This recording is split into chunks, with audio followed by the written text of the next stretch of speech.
Silly churl, Billy churl, silly Billy, hilly churl. Relax.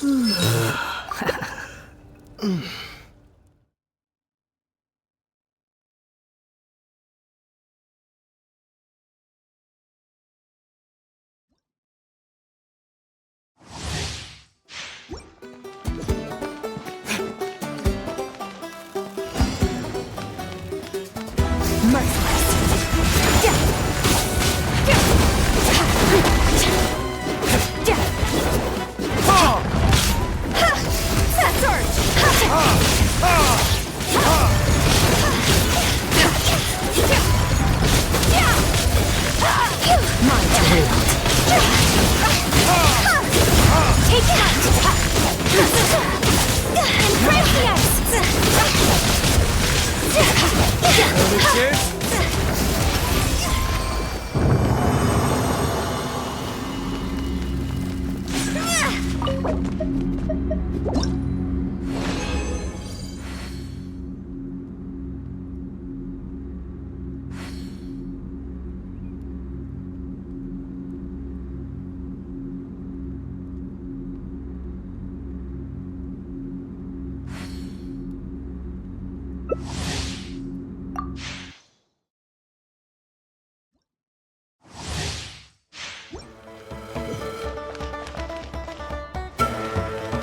Annihilate!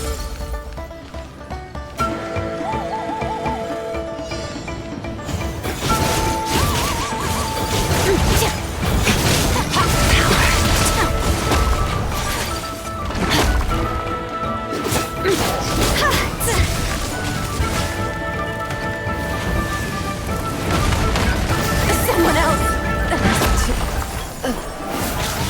There can be no excuse for defeat.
The show begins! Time to shine! Ah!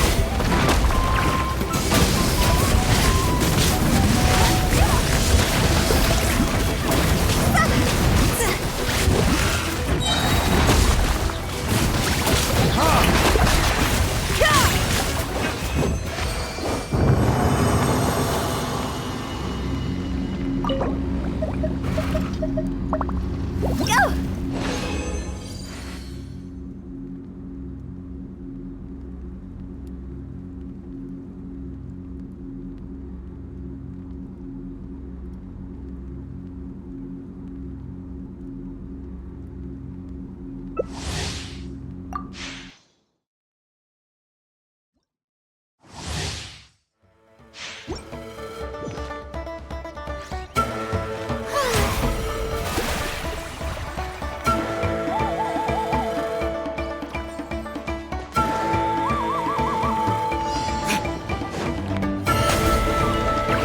Let the world collide!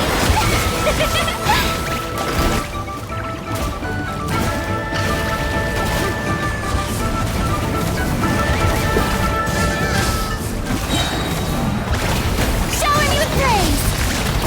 Let my name echo in song!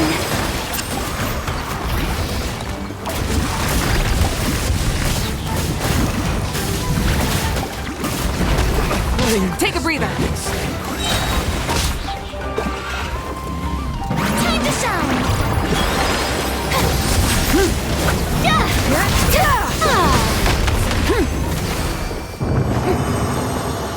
Strike a pose!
Yeah, yeah.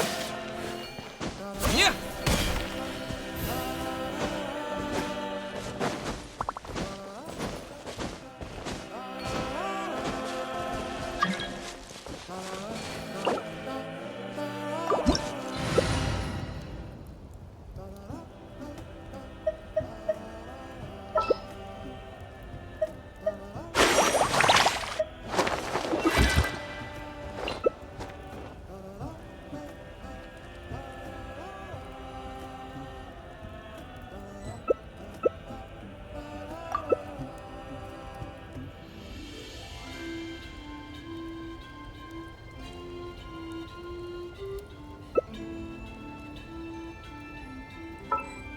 So this is a day in the life of the traveler.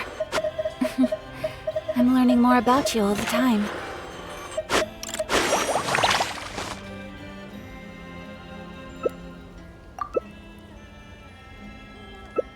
A blade embraces its duty, as a jeweler cherishes their gems.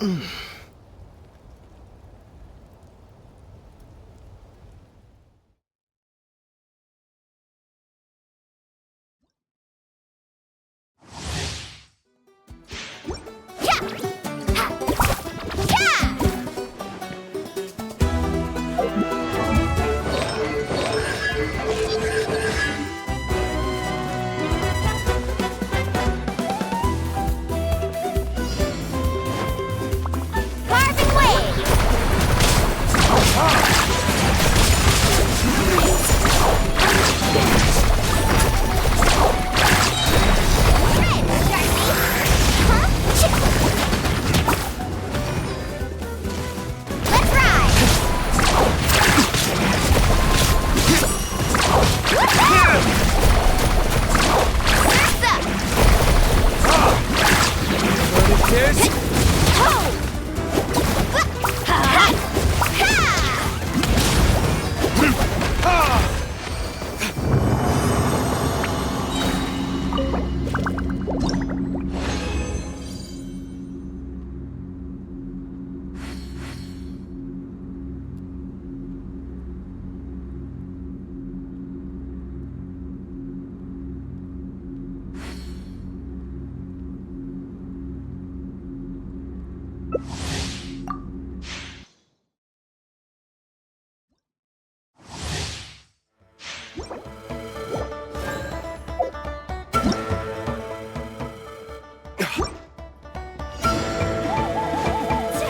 Carving wave!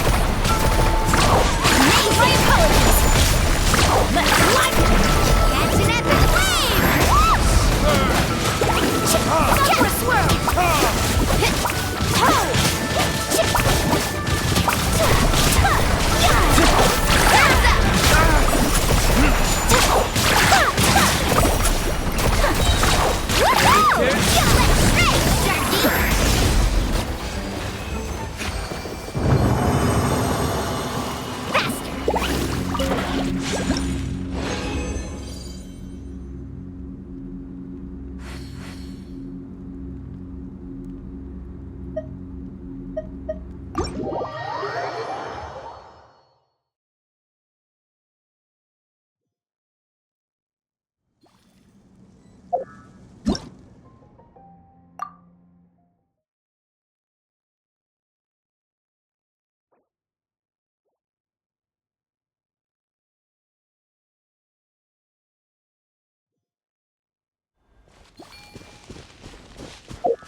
finish this fast!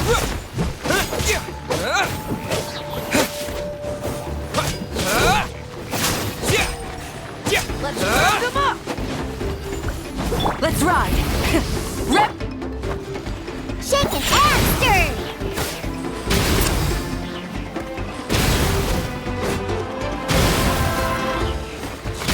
That was quick!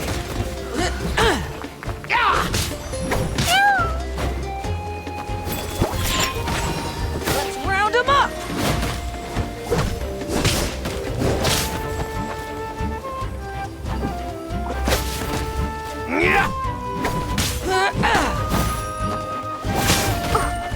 Scratch that! Let's round them up!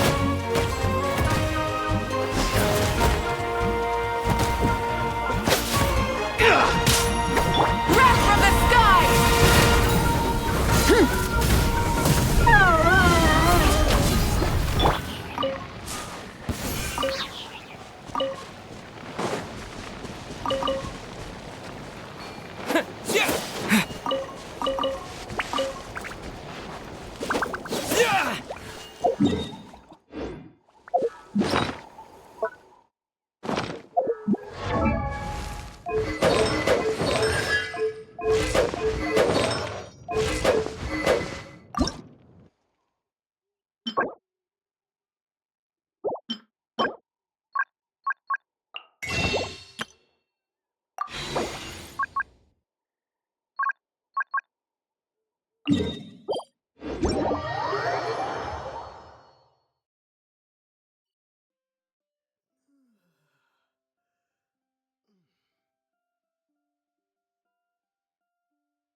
Who's our target this time?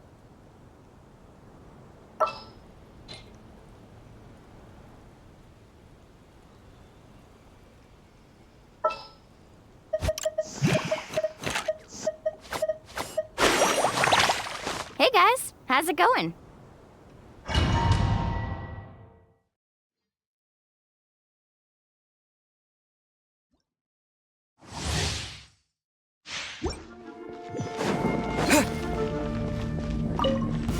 There you are, eavesdropper. Shower me with praise! The barrier. Light it up! Over here. Let's ride. Amazing.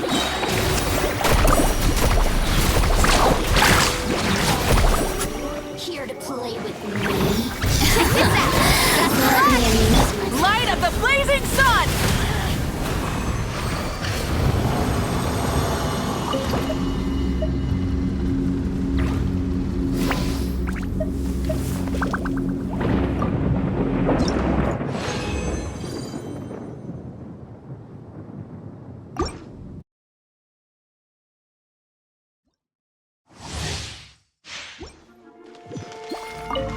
There you are, eavesdropper.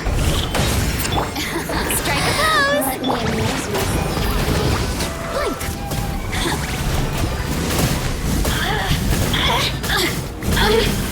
Over here. Faster.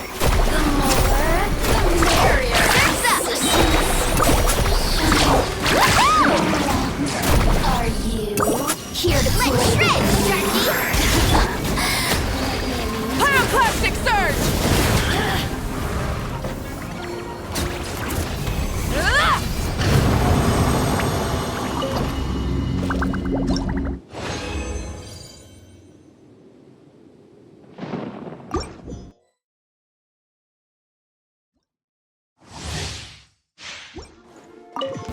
There you are, eavesdropper.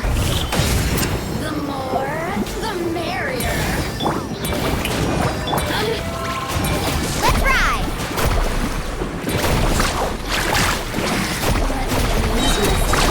Surf's up! Wrath from the skies! Are you here to play with me? Incinerate! The merrier. Check this out! Best of luck! Let me amuse myself. Look at me.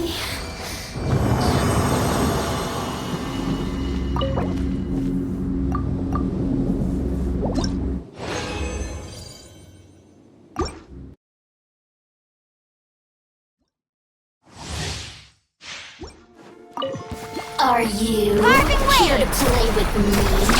Amazing! The merrier. Woohoo! Surf's up!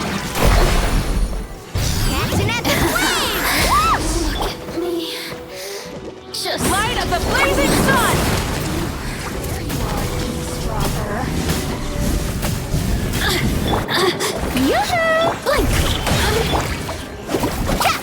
Let's ride! More, the merrier.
Ever tried chasing waves before? You wanna try? Well...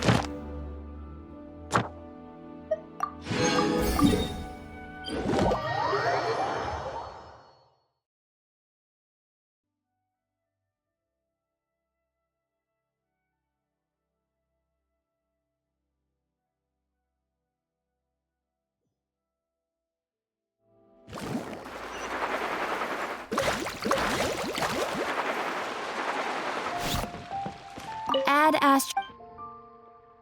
Thank you for completing... Add Astro...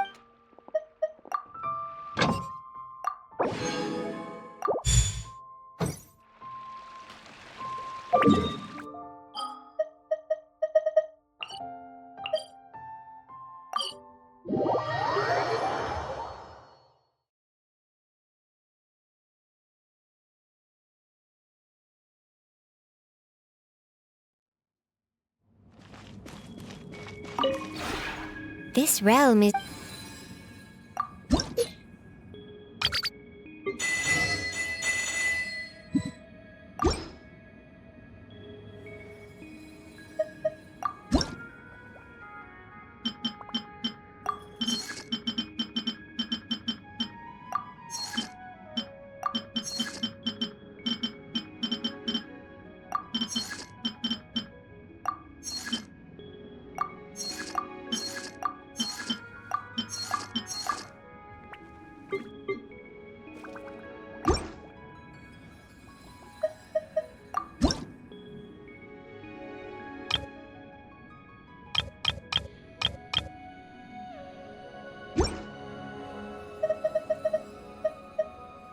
If you ever...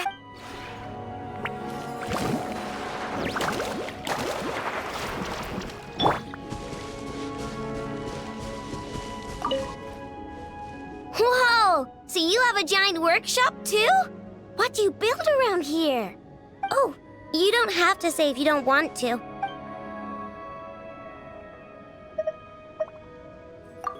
Sure, but, could you help me find my precision machinery hex nut first?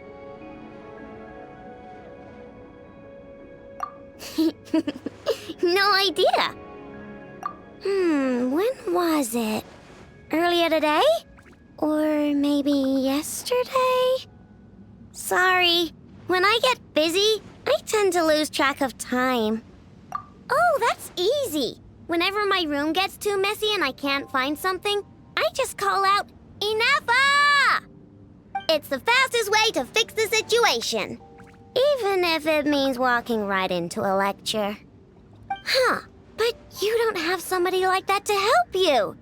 How do you survive?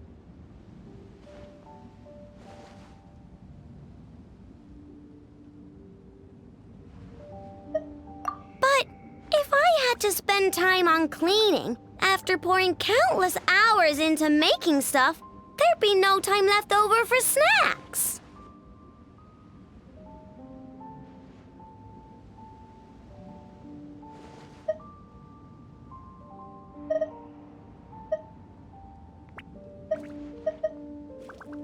What? No. We need to be a united front, like a snack alliance. Ah, I get it. You've forgotten how good a delicious, crumbly cookie can be, haven't you? Well, you're in luck, because I got extra. Here, we can... Hey, my hex nut! It was in my sleeve the whole time.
There you are, Carving waves. eavesdropper. Let me amuse myself a little. Amazing! Look at me. Just once more.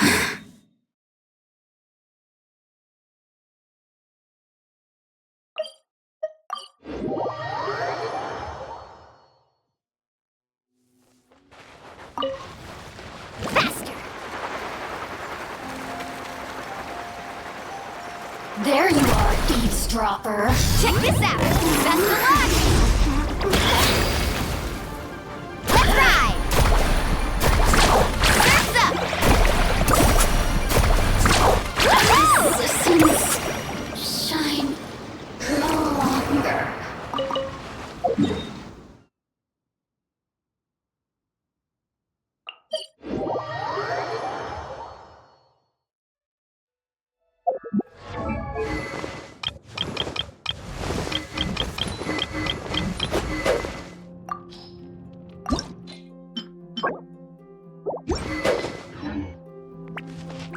Faster!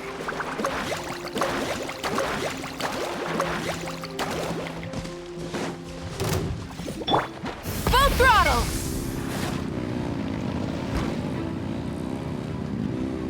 There you are, eavesdropper. Surf's up! Citizens shine no longer. Is this an answer from this world?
Rev the engines!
This will be a product.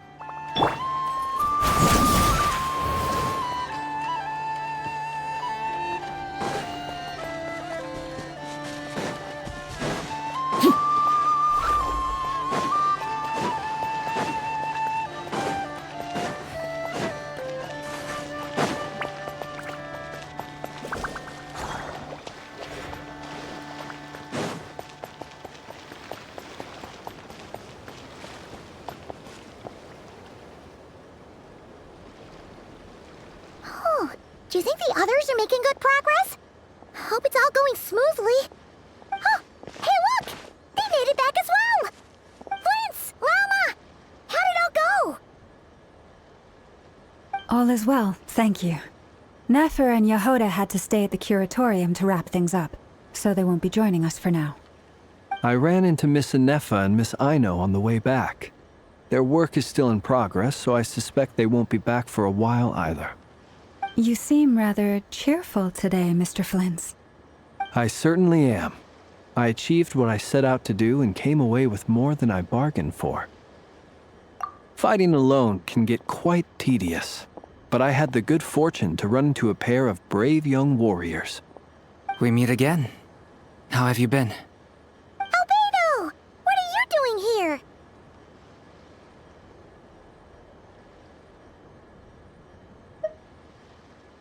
That would be a natural assumption to make. It's also the correct one. These two courageously lent me a hand while I was fighting the wild hunt. When they told me they were Servarka's colleagues, it all made sense. And given how people of outstanding talent tend to cross paths, it's no wonder you're already acquainted. So, who's your travel buddy, Albedo? Why don't you come and introduce yourself?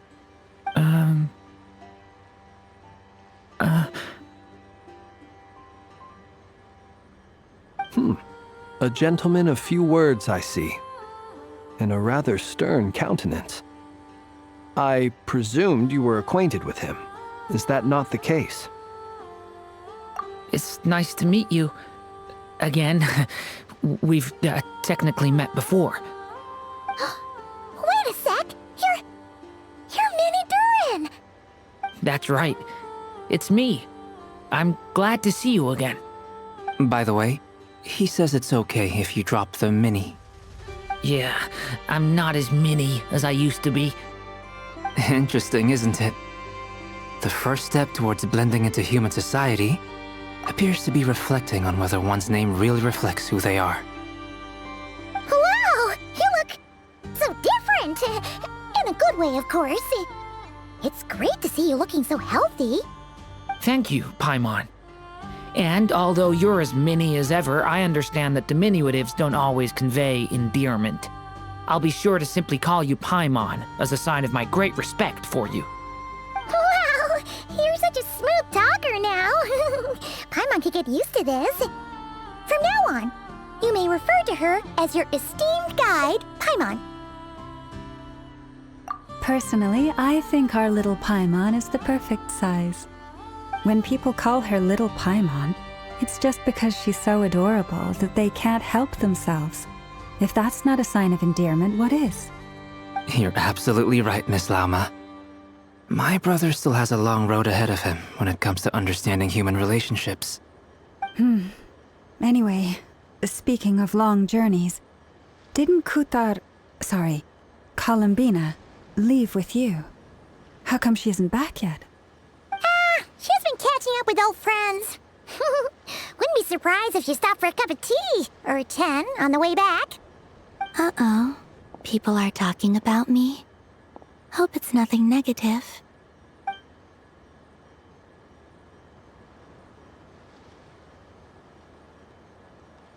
Judging from your expressions, I'm guessing it all went well? It's getting crowded here. I'll go grab some chairs. No need. This is a job for an alchemist. I'll whip some up momentarily. Thank you for your hospitality, ladies and gentlemen, but I was merely escorting my friends back. I'll be meeting Sandrone shortly, as we still have some things to discuss. It's been a pleasure, everyone. But this is where I'll say goodbye. We really appreciate your help. Oh, come on. Spare the formalities. I'm just glad I could help out some true friends. I understand. Well, bye for now, Harlequino.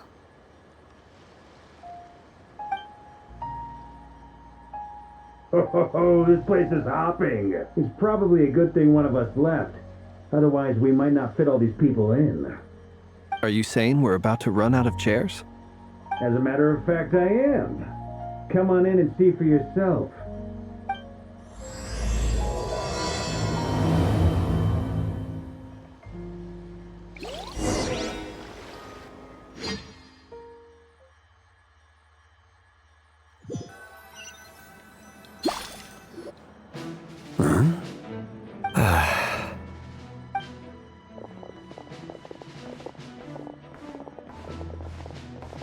I overheard your little chit-chat outside, by the way.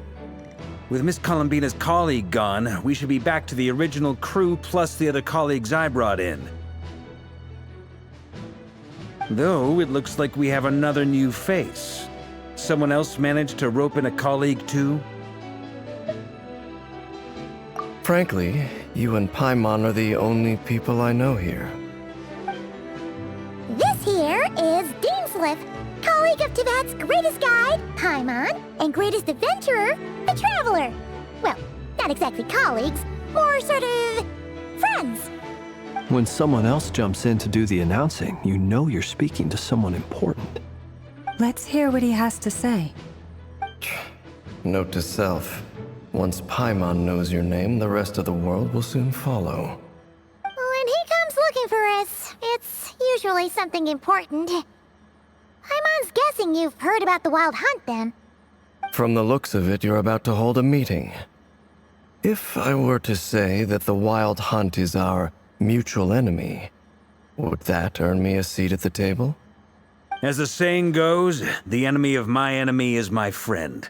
Mr. Dainsliff, there's a seat with your name on it. Though, I can't promise the same for everyone else. Hey, Albedo, think you can rustle up a couple more chairs? After all this time apart, Grandmaster Varka's first order is to rustle up a couple more chairs. I've missed this. Is he being sarcastic? Hey, he's your brother. Why are you asking us? I've still got a lot to learn about the nuances of human conversation. Trying to decipher Albedo's way of speaking has been like jumping in at the deep end. Oh, good point. Paimon gets you now. Don't sweat it.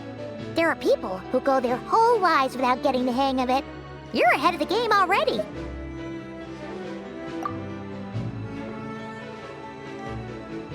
I wonder what's taking Nefer so long. Perhaps you should go and check in with her. If anyone can hurry her along, it's you. I just got back from the curatorium. Besides, aren't you curious to see what's taking her so long? Miss Nefer doesn't strike me as the type to share secrets. And since gathering intel is her specialty, I'm guessing she'd prefer to keep her methods confidential. Under such circumstances, would it not be tactless for me to impose? Oh, but it's fine for me to impose. What can I say? You have an unrivaled ability to garner people's affection, Miss Moonchanter. Besides, you have far more in common with her than I do. All right then. Impressive. She barely fought back at all. I admire your powers of persuasion, my friend.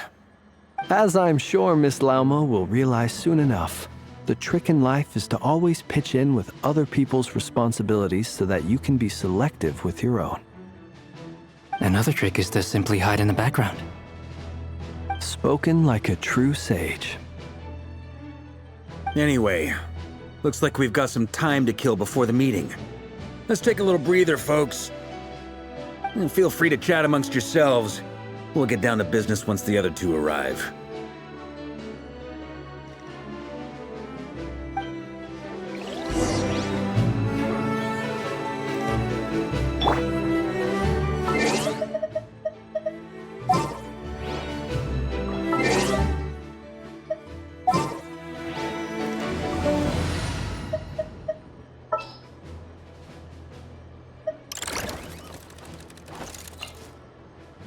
Yay! Playtime! May I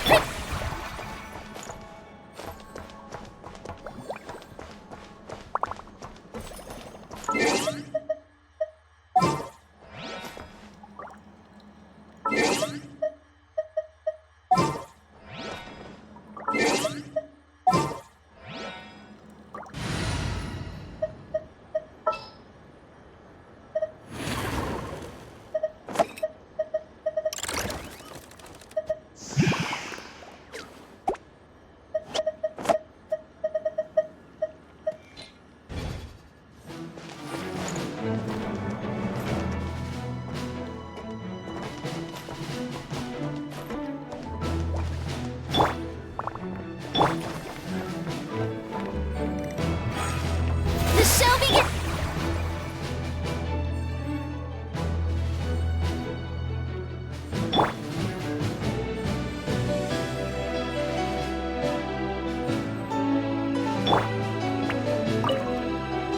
You're both awfully quiet. Why don't I start us off with an icebreaker? Much obliged. Have either of you ever had your portrait painted? If not, I'd be glad to help.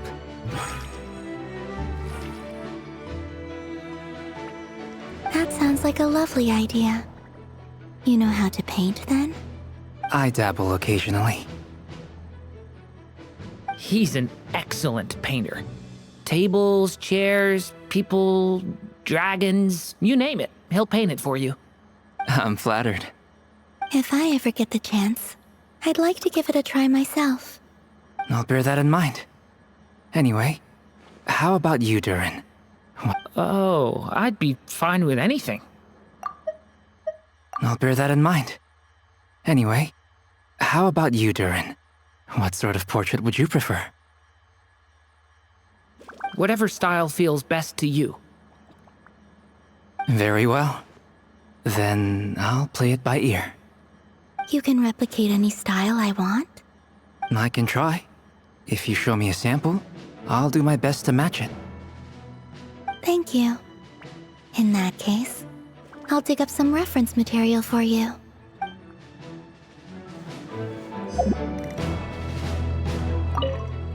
You're both awfully quiet. Why don't I... Much obliged. You're both awfully quiet. Why don't I start us off with an icebreaker? Much obliged. Have either of you ever had your portrait painted? If not, I'd be glad to help. That sounds like a... I dabble. He's an... I'm flattered. If I ever get the chance, I'll bear that in mind. Oh, whatever style feel... Very well. you can replicate it. I can try. Thank you.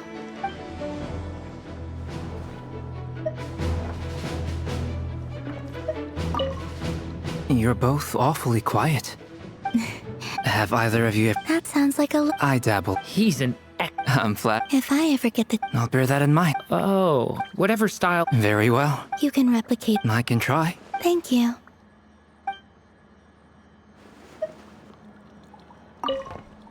You're both awfully quiet.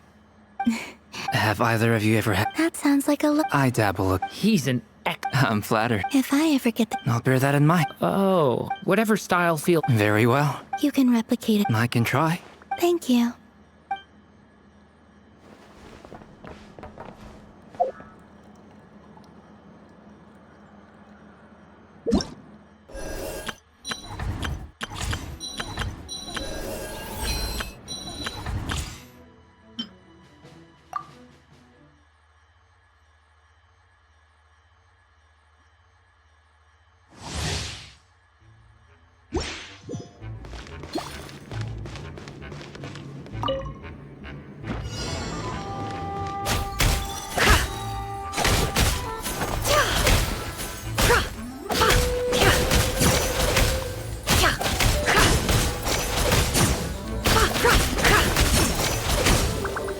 Seek within.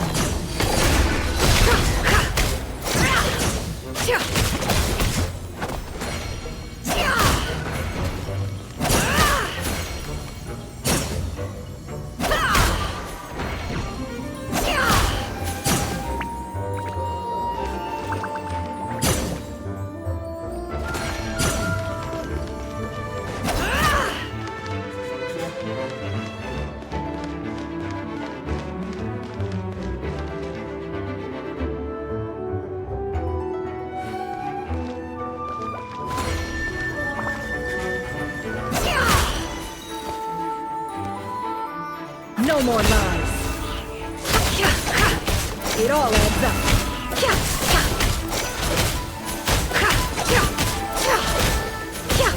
Can't hide the truth.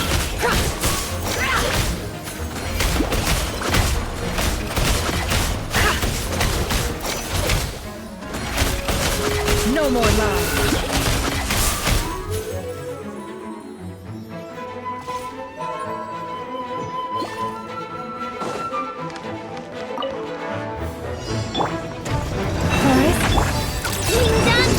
Can't handle your dream. The mystery unravels. Can't hide the truth. No more lies.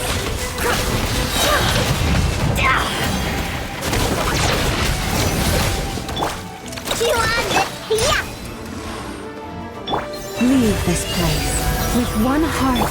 The deception ends here. It all adds up.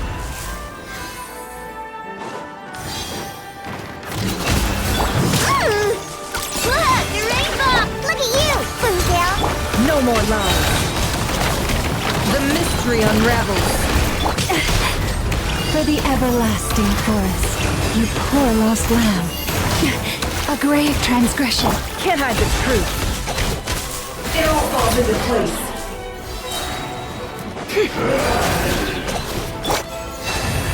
Seek within. No more lies. Rush attack. With one heart, we pray.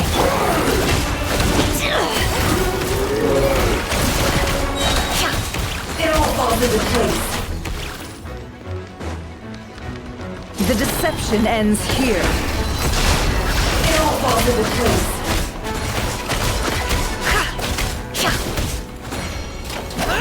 Can't handle your drink?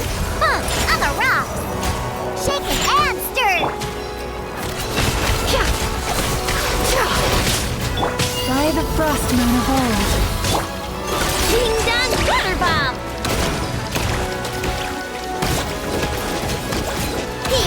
Yeah.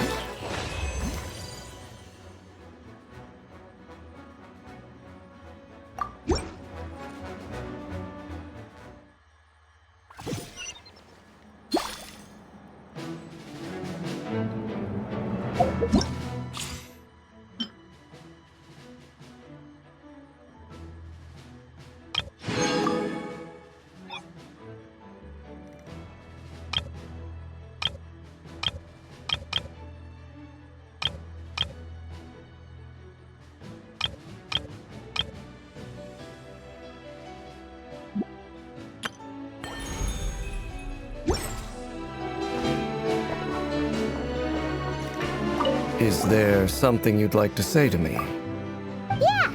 For starters, why'd you just show up here without even giving us a heads up?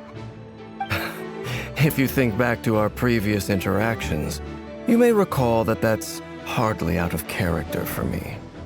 You do have a point there. Oh yeah, you'll need to find somewhere to stay the night too, right? Want to tag along with us? You never know. We might get a group discount. Sure, let's do that. Great! Paimon will handle it.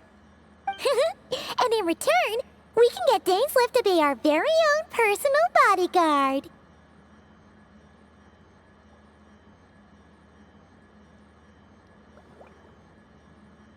If that's what you had in mind, you should have said so sooner. I'd be happy to help. Oh, okay then. Paimon was only kidding, but good to know. Anyway, since we're all here together, we might as well watch each other's backs. That's just what friends do, right? Indeed. Thank you.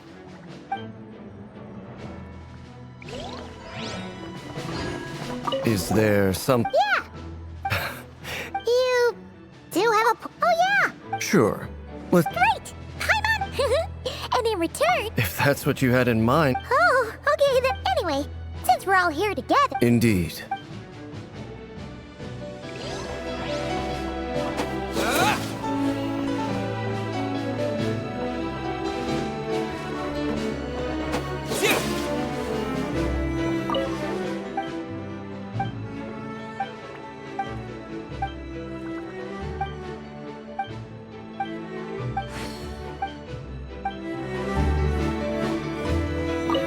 Truth be told, You're not alone there. Itlua is a good... come on, why the awkward Sorry. Let's just keep this between ourselves. That goes without saying. Anyone else in the know? Let me guess. The Traveler and Paimon? It's dangerous being too sharp for one's own good, you know. Then, in the name of the Animo Archon When we went for drink... Of course. Just as long as... Fair enough.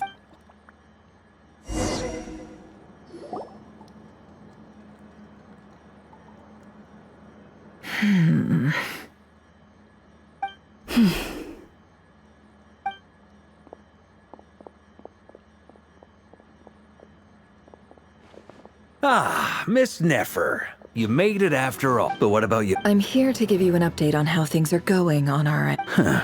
So much for... Not so loud! Did you say something, Mr. Varka? Huh? I didn't say anything. Right, Flint's? Must have been a frog. They get so noisy around here at nighttime. It's like they're putting on a concert in the background. Anyway, before we begin, there's a few introductions to make. Let me start by saying that it's an honor to be speaking before so many distinguished colleagues and collaborators. First up, we have Miss Lauma. As Moon Chanter, she's the leader of the Frost Moon Scions, a local religious community in Nodcry. Then there's Miss Nefer, boss of the Curatorium of Secrets, an intel gatherer extraordinaire. Nefer is leading the investigation into Rerer's background, assisted by Yehoda and Lauma. From the little I've heard, they're making some great progress. Over here, we have Mr. Flintz, a ratnik and guardian of the abandoned lighthouse. In our last operation, he courageously distracted the Wild Hunt to buy time for the rest of us. For those of you who've never met, this is Mr. Albedo, a renowned alchemist and captain of the Knights of Favonius investigation team. By his side is a new face for us all, myself included, Mr. Durin, who has come to lend his aid. Next up, we have the Moon Maiden and former Fatui Harbinger, Miss Columbina. Then we have the Traveler, who's earned more titles than I could possibly hope to list out, so I'll spare you the rundown.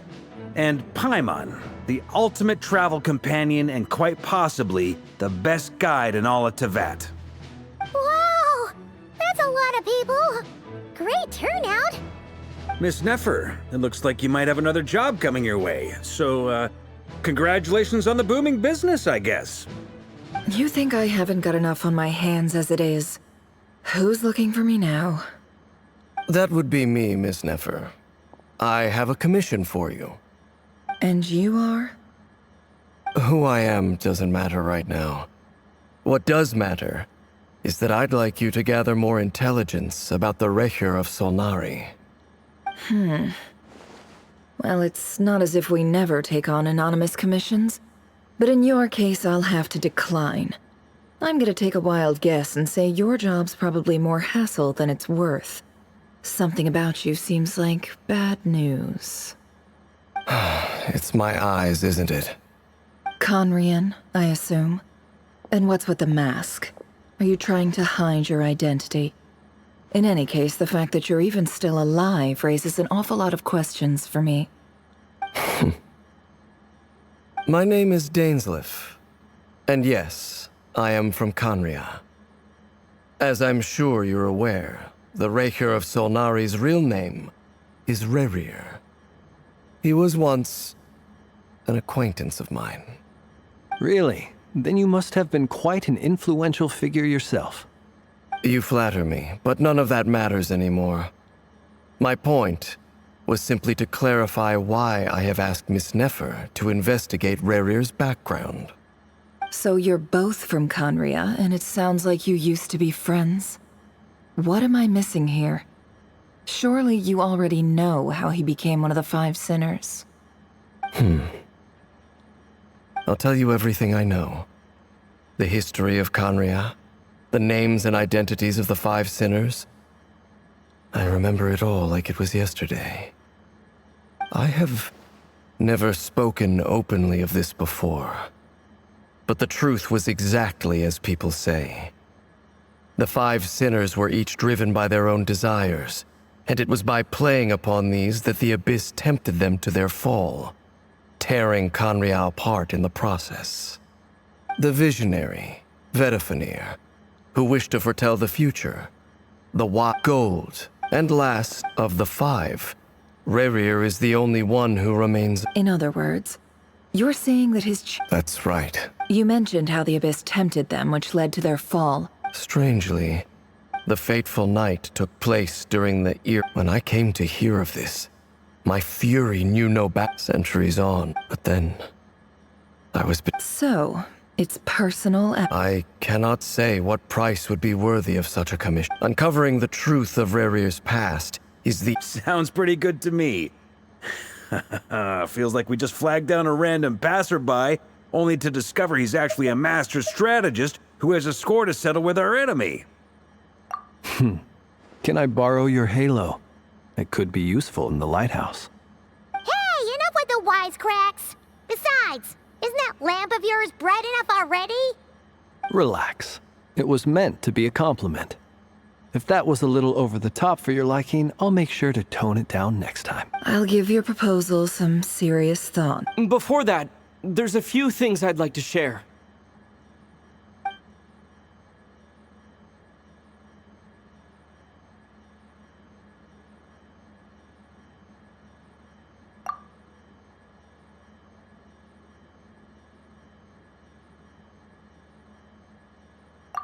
Now that we've united the hearts of the three moons, your power should be greatly enhanced. But it seems like that hasn't happened yet. I believe it will take a little longer. You've done so much for me, so I want to be completely honest with you all. Even though I'm doing a lot better now, the truth is, my recovery will likely be an ongoing process. From the moment I was born, my power has been slowly ebbing away. And that is because Tevat has never accepted me. Even with the moons united as one, so far, I have yet to find a solution. It may turn out to be a problem that will plague me until the day I finally leave this place behind.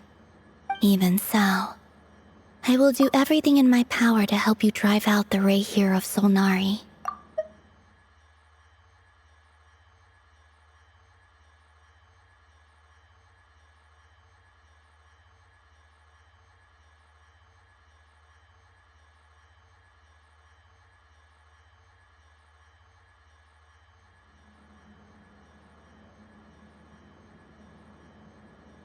Kutar.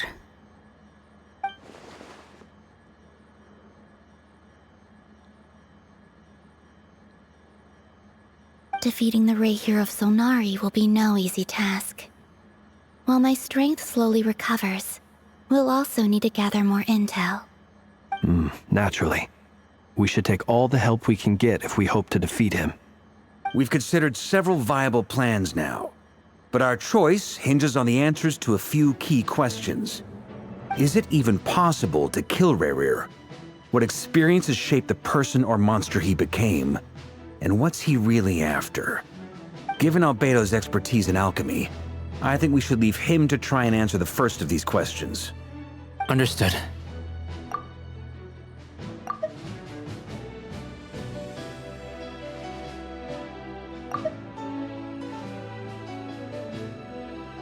As for the other two, I'm afraid we'll have to count on you again, Miss Nefer. Believe me when I say it's not my wish to burden you. But right now, relying on your skills is our only option. So you're placing all your hopes on me, huh? We can't thank you enough for agreeing to help us.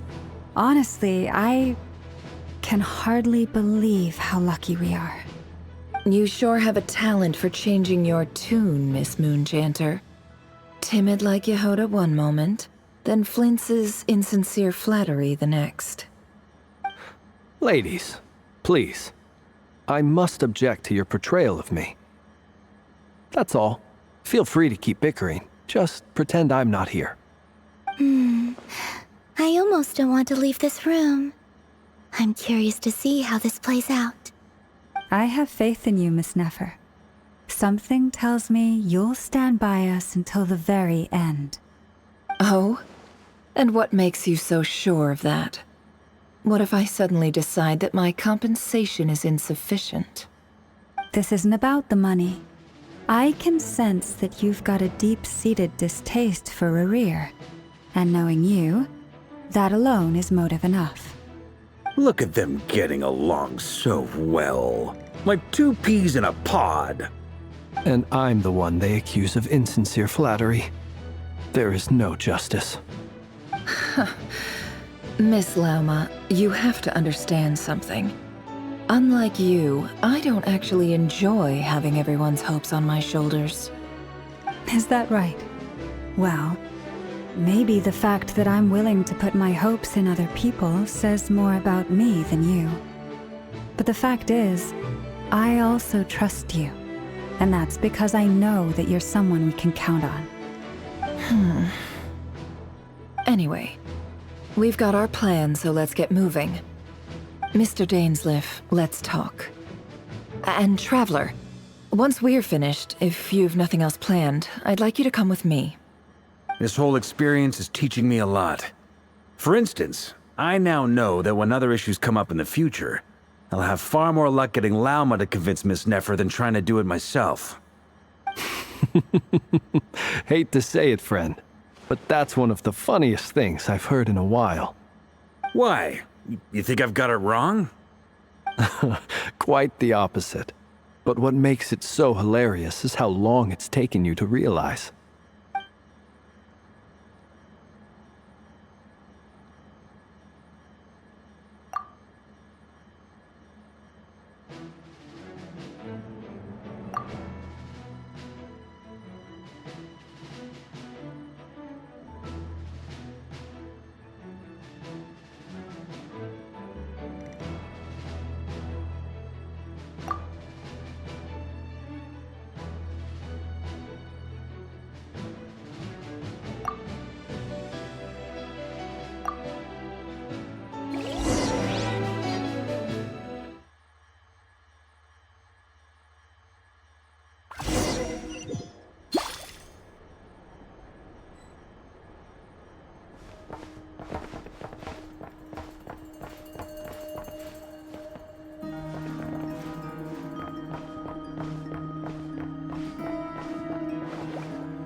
Thank you for waiting.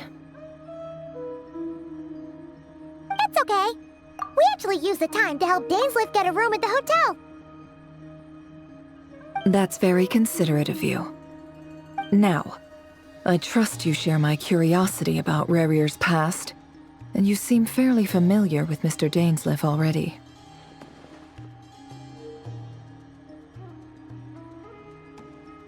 We spoke at some length after the meeting. He was the one who suggested I should invite you to join this operation. He feels confident that these secrets will be safe with you. Dane has a lot of faith in us, that's for sure. Likewise. I appreciate that you got right on board without interrogating me about why I invited you. It shows that you trust me to explain everything in due course. That's because we know what you're capable of. We appreciate you too, Nefer. You might have been forced to help in the beginning, but this time, it was your choice. That's one way to put it. Another is this, that once a decision's been made, it's set in stone. After that, my only goal is to see it through. Alright, so here's how it is. I'm going to access Rarier's thoughts again using my confidential method. Now, I'm sure you've seen things like this before on your travels, so you're surely well aware of how dangerous it can be. The reason I've gathered you all here is to ensure my safety during the proceedings. I plan for us to enter the fragment of his consciousness together, and once inside, I will focus on searching for information. Think of this as a diving expedition into someone's brain. If I'm the diver, you are my safety equipment, tasked with keeping me alive while I'm under the surface.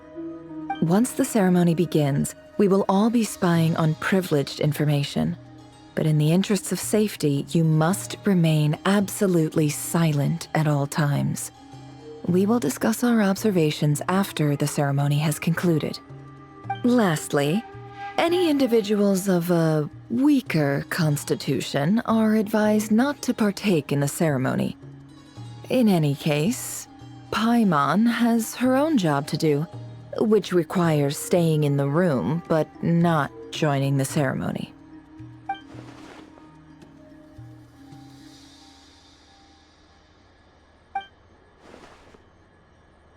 Well, good luck, everyone. Sounds like all Paimon can do is cross her fingers and root for you guys. There's a little more to it than that. I was being serious when I said you have a job to do. While the rest of us are inside Rarier's mind, it's imperative that we have a team member on the outside. In the event that something goes wrong, you will be our first responder. I don't anticipate any issues, but the extra level of safety will be greatly appreciated.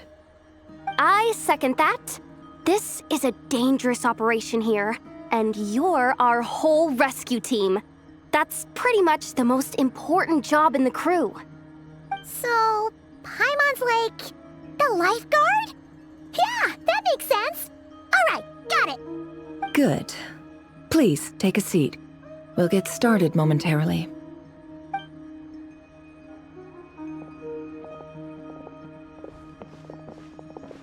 So, did Mr. Dainsleif tell you anything else? He told me that he believes Rarier kept some big secrets in his life.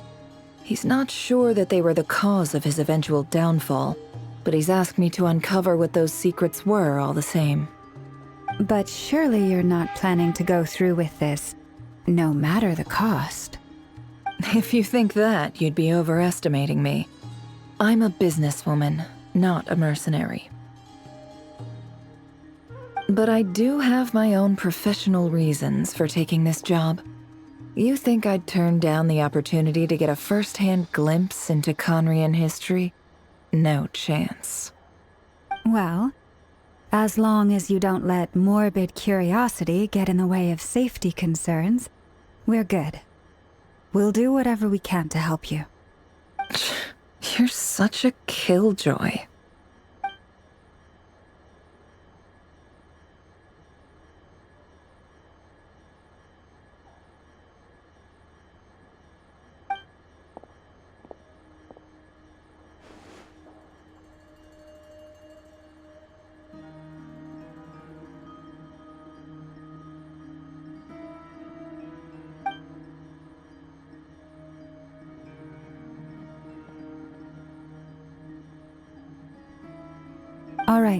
I'm good to go.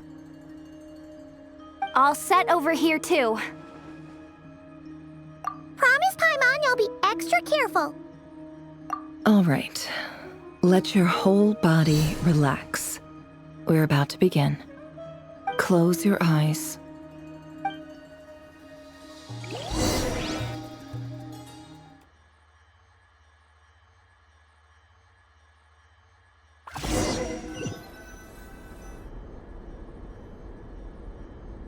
Phew. Could this be his office? Pretty standard setup. Bookshelves, paperwork, files. According to Dainsliff, Rarier used to be an intelligence operative. Chances are there's plenty of top-secret intel stashed away in this room. Is this where you keep your secrets, Rarier? Can't say I'm not looking forward to this.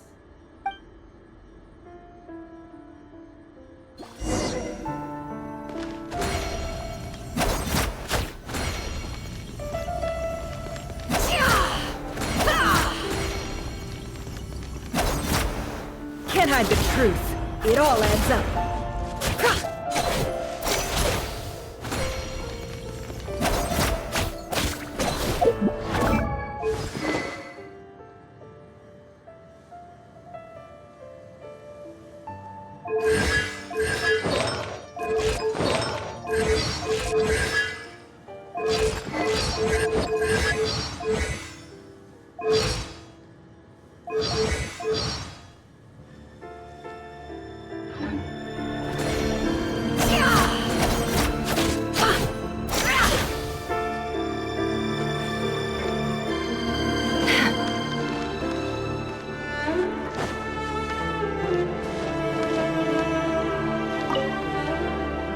Wonder what kind of encryption technique this is. Aha! Please, hear me out. I can't shake this feeling that someone's been spying on our house. No, I'm not being paranoid. It's true. I saw someone dressed in all black. It was a couple of days back, but that was on another street, not near my house. I swear, I know what I saw. There's a note in the margin. Surveillance of the Run-Farther residence has concluded. We apprehended the target and filed the mission report last night. Could the voice in the recording belong to one of Rarier's targets?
Today's files are in.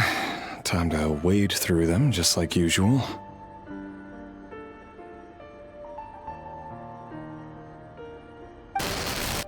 Male, 51. Occupation, cook. Confirmed Crimson Moon descendant. Has maintained frequent contact with other descendants over the past year. Poses a threat to the dynasty.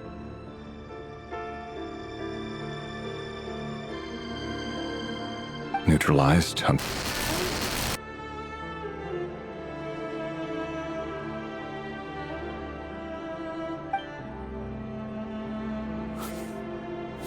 This one should be archived under purged targets.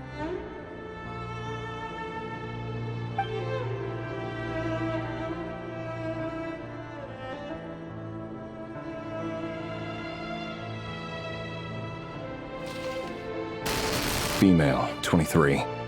Occupation, office clerk. Confirmed Crimson Moon descendant. Has maintained frequent contact with other descendants over the past year. Poses a threat to the dynasty.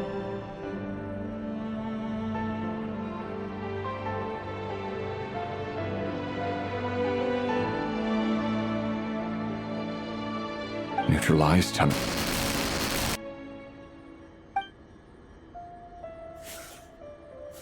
Another one for purged targets. Sounds like she was that other man's daughter. Never mind. Once again.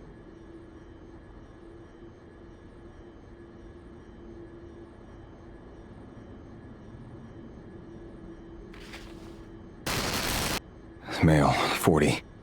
Occupation, teacher. Confirmed Crimson Moon descendant. Has been observed making contact with other descendants during the past year. Poses a threat to the dynasty. Neutralized on...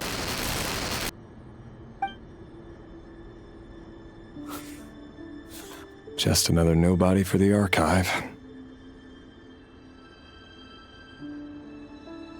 Come to think of it, I remember surveilling this man. A case like his never would have been considered a priority in the past. Huh. He barely even interacted with other Crimson Moon descendants.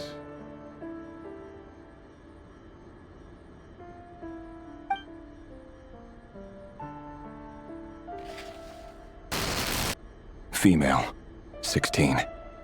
Occupation, none. Orphan and confirmed Crimson Moon descendant. Has been observed making contact with other descendants during the past year. Poses a threat to the dynasty. Neutralized on...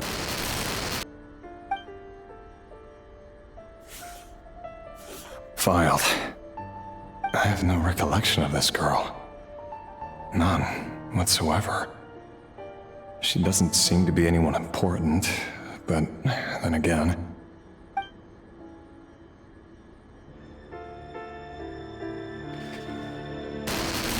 Female, 13. Occupation, none. Orphan and confirmed Crimson Moon descendant. Has been observed making contact with other descendants during the past year. Poses a threat to the dynasty. Neutralized on...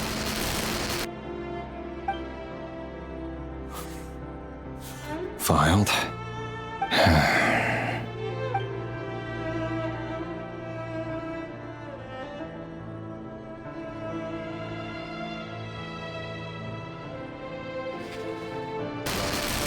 Male, 11.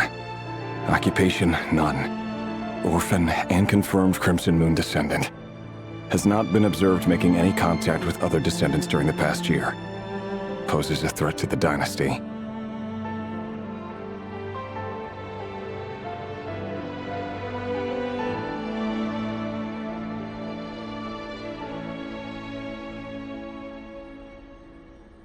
Neutralized and...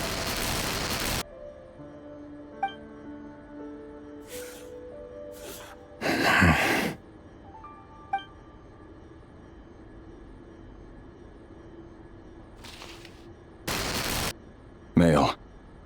6. Occupation, none. Orphan and confirmed Crimson Moon descendant. Poses a threat to the dynasty.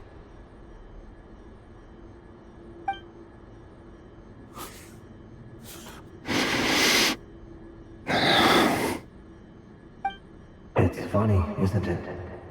Your job is becoming both harder and easier at the same time, depending on how you look at it. Sooner or later, the Crimson Moon descendants will be completely wiped out. But as their numbers dwindle, they become harder and harder to track down. That's not how it is.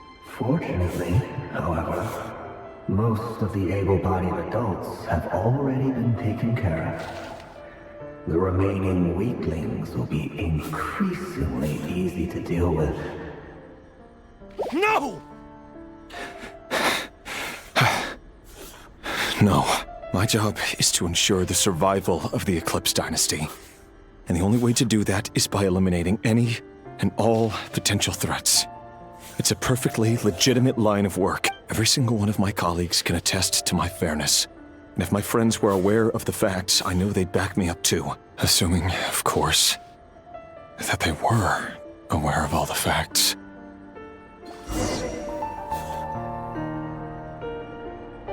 He looks even gloomier than last time. I wonder what's changed.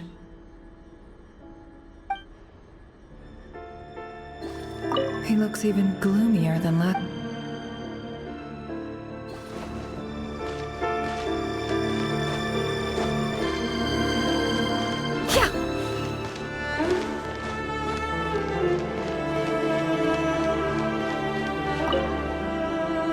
A file tucked inside a folder. But at this stage, I have no idea who any of them even are.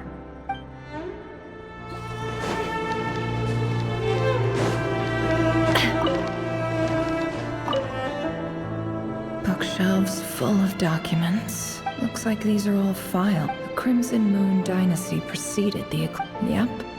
Lines up exactly with what Dainsleif told me.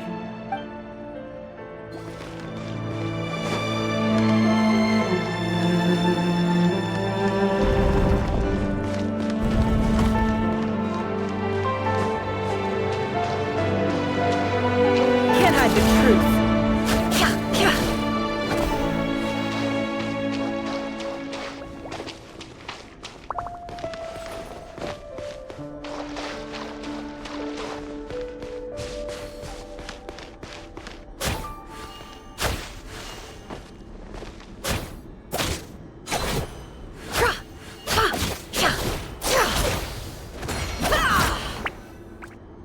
Mr. Vedifalnir?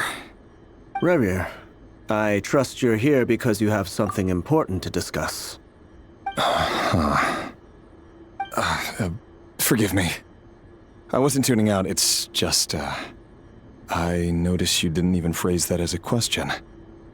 As if you knew I was coming. Tell me, does someone in your position ever feel the need to ask questions at all?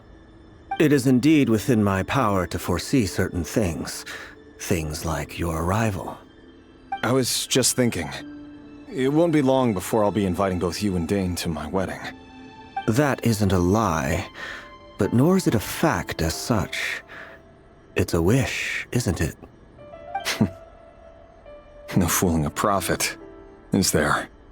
Ever since that day we met for drinks, I knew it was only a matter of time before you came looking for me. Does it feel good? Knowing how the future will unfold. I'm afraid the notions of good and bad fail to capture the complexity of what such a power entails. Once you've seen what will come to pass, it can be all too easy to succumb to fear and melancholy. Unless, of course, you learn to abandon these feelings.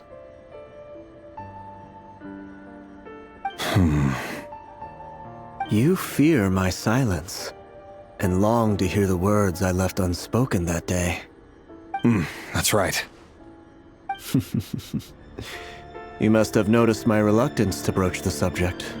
And the reason is simple. Because the truth could never have lived up to your hopes. For both our sakes, such words are better left unsaid. The burden of prophecy was never meant for your shoulders. So who exactly do you deem worthy to hear your prophecies? None but our exalted king? Or rather, our king as he once was. You're closer to his majesty than I am. You must know better than anyone how much he's changed. You say that as though it is to my benefit. Yet precisely because of that, I dare not speak rashly. A king can turn out to be the most virtuous of rulers, or a tyrant more terrible than the most vicious of dragons.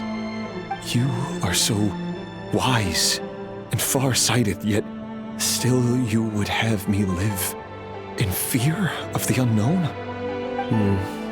You make a fair point. Especially given my silence alone was all it took to send you spiraling downwards. Very well then. Let me offer you some advice. And I say this not as a prophet or a visionary, but simply as the brother of your friend. For many reasons, there is very little chance of your marriage ending in happiness. If happiness is what you seek, you should find another fiancé.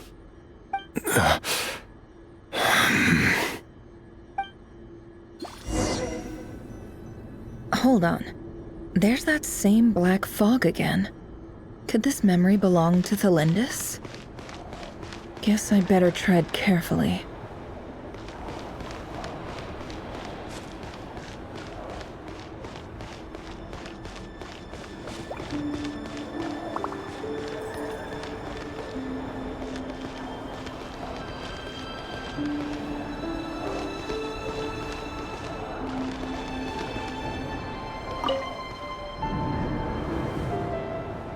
Wait. Hear me out. This time we finally got a clear look at his face and learned his true identity. His name is Rayrir, and he claims to be one of the king's guards. What did you say? A cruel irony, isn't it? The man you're set to marry leads a double life as a brutal executioner. Why are you telling me all of this now? Simple. It's because I want you to kill him. You are the only person he would never suspect. No, absolutely not. I would never dream of doing such a despicable thing. So you'll just stand by and watch him slaughter us to the last? Do not forget that the blood of the Crimson Moon flows in your veins too. The blood of the Crimson Moon? What does that matter now? The dynasty has long been dead and gone. You think that alone is reason enough for me to throw away everything I have? Why wouldn't it be? You too were once a child of the Crimson Moon, just like me. Don't tell me you've never felt so much as a flicker of fury for the way we were trampled into the dust. As long as you promise to abandon this pipe dream of restoring your dynasty, I can try to persuade him. Or have him persuade the Vinster King. Persuade the Vinster King? Do you even know why he's so obsessed with hunting us down? Why he keeps trying to force us to hand over our secrets over and over again?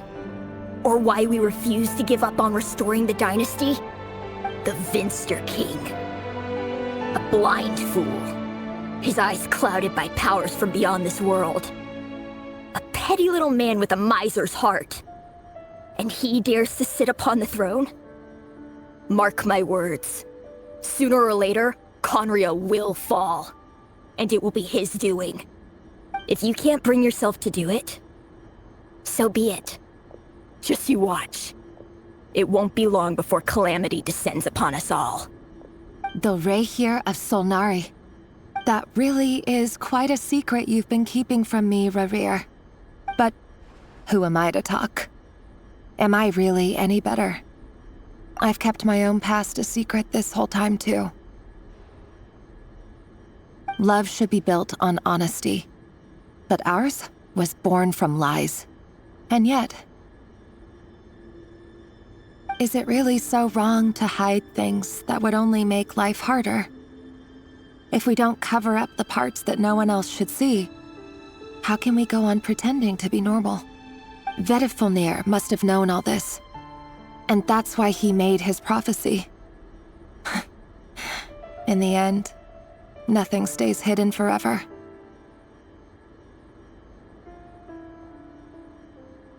But I won't just sit by and watch this disaster unfold. I'll do everything in my power to protect what I cannot afford to lose, no matter who I have to face.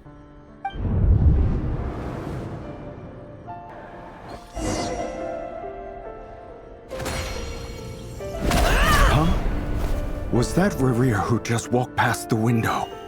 Doesn't it give you the chills that he still takes the same road to work every day? As if nothing ever happened. Those people at the deli. Enough already. They're clearly pretty taken by their own disguises, so just smile and play along. Pull the rug from under beasts like that, and you'll risk having your throat torn out. Deli? Oh. They're talking about those people from the opposition. Right. I'd almost forgotten they used to run a deli. People of no consequence always vanish easily. And no one even remembers them.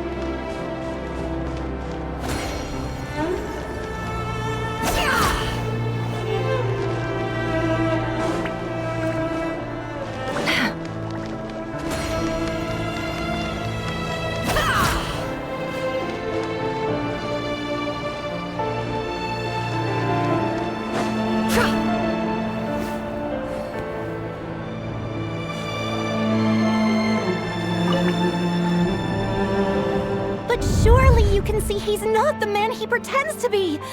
So many have died already, and they say that the king's madness grows with each passing day. We're not going to survive this, are we?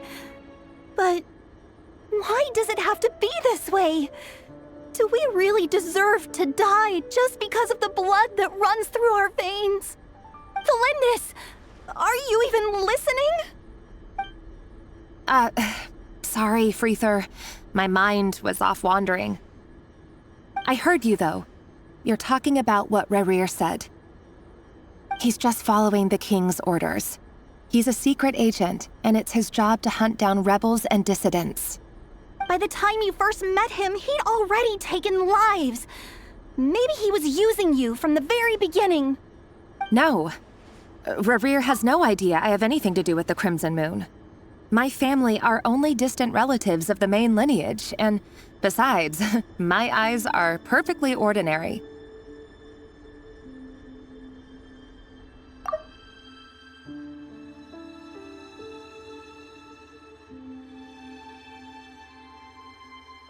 Truth be told, apart from my teacher, pretty much no one knows I have any connection to any of it.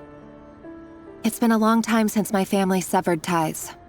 But as Orlog said, who could possibly talk sense into that raving lunatic of a king? No one. I'll work something out. Trust me, I'm with you all. But for now, you need to keep yourselves hidden. Don't let anyone find you, anyone at all. Don't forget that Rerir is an Eclipse operative. You need to be extra careful when he's around. And when I am too. For now, don't come looking for me. And if anything happens to me, just act like we've never met. If even you can't escape this, what hope do the rest of us have?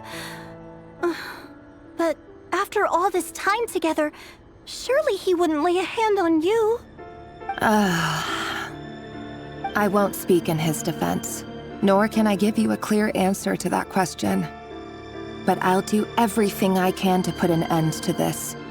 Here, hold on to this. If an opportunity to escape presents itself, take it. You'll be glad you took some spare change. You call that change? But what about you? I've got a job, and there's still money coming in. But you can't go anywhere right now. Please think about yourself for once.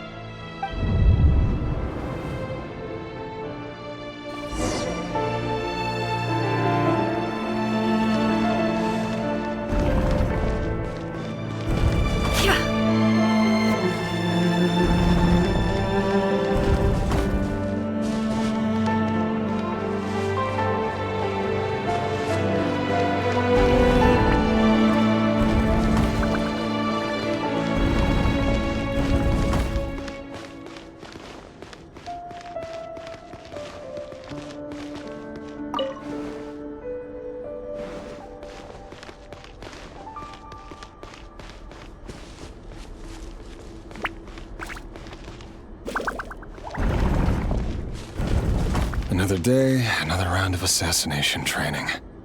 The training ground is just beyond this hidden passageway. When you kill a person, doesn't it bother you when you end up covered in their blood? Why would it?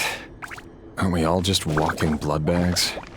But not everyone is accustomed to hunting down others like prey. You've been a hunter for so long now, you seem to have forgotten that most people don't just go around killing one another. Leave me alone.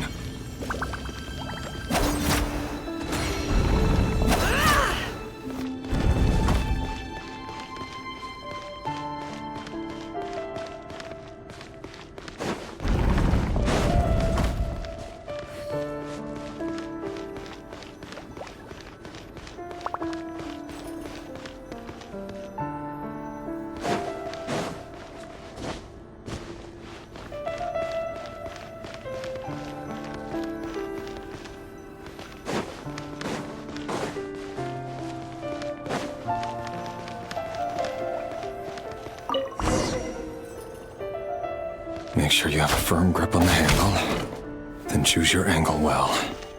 Keep your movements light and brisk, and the prey won't sense a thing. I doubt that. I'll bet no one ever died a quiet death at your hands. I work clean. No traces.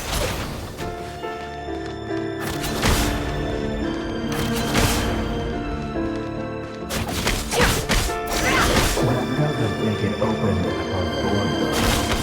The king happens to meet you right now. That won't happen. Spell of that power. You only have to take out a handful of the guilty. The ones I've dealt with have always been guilty, and I've carried out my work flawlessly.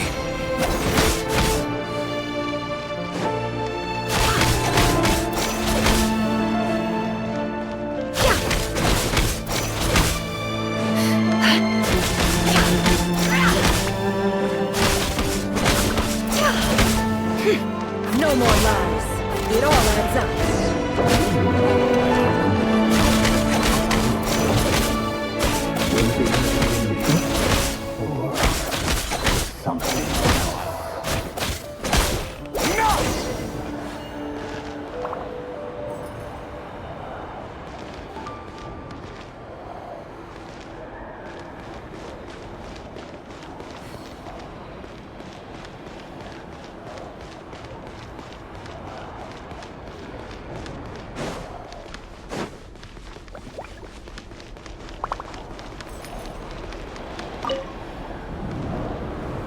Delindis, do you still remember Orlog? Orlog? The boy who was pretending to sell flowers. You spoke for quite a while, didn't you? Yes, we did. What about him? He was arrested 2 days ago. Chances are he's already dead. He... I just don't get it! After everything he's done, why do you still stand by him? Or does it mean nothing to you that people keep dying? No, that's not... Just hear me out. I need to go now, Delindis. They're looking for us. You take care too. If you ever need a place to hide, come find us.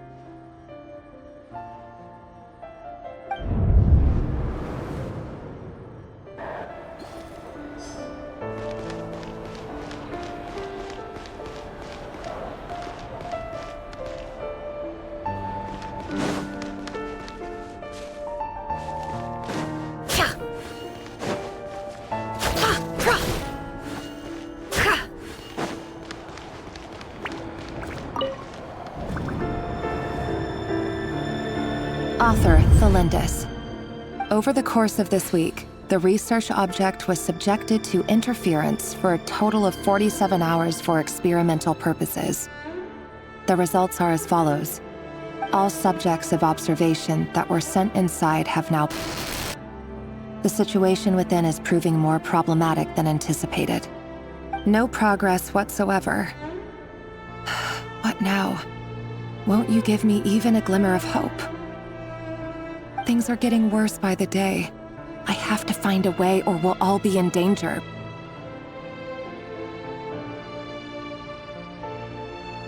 But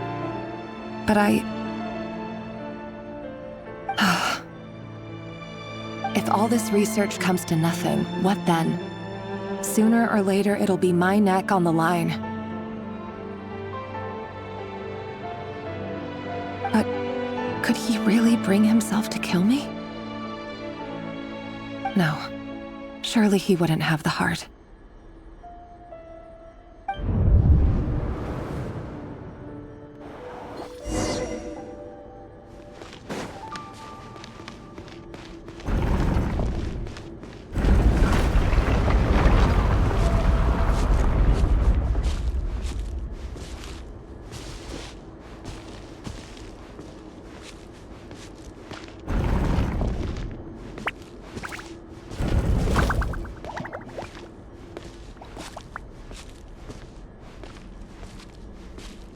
Why won't you just let us go?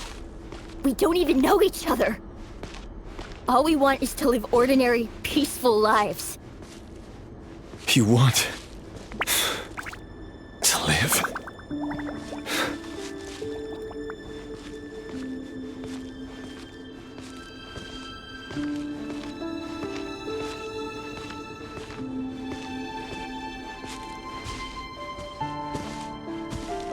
Yes. I just want to go on living.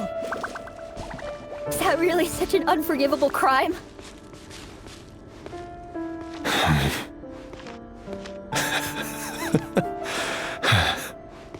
You want to go on living. I want to keep living too. To keep living forever. That's why I have no choice but to continue on the path I'm on. If only some savior would suddenly swoop down and change the way the world is. Too bad that's not going to happen.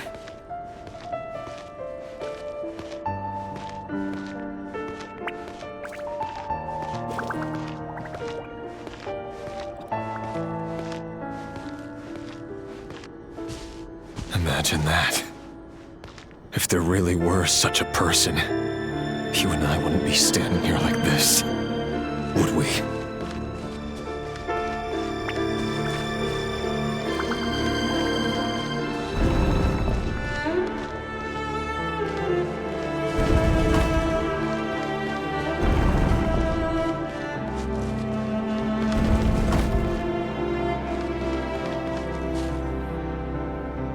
Today's files are in. Time to wade through them just like usual. No, I don't get tired of it. It's my job. And not only am I lucky to have it, I'm good at it too.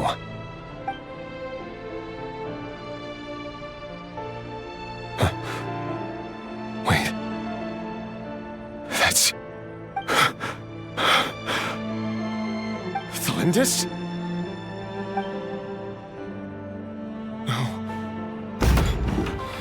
No! No! Why? But you bear no mark of the Crimson Moon. How could you possibly have anything to do with them? It cannot be! A diluted bloodline. Carefully concealed. I see it now. You've been living in the shadows just like me. What a fool I've been. Numbing myself with talk of justice. Even imagining my friends would back me up. But in the end, Irminsul. Finster King! How far are you going to take this? From the direct bloodline to secondary offshoots? And then what? Today it's the descendants of the Crimson Moon. Who will it be tomorrow? Will you not rest until everyone down here is dead? No. This cannot go on. This is where it ends.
You're really letting me go? I am. As long as you can guarantee that no one will find you. Don't worry, I'll be extra careful. No one will know I was here. But what about you? Me? If you let me go, you won't be able to complete your mission, will you? Good point. In that case, maybe you should stay. No, please! I just want to see the outside world again. To... Go on living? Yes. I know you're a man of your word. So please, just let me go. If I let you leave, what will become of me? Just kidding. Go, now. But remember, don't let anyone know you were caught. We'll be seeing each other again very soon if you do. Even shadows in the dark must live by a code. But you can't save everyone. You've been whispering in my ear for days now, Vedavulnir. What are you trying to do? Break me down? I only say this because you long for an answer to your problems. Let her go, Rerir, or you risk losing everything. I will not abandon Thalindis. Then you'll need a little more vigilance and a lot more power. The world is changing, Rerir. Keep your eyes peeled for your moment of opportunity. That voice used to be so unclear. But now I know exactly whose it is. It's Vedavulnir. He won't tell me how to actually resolve any of this, but he keeps trying to manipulate me like a puppet. What's his game here? Tell me then. What will this moment of opportunity look like? And no answer. He's like a ghost. Always disturbing me when I'm on edge, but never answering when I need him most. So, the Eclipse Dynasty was purging, well, massacring the descendants of the Crimson Moon. And it seems like it was all connected to the Vinster King's research. The King's obsession with abyssal power left the future of Conria hanging in the balance. No wonder every aspect of Rerir's life was so unstable. And it looks like this Thalindis, Rerir's would-be fiancée, herself belonged to a sub-branch of the Crimson Moon Dynasty's descendants. It almost defies belief that a couple like them could hide the truth from each other for so long. If the Vinster King hadn't intervened in such a drastic way, they might have gone on deceiving each other for the rest of their lives. And why does Vedavulnir, Dainslif's older brother, keep talking in Rerir's head? This guy kept more secrets than I ever imagined. The human mind is like a vast desert of shifting sands. When you follow the flow of someone's memories, you only ever see the parts they're willing to let surface. Time for something a bit more creative. We've been inside Rerir's mind this whole time, building up a picture of his psyche. There's already enough clues on the board to start reading between the lines and mapping out the rest. Now, we can finally begin to put the pieces together. Sure, it'll only be a reconstruction, part simulation, part reasoning, but it's usually pretty accurate. Once we've built up a cognitive profile, We just need to cross-check the logic behind his actions. And then we'll be able to take a sneak peek at whatever it is that Rerir has really been hiding.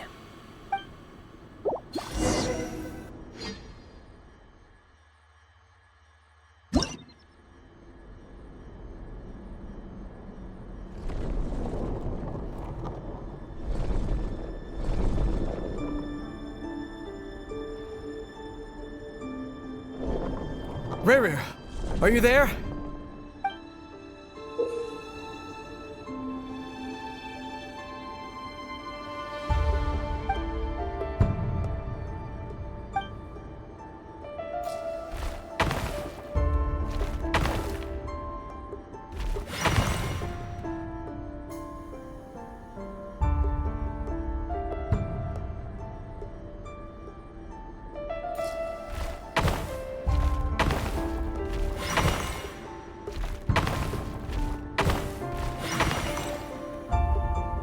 Hey, Rerir! Come out, it's urgent! Dane? What's wrong? Quick, come with me. I'll explain everything once we've met up with the others. Okay. I'll come. But the Lindis is still over at the Universitas. I'll need to leave her a note. All right then, but make it quick. I've never seen Dane so worked up before. Whatever this is, it must be big trouble.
Well, this is a nice change, meeting you all at this hour. When men and women of ambition can speak face to face in broad daylight, I say that's a big step forward for our dear Conria. Don't be ridiculous. We do not fear the day. Why would we seek refuge in the night? You might ask your blade that same question. I'm told it prefers the cover of darkness. The word on the street is that Sertologi only strikes when he has an unfair advantage. But that is patently false. I see you're missing an arm and a leg. Surely only a fair fight could explain that. If this is your way of offering me replacement limbs, believe me, I'll take them. Oh, we can certainly discuss that. With bioalchemy, anything is possible. Assuming I have your full support in my research. Lunatic. Robtatir, what brings you here? Why, Dainsleif, of course. He invited me. Please, cast aside your apprehensions, Miss Rhindaughter. Whatever the rumors may say, I am but a humble servant of the king, and I can assure you he affords me no greater convenience than he does you. Well, the Universitas Magistrorum won't stop fawning over you, so at least some of the rumors must be true. You're clearly doing well for yourself, so drop the humble servant act. It endears you to no one. You're president of the Universitas Magistrorum, the chief royal mage known as the Wise by royal appointment, and by far the most favored among the 4 pillars of Conria. Vice President Veet doesn't even try to hide his envy when he sees you. My success is the product of hard work and good luck. It's as simple as that. Were the king not such an extremist, I hardly think I would have received a senior post at my age. Of course, no job is without its gripes. Serving a king like ours can be a challenging task, as I'm sure you can imagine. And as for Eftervit, in missing out on the presidency, he's dodged a mountain of stress. Like everything else in life, it comes with pros and cons. You're all here. I apologize for the short notice, but it was an emergency.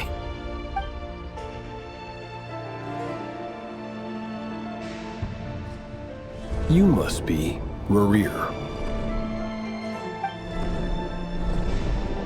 Mr. Sertologi.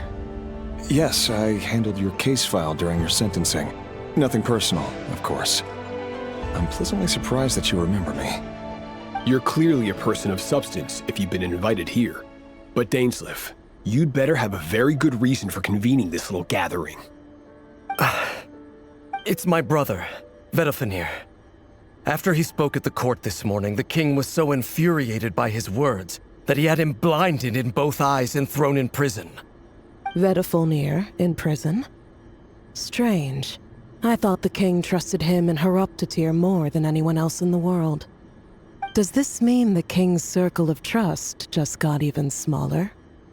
It has nothing to do with trust. It's about what the king wants, which is as clear as day to anyone paying attention.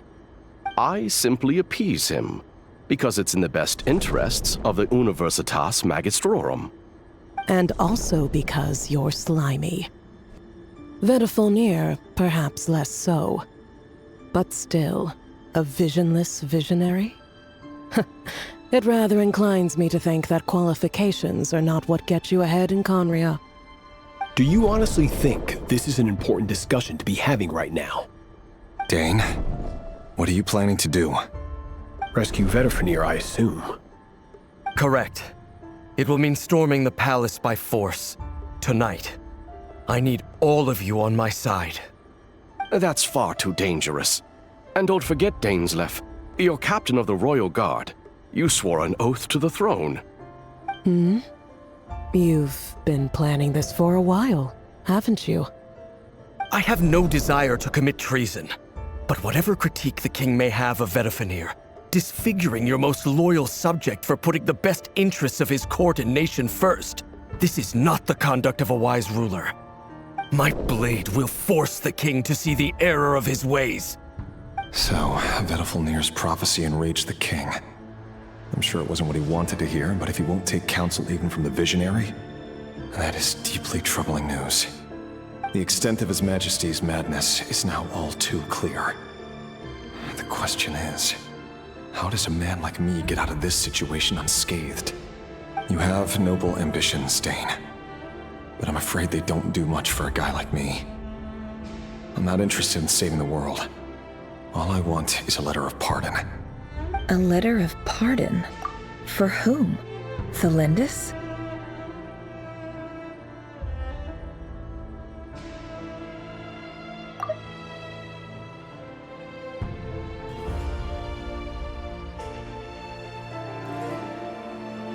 The chances of the Vinster King issuing a pardon for anyone connected to the Crimson Moon seem vanishingly slim.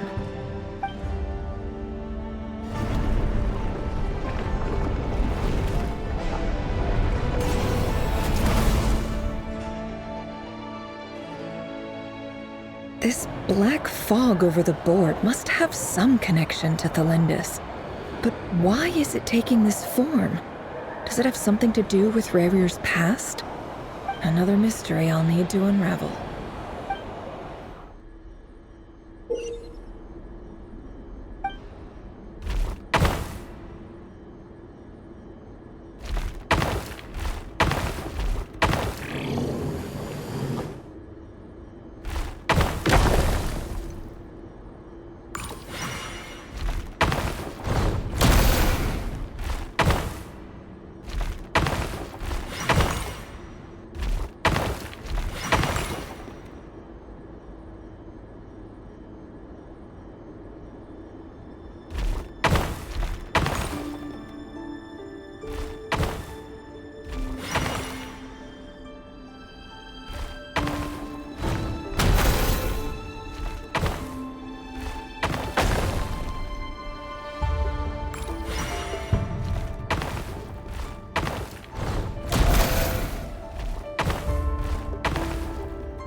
Author Thelindis.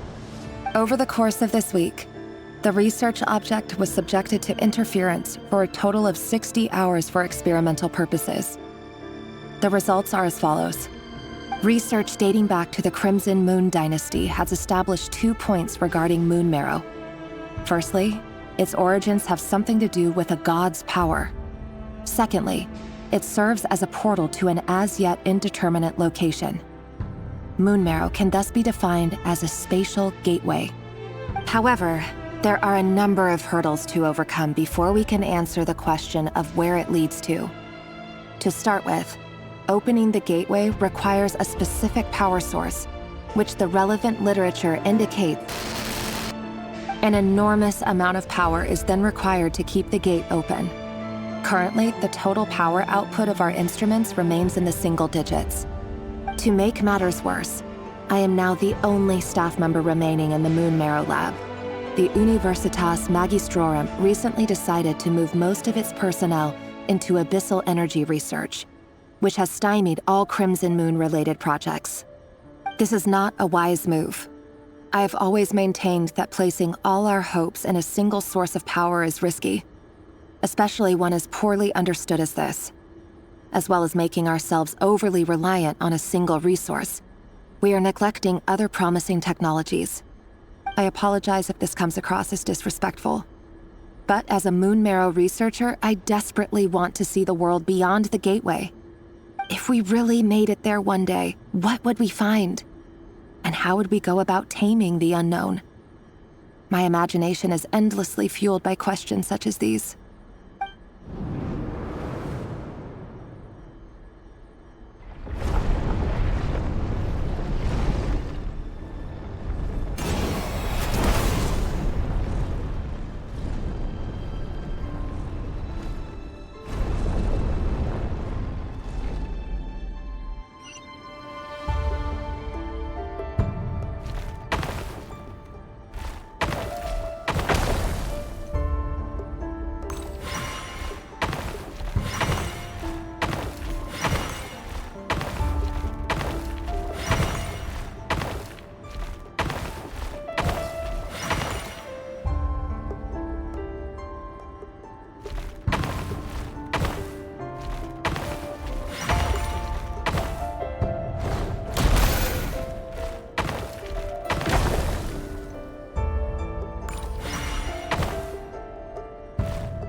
This is for you.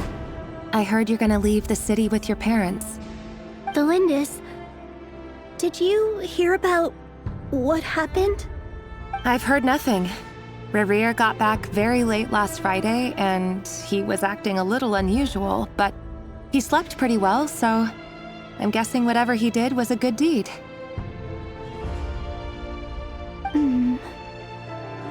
You never saw him, and I don't know what he did. And this conversation never happened. You understand? What if he finds out that you pried into his secrets? Don't be silly. I don't know what secrets he does or doesn't have. All I know is he's just a normal guy who happens to run some errands for the king. Are you scared of him? I don't know. The Rerir I know doesn't match the person you all describe. Logically, I should be scared of him. And yet, I don't want to lose him. But enough about that. You should get going, and be careful with the package I gave you. Keep it secret. Keep it safe. What's in it? A piece of the moon. All you need to know is that as long as you keep it safe, then in the future, everyone will be able to see a red moon. A red moon? You mean our moon? That's right. Our moon. Promise me you'll look after it. I promise, Thelindis. The Crimson Moon bloodline will never die out. Its light, the color of blood, will become like a fire that flows in our veins. The Crimson Moon bloodline will never die out. It's a piece of the moon. The Crimson Moon... I promise, Thelindis. No matter how long it takes.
Hurry, everyone, and stick to the plan.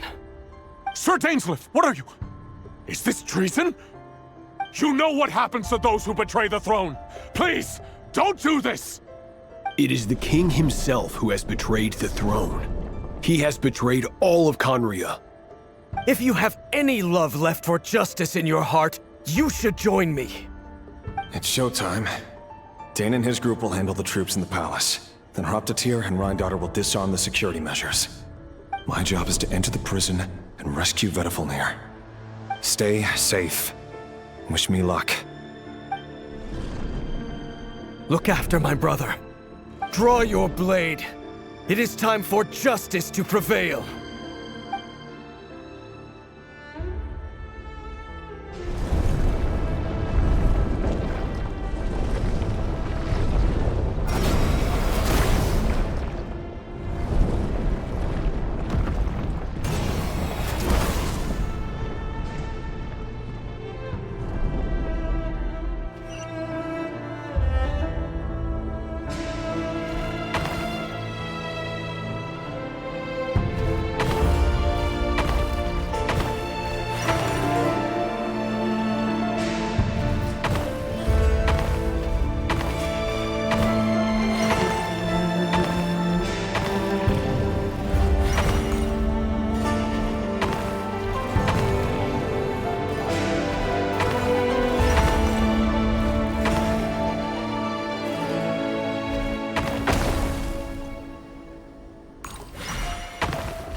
smell is abominable.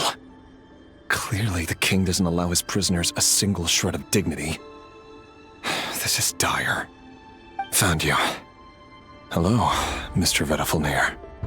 Ah, it's you. Surprised? Oh, wait. I guess surprise isn't an emotion that prophets feel very often. I certainly felt some surprise in the moment when I was blinded. Surprise at the king's sheer ignorance. Surprise at just how unfairly this world responds to words of earnest remonstration. I'm curious. What did you prophesize this time? It wasn't a prophecy. It was a word of warning. Someone had to say it. The king has forsaken all reason in pursuit of his obsessions. I simply told him that if he continues on this path, Conria will surely fall. But he didn't listen. Worse still, he stabbed you in both eyes and locked you away. Dane asked for my help. The court is in complete chaos now, but I'm sure you predicted that.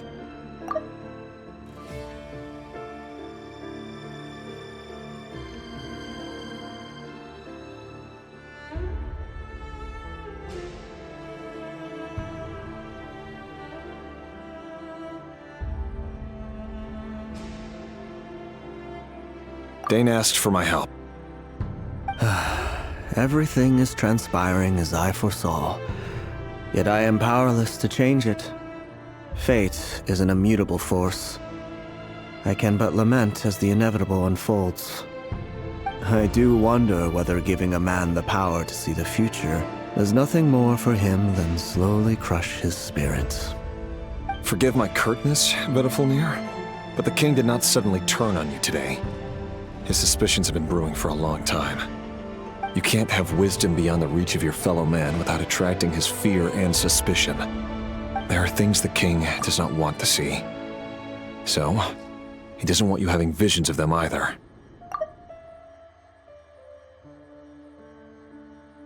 There are things the king...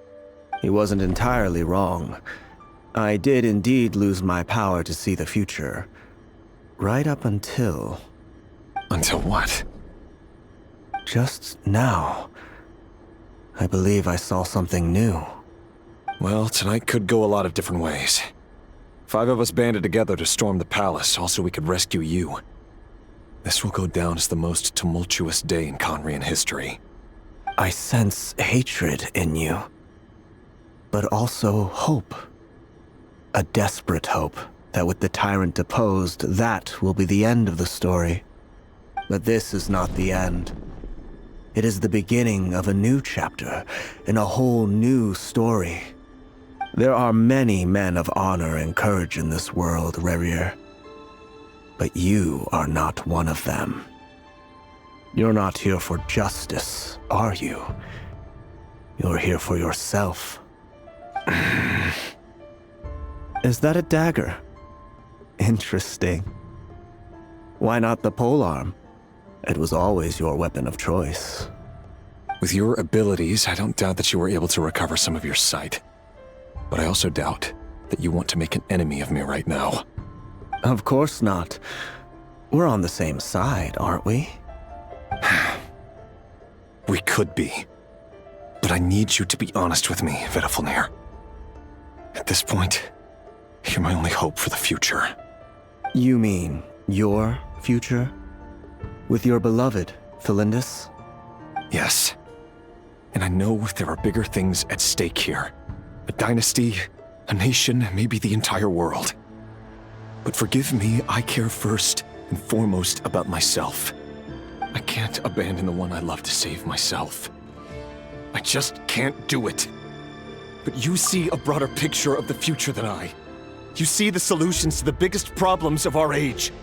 So tell me, what is my solution? What's the answer? In matters of fate, answers are either right or wrong. What will be and what will not. Maybe you are willing to pay a certain price in the pursuit of happiness, but unfortunately, fate does not negotiate. That is the cruelest thing about fate. It is unmoved by your sacrifices. That can't be true. I I know it's your voice that I keep hearing in my head, urging me to see how the world is changing, to seek more power, so I can protect the things I love. You show me disaster, but you won't show me how to avoid it?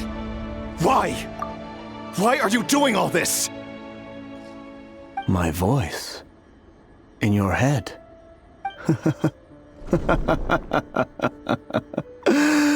So, you hear it too? The voice that steals your mind, gains your trust, and drives you crazy. It turns out that we are not so different, you and I. Vedifilnir just broke into the strangest smile I've ever seen in my life, as if he'd discovered some monumental secret. But then he suddenly switched to looking extremely weary. Very well then. My advice to you is as follows. You must persevere.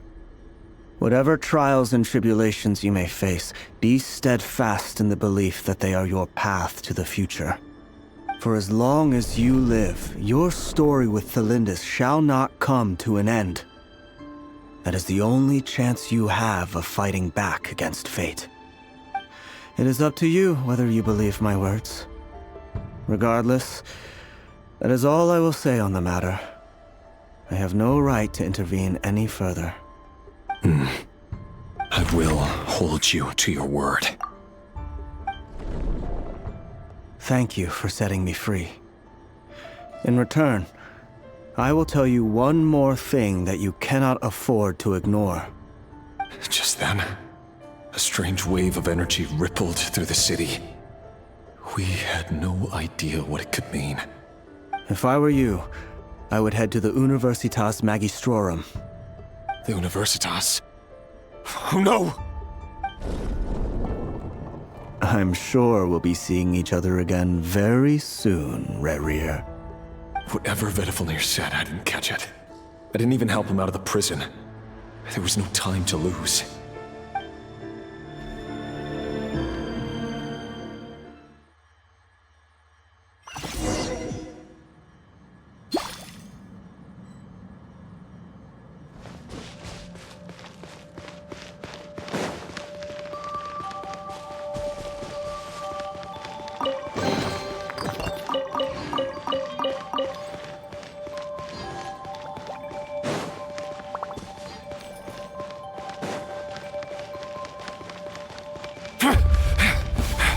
Monsters?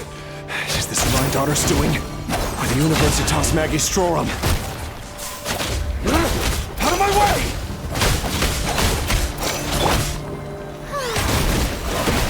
Let my name echo in song! Rap from the skies!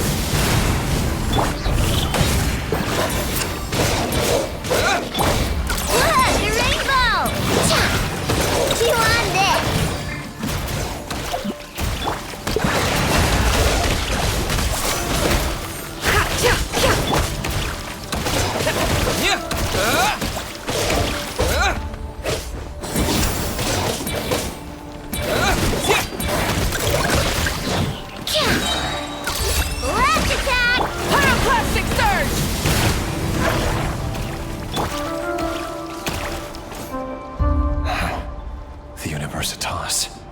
That reminds me of a rumor I once heard. Allegedly, the king installed secret mechanisms in the palace and around the city. No one knows where they are or what kind of power they hold. But if they were ever gonna activate, it would probably be on a night like tonight. Help! Help! Hold on! Don't let them anywhere near you! Save me! I can't! Ah! That sounded like an explosion. So, the rumor is true? The king really went through with it? What other means does the king have at his disposal? They must run on power from the Abyss. And given it's a major center of Abyss research, anyone over at the Universitas will be in grave danger. I have to hurry!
sun! It all adds up. The mystery unravels.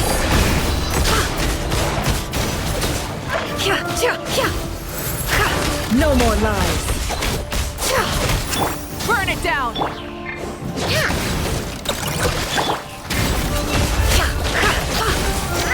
Can't hide the truth. Seek within.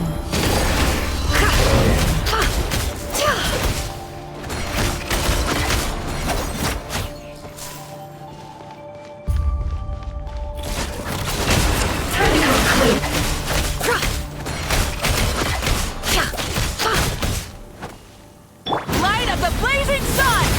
Try and stop me! Ding dong water bomb! The show begins! No more lies. The deception ends here.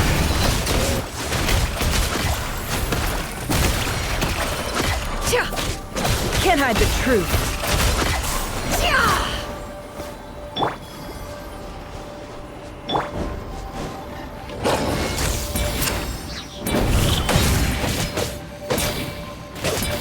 Pyroclastic surge!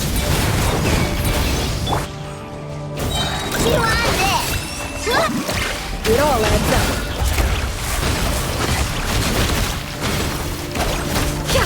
It all falls into place. The mystery unravels. It all falls into place.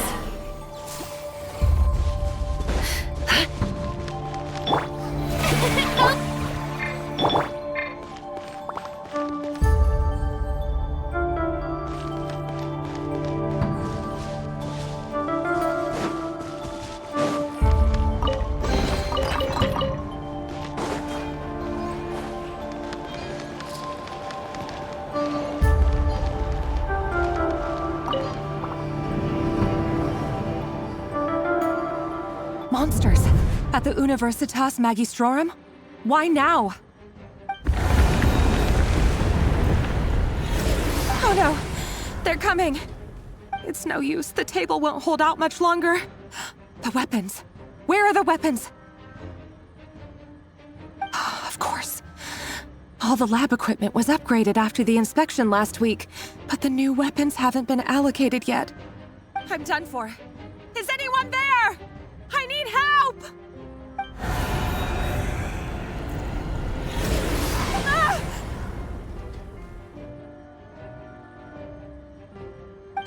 Stay back! Please stay back! Please!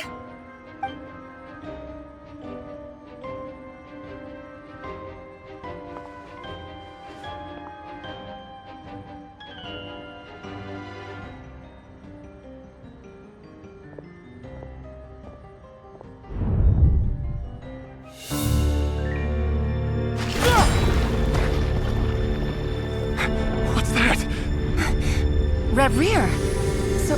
So the rumors about your work are true. What? No! Listen, something happened at the palace tonight. We have to leave! You don't need to lie to me anymore. What do you mean? I know why you're worried, and I will respect the decision you've made. But it's okay, because I found a solution. I know how to end all this. You can have it back. The normal life you so desire. But until then, I'm afraid our wedding will have to wait. This? No, don't do it! Cylinders! Cylinders!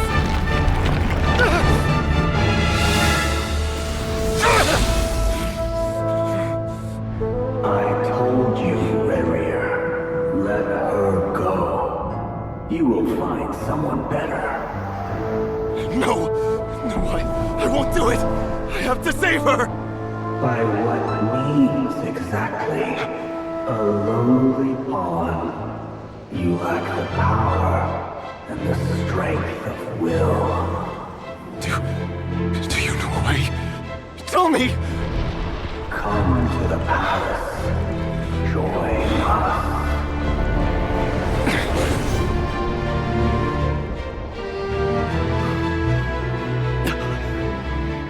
Rary, thank goodness we... Step forth and take your share.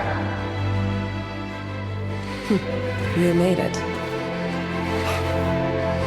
Not you too.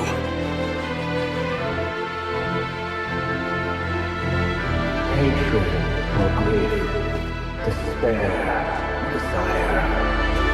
We all have our own.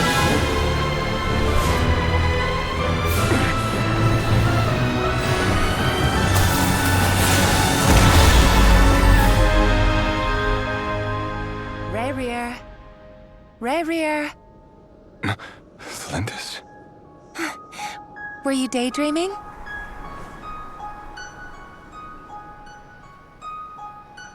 You still remember, Rarier? That question you asked me a couple of weeks ago? Oh. You mean the proposal? Yeah. I'm wondering, where do you think would be a good place to discuss it? Maybe in the garden? Or were you thinking a fancy restaurant? It's your choice.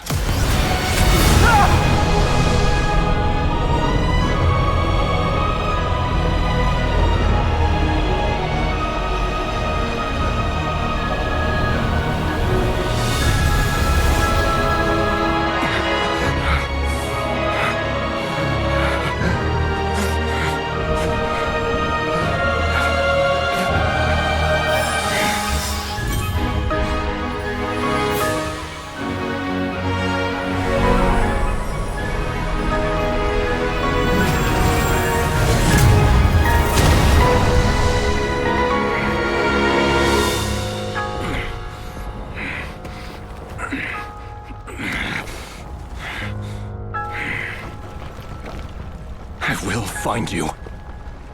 And then, you can give me your answer.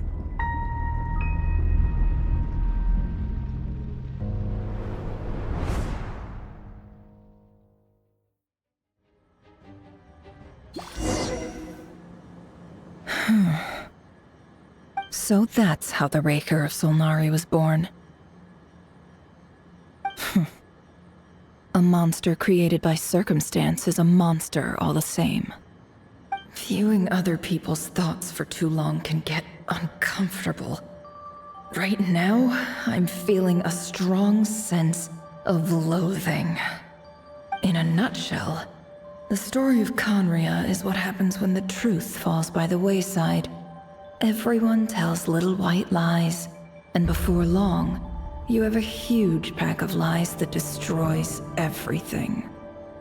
Whew. Time to get back. His past is filled with sorrow, but the tale of any fallen civilization is one of endless tragedy. Cruel as it may be, that was Conria's fate.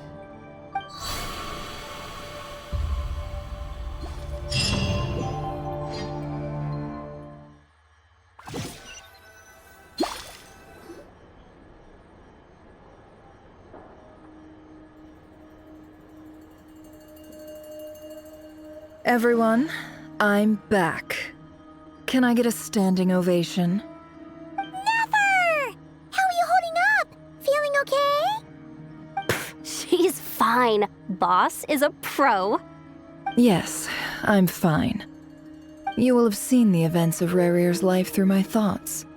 It's now clear that he is just a regular nobody, driven by personal tragedy, as he said himself. I mostly agree. There's only so much we can know about him from his memories alone, but they did give us a clear glimpse into his life in Conria. However, I would not consider Rarir to be a nobody. He was deeply involved in the events of that era. Yet, when the catastrophe of a generation strikes, nobody is safe. Sounds to me like you're speaking in riddles again. Is this you urging me not to abandon the people of Nodcry in their hour of need? That's not what I meant. Although I do hope you choose to remain a part of the plan. Without you, the mission ahead will be all but impossible.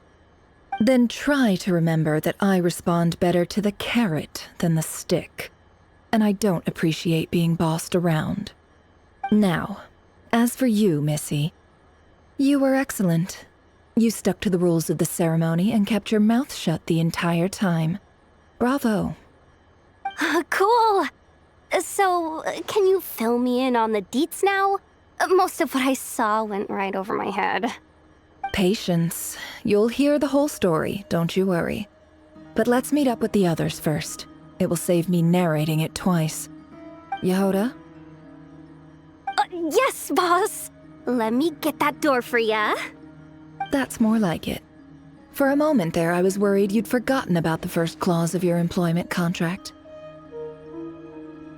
Forgive my curiosity, but what does the first clause say?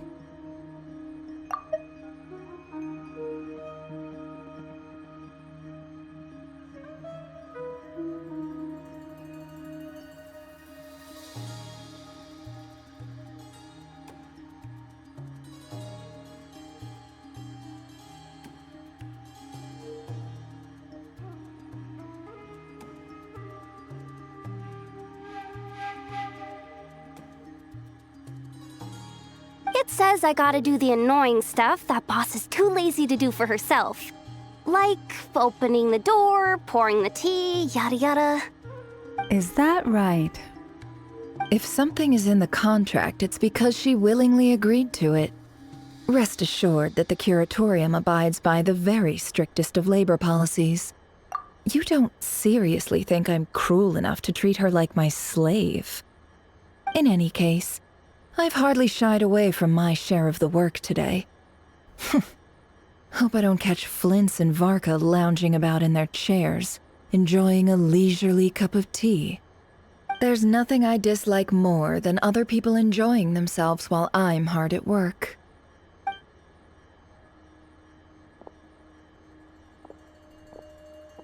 Oh no.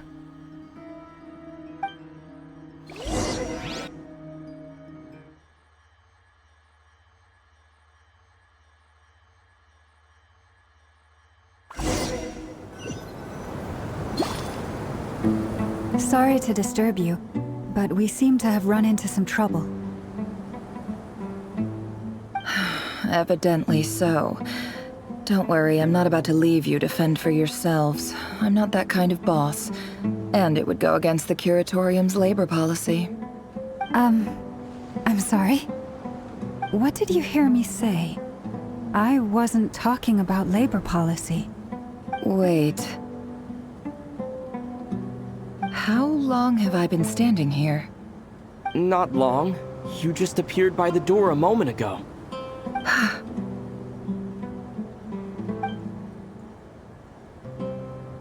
Boss, what's wrong? You look like you've seen a ghost. We've been tricked. We never left at all. Somehow I hallucinated that whole scene back inside the office. Hallucinated? But how?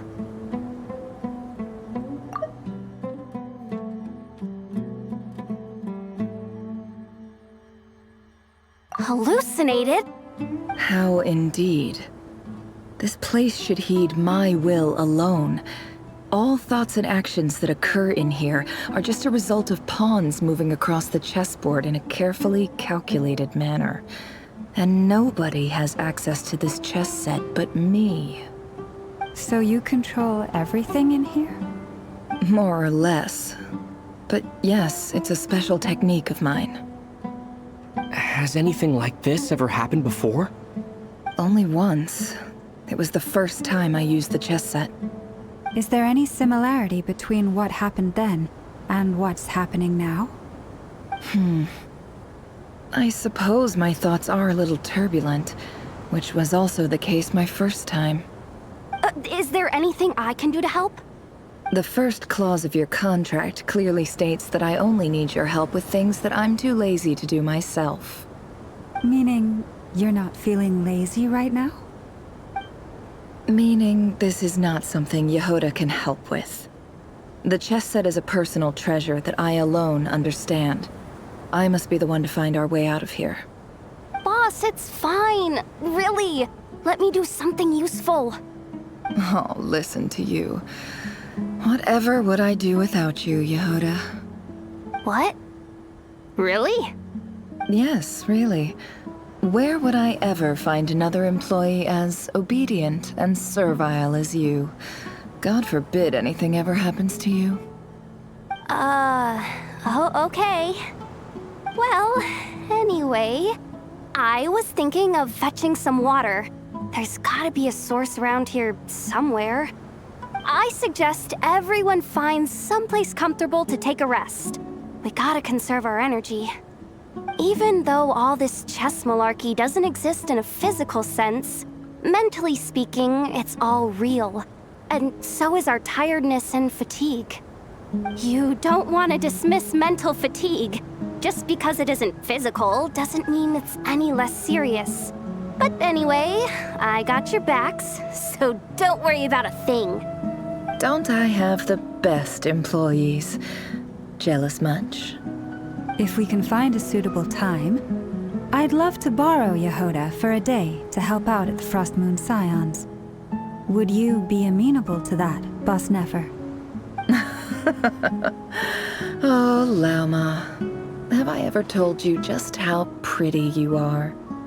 Beauty runs from the tips of your antlers to the depths of your imagination. Time to rally, everyone. Follow me. As we continue our journey, the same rules will apply. That means stay focused and no talking no matter what we encounter. And don't disturb the chess pieces. You have my word that I will get us all out of here.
Looks familiar. That's not a good sign. There's someone up ahead. Time for a little chat.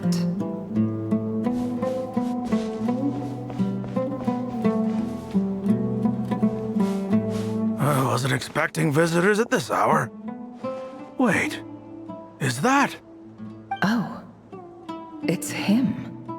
There you are! Sinue's been looking for you all day. I think he has some news for you. Oh yeah? What were you doing just now, Uncle Retinue? Hiding away some more loose change? I know I saw some Mora. What do you mean loose change? Oh, come on, I'm too old for this. Just pretend you saw nothing.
Why does Ashru sit up on the counter? To welcome our clients, of course. A kitty's gotta earn his kibble somehow.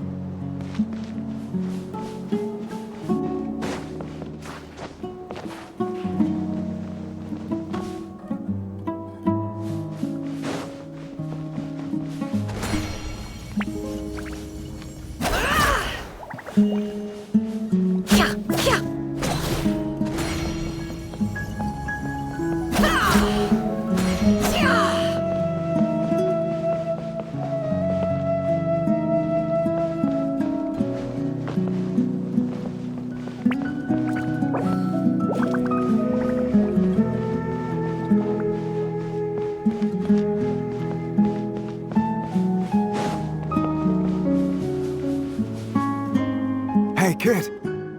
Mind telling me what Sinnohe's been up to recently? I'm trying to get in his good books and I need a way in. Get in his good books? Why? What do you want with my dad, Uncle Apepi? I've written a new song. I was hoping to showcase it at the next festival, but I'll need his approval. A new song, huh? I'd love to stay and listen, but unfortunately, Uncle Retinue says my dad's looking for me. Well, there's plenty of time and I'm not going anywhere. See that pile of stones? I'll be sitting there warming up my vocal cords. Come find me when you're done. Pile of stones. Got it.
Don't trust your eyes uncritically.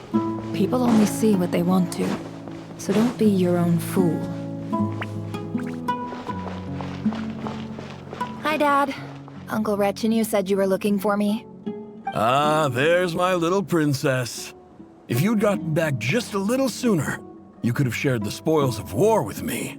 Spoils of war? Who were you fighting against, Dad? It was just a figure of speech. The aftermath of a sandstorm is no time to be waging war.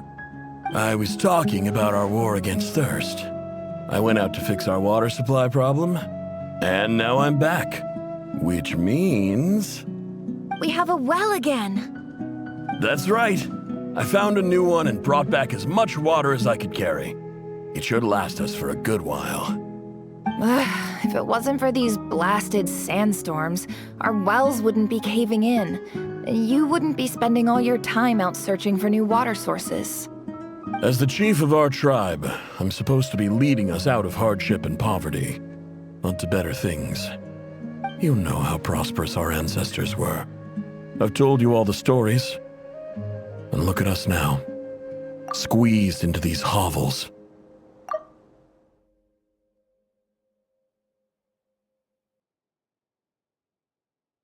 You know how prosperous. But things are looking up. I started working with some folks from the academia a few months back. They gave me some contacts in return for my assistance in the desert. So you're the academia's helper now? Special ambassador, they call it. Think of it as a partnership. It's nothing bad, okay? We've been isolated here in the desert for too long. Seeking opportunities elsewhere is the best thing for us, and the fastest way to progress. So, do you get anything good out of being a special ambassador? Of course. My luck's improving all the time. One day, I swear I'm gonna lead us out of this place. We'll find somewhere new.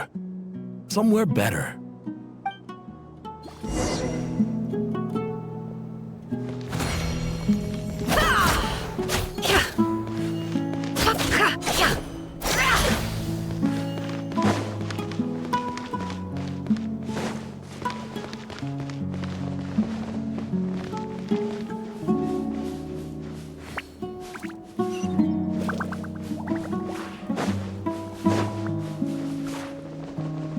The riddle remains unsolved.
That's our well, and you know it. You stole from us. Well, you've gone from chief to thief, and now you have to face the consequences. Did you really think you could take our water without permission and get away with it? You're either brave, stupid, or both. And that Special Ambassador Act? Yeah, nice try! We spoke to the academia. They said it was all news to them. And that special... You're a liar and a cheat!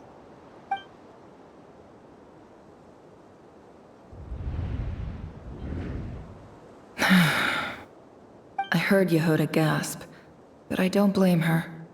Most people are terrified by the sight of blood. Corpses strewn across the ground. The wounds are clearly from scimitars and daggers. The desert dwellers' weapons of choice. There's a handwritten note on the ground. Let's see what it says. Halil, this is Sinuhe, chief of the Shimti tribe. Surely you remember me. I was the one who helped you and your colleagues avoid the quicksand in the desert. This is my second time writing to you. I assume my last letter must have gotten lost in the mail, as I didn't receive a reply. I hope this one makes it to you safely. I'm writing to you because I need some help. That sandstorm the other day completely blocked up our well, forcing me to look for another water source in Iab and Unut territory. It was a matter of survival. Praise the gods. The well of the Iab tribe was intact. It was my last resort. I drew what water I could and left, but not without being spotted. I fear they will retaliate. You told me to write to you if I ever needed help. You said you'd be my ally in the academia.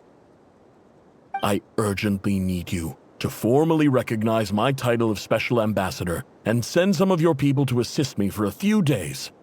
It's the only way I can convince them that this was the academia's decision and prevent them from retaliating. This is an emergency. Please send help as soon as possible. Looks like this letter never got sent. The writer died a grisly death, and the letter was trampled into the ground. It's badly defaced. Some parts are barely legible. What a ridiculous lie the surviving Shimti tell. Their whole village was butchered over a sip of water.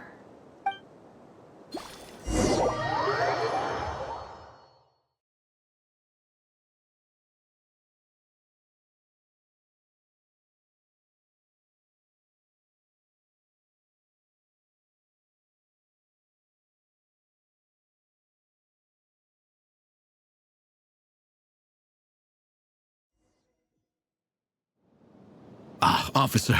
Welcome. Welcome to our humble village. I thought you would at least have the courtesy to provide some respectable libations.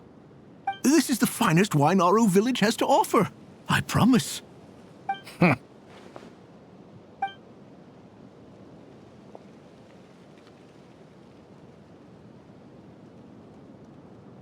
The Academia has agreed to reserve a single space for a candidate from your village. But I remain skeptical of this entire endeavor. I highly doubt anyone in this desert possesses serious academic potential. Please, have faith. If not in us, then in our god. The child we found shows great promise. I beg you, take her away from this place. Give her a chance. Don't let her talent go to waste. I don't recognize her. New arrival? She showed up here a few days ago and we took her in. She's a really bright kid. Please help. I'm begging you. So, where are you from? Nowhere special. Just a sand dune. What about the rest of your family? How many of you are there? Just the one. It's only you? Correct. So, no brothers, no sisters, no mother or father? Any who have slept on a bed of sand, I call my brothers and my sisters.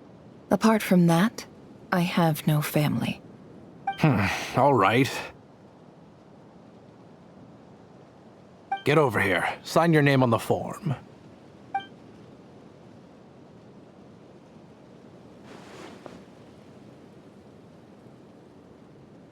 Never?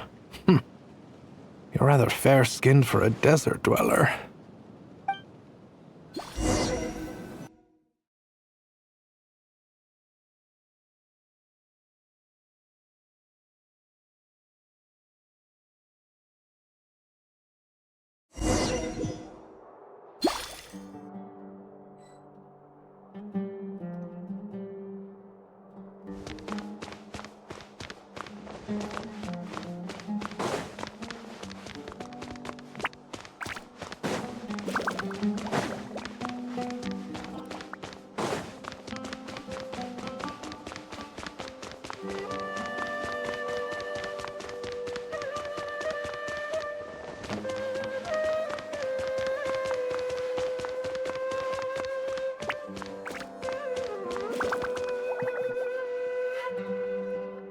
Nefer, this term's assignments have been issued already. Please read through the materials thoroughly, conduct your own additional research, and then write an essay on the topic. Yes, Professor, I'm aware. I just had a couple more questions I wanted to get your perspective on. Oh? Please, ask away. Well, I saw the other students' problem sheets, and I couldn't help but notice that my assignment is much easier than theirs. Do you really think I'm a weak student? A weak student? Goodness, no. Quite the opposite. You have a sharp mind. Almost too sharp. I think what you're saying is, a weak student wouldn't have noticed the discrepancy. And if they did, they certainly wouldn't complain about the lighter workload. You see, sharp as they come. You see things the way they are. And I'm sure you know why they're like that. Because of where I come from. Because I'm different. I'm sorry, Nefer. I don't like it any more than you do. It's just... Anyway, you said you had a couple of questions. What's the other one? I wanted to check... If someone sent me a letter to the Academia, where do I go to collect it? Ah, your family wrote to you. As long as they put your name on the envelope, someone should hand it right to you. Not exactly. It's not even a recent letter. I was just curious where the mail would end up if no one collects it. The House of Dana, I expect. I know there's a box for unclaimed mail somewhere in there, probably sitting on a shelf. Whatever you're looking for, that'd be the place to start. Okay, got it. Thank you, Professor. Oh, don't mention it. Honestly, I feel like I failed you. I'm supposed to be your teacher, but I haven't taught you anything. Hey, don't say that. You're a great teacher, and you do your best for all your students. But the rules are the rules. You're not allowed to teach students like me. It's not just the academia either. The whole world bends over backwards for the successful and leaves the losers to suffer and die. Oh, my dear child. Don't tell me you've given up on life already. I haven't. I just think that if you want to make it in this world, you have to find a way to become successful.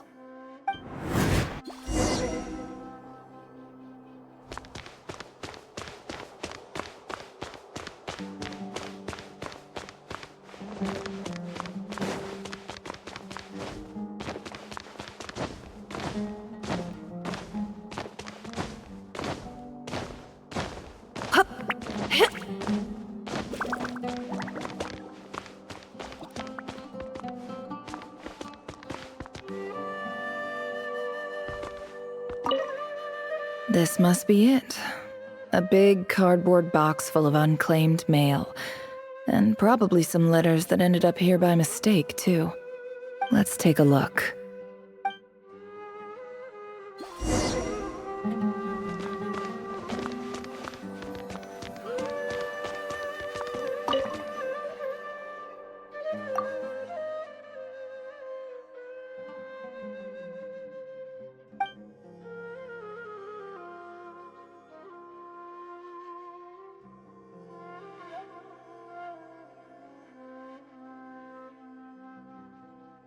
A dilapidation survey from Port Ormos.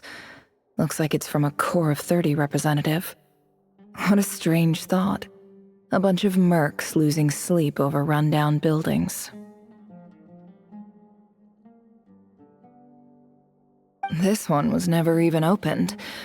I guess the recipient didn't care what the Core of 30 had to say about anything.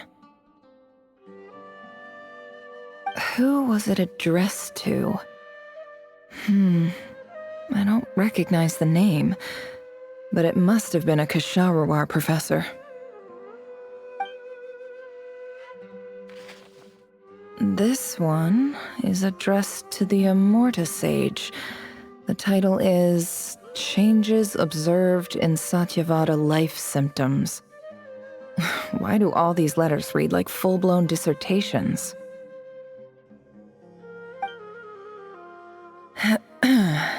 Guided by the incense, we became lost somewhere in the forest. All the barriers between levels of consciousness disappeared as our minds soared around in circles, looking for a branch to seek refuge on. In clinical terms, these symptoms fit the description of incense poisoning. The Immorta Darshan strictly prohibits the use of hallucinogenic substances, but I believe there are still people getting away with it.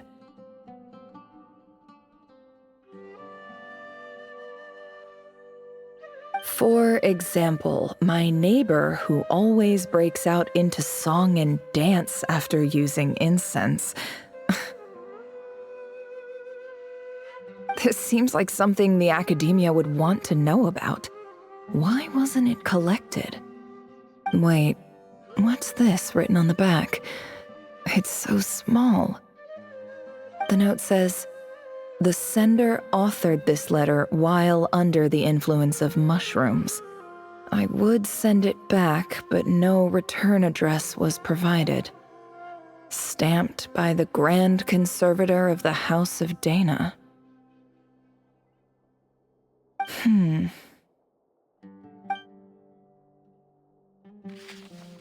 This next one is addressed to Grand Sage Azar. A few words of protest regarding recent changes in Sumeru's educational policy.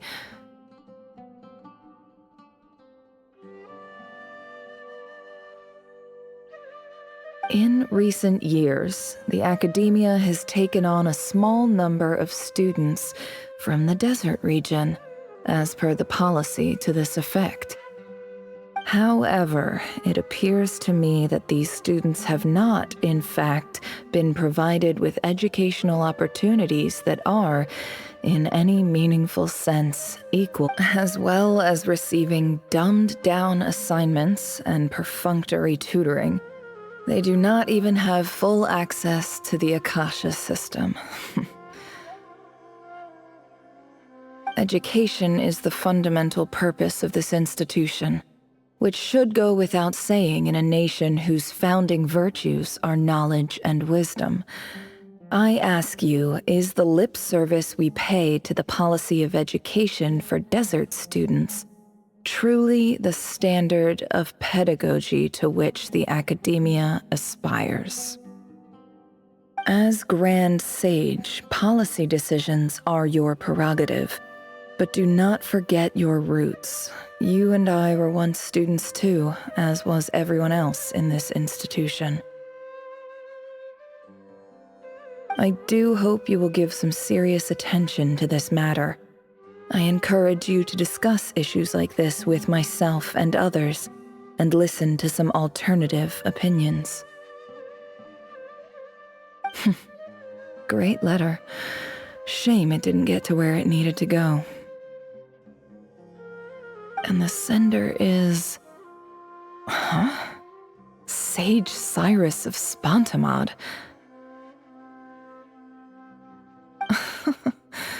I didn't realize anyone else even knew how bad students like me have it in this place.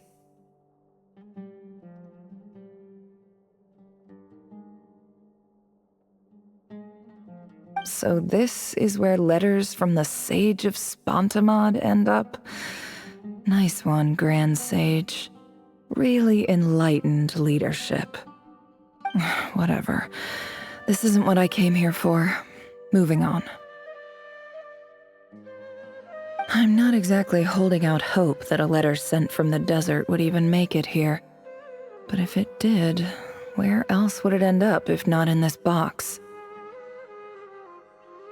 I can't believe how much discarded mail there is. Must have been years since someone last went through it all. And this is just one box.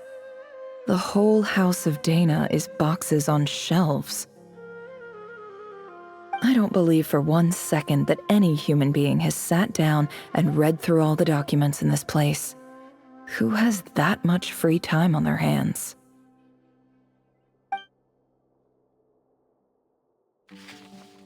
Wait, could this be it?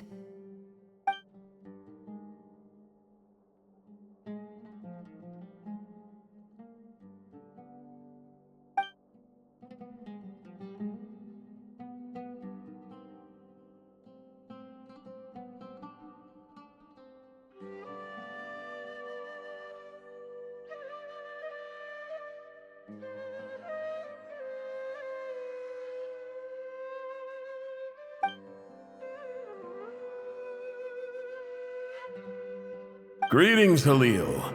My name is Sinue, chief of the Shimti tribe. I was the one who came to you and your colleague Zaid when you ran into trouble in the Great Red Sand. I don't know how well you remember it now, but I brought you to safety and gave you some water and other supplies. You seemed very pleased and told me your name.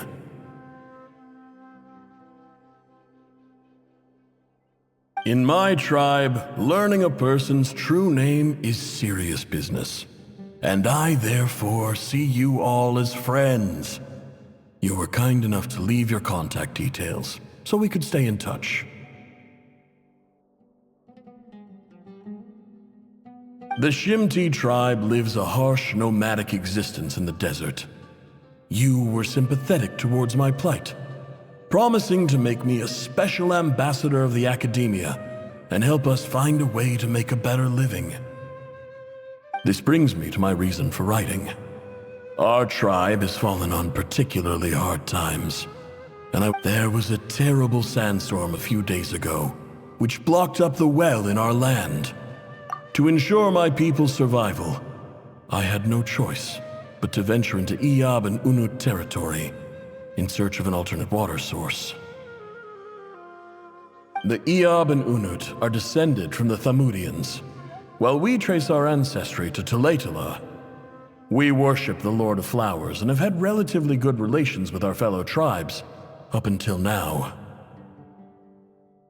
I found a well belonging to the Eob tribe. They declined to help us, but I really had no other option, so I took some water to keep me and my tribe alive.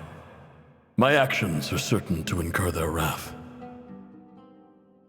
When we met, you assured me that you would be my ally in the academia. I would like to take you up on that offer, because I really need your help. I wonder if you could send an academia representative to meet with me. That aside, the last time you were here, you mentioned that the academia had started accepting students from the desert, and I told you a little about my daughter, Nefer. We have next to no resources here in the desert, and my power and influence are limited. Would you consider enrolling my daughter at the academia? She is a smart girl.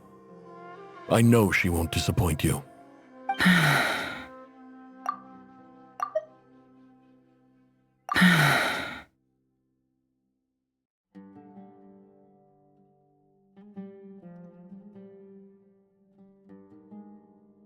From the outset, the academia never took you seriously. Those things they promised were just empty words. I doubt they even remember the name Sinuhe. And you were so emphatic that your luck had finally changed for the better. You swore you'd lead us to a better place one day. You spoke with such conviction, like you were the most powerful chief in the whole desert.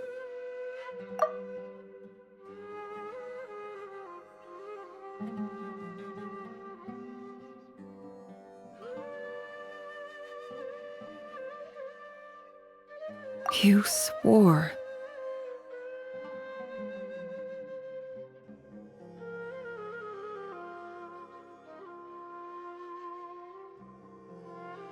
You liar. You lied about everything. You promised the world and delivered on none of it.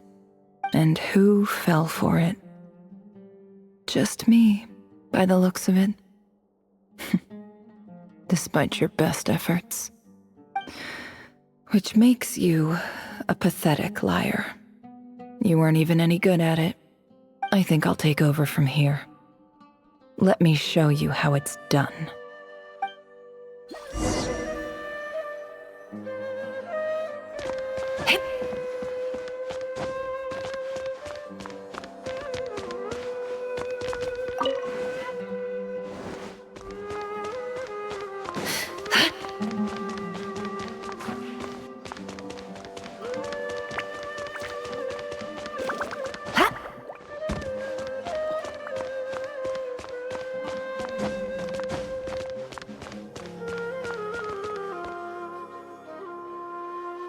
I just came to say goodbye.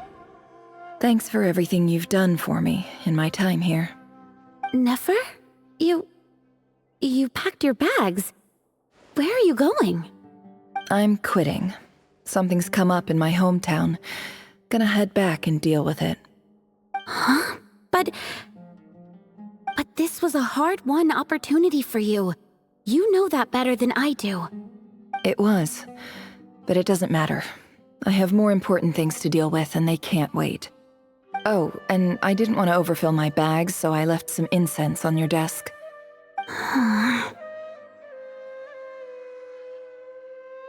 What's wrong? I thought you liked incense. Although, I did read somewhere in the House of Dana that it has hallucinogenic effects. Don't use it all at once, all right? Isn't this the stuff you brought from your hometown? You're just letting me have it? But you said it's a rare and valuable commodity. Yeah, about that. I lied. It's not rare at all. There's this bunch of ruins near my hometown that are practically overgrown with this plant. It's not worth much. Keep it, it's fine.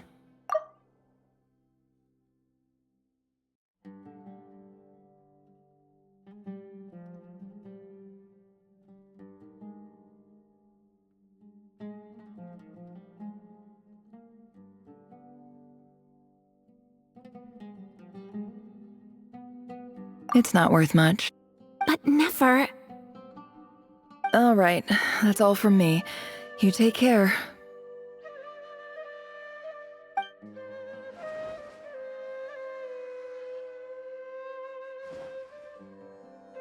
Don't forget me, okay?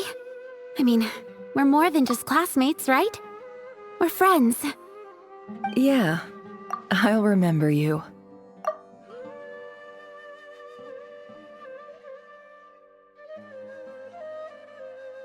I lied again. That incense is worth a fortune, and it's a rare find even in those ruins.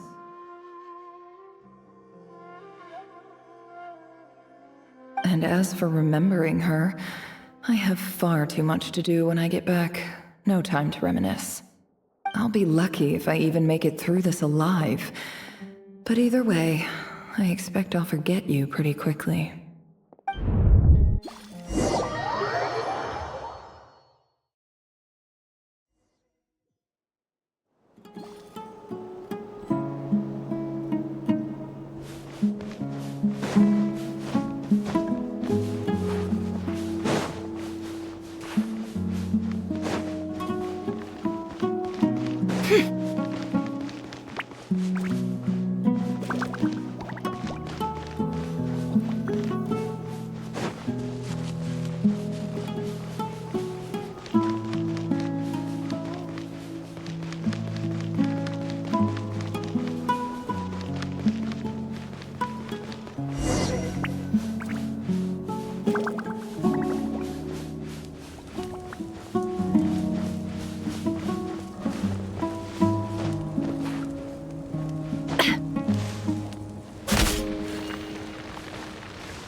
I saw this coming.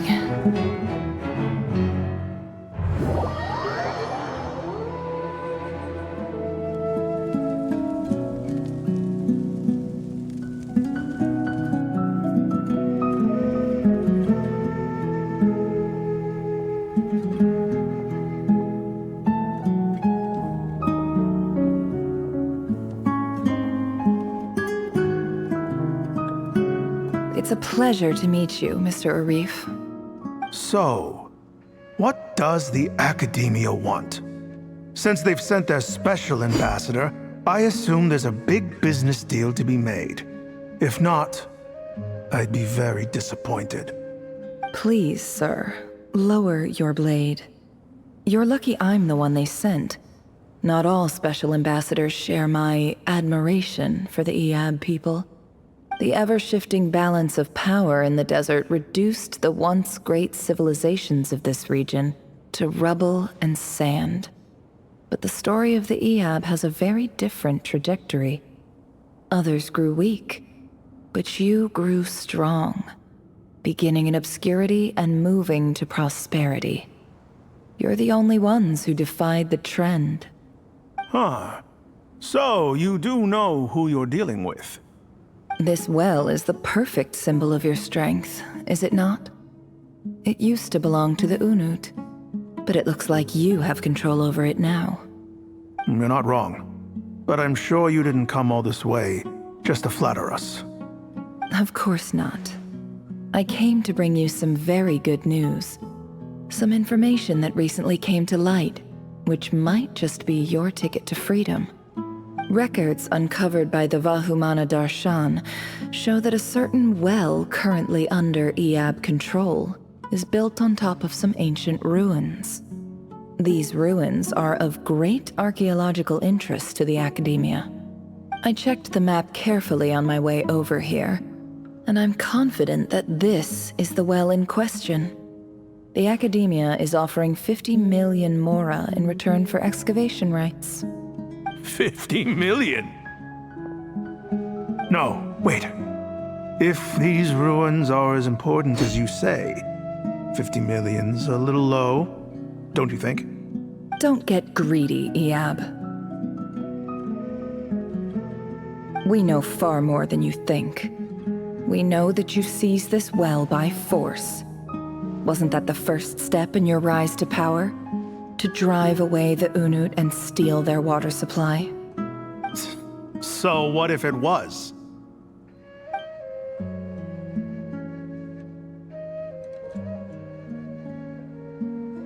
Don't worry. As unscrupulous as it was, it's something we're willing to overlook. The Academia is only interested in dealing with the de facto power holders in the region. I hope I am making myself clear. And I hope your words are the truth. If I find out the Academia is trying to play me, I'll hunt down every one of your people and make you watch as I cut their heads off one by one. I assure you, Chief, that would not be in your long-term interests.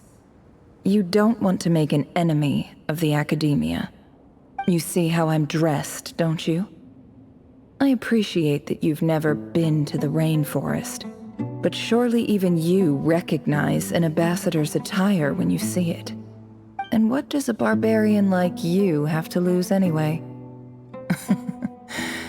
You really think the Sumeru Academia would bother to come all this way just to lie to you? We have more important things to worry about. All right, I take your point. The Academia is the highest authority in the land. I'm sure you're trustworthy people. In that case, we have a deal. We will sell you the excavation rights. I'd like to thank you, Ambassador. This is good news indeed. Excellent news. In fact, it calls for a celebration. Would you do us the honor of staying a while and enjoying some Eob hospitality? Gladly. I am partial to wine myself, and I trust you are as well. So let's indulge in a few drinks together, in celebration of this momentous occasion.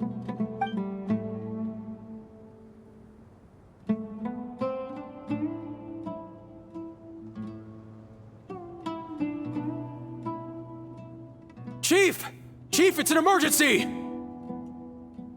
It's the Unut. They've taken the well. What? Well, don't just stand there. Take it back. Yes, Chief. I have every confidence in the Eob's military superiority, and yet... What is it? The Unut's response was alarmingly fast. The day after we reach a deal, they seize the well. This can't be a coincidence. Perhaps there is a traitor in your midst. I don't think so. I am obliged to remind you, Chief, that the Academia will only deal with the de facto power holders. If you cannot regain control over the well, I'm afraid you won't see a single mora of that 50 million. No! Please, Ambassador, just give me some time. I swear the Unut will not get away with this. That well is ours, and so is the Mora. Glad to hear it. I will wait here for an update. If there is a traitor, I will find them. In the meantime, make yourself at home. I'll report back as soon as I have an update.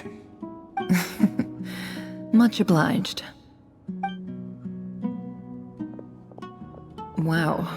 All it took was a few words and I've got him wrapped around my finger. What an amazing feeling.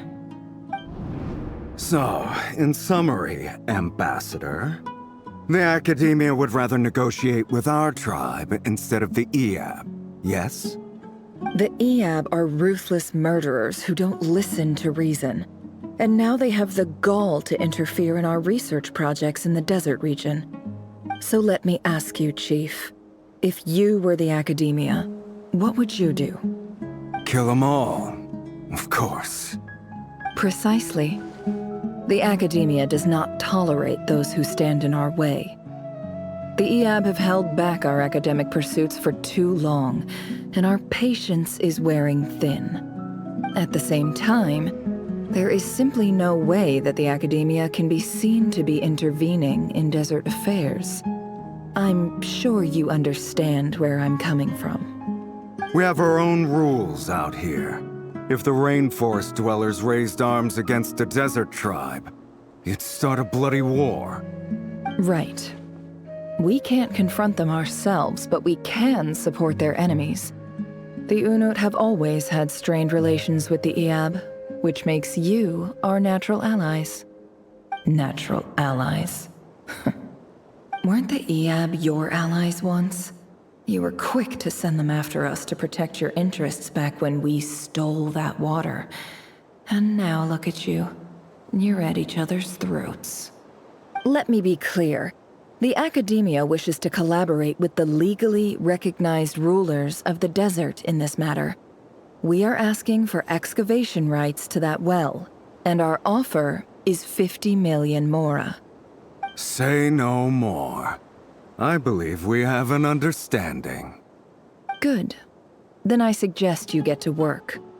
Get us access to that well, and the mora's yours. You see, Dad?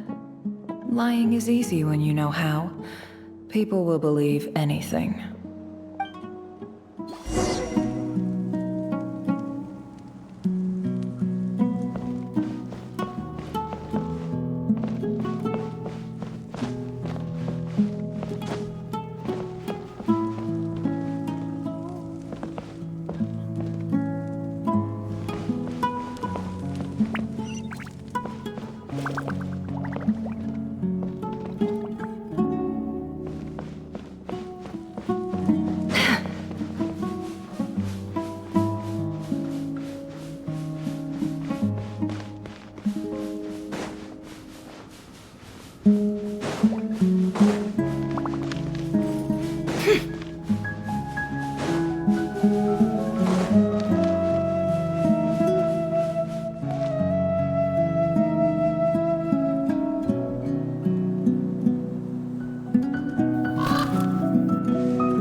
Look at yourselves.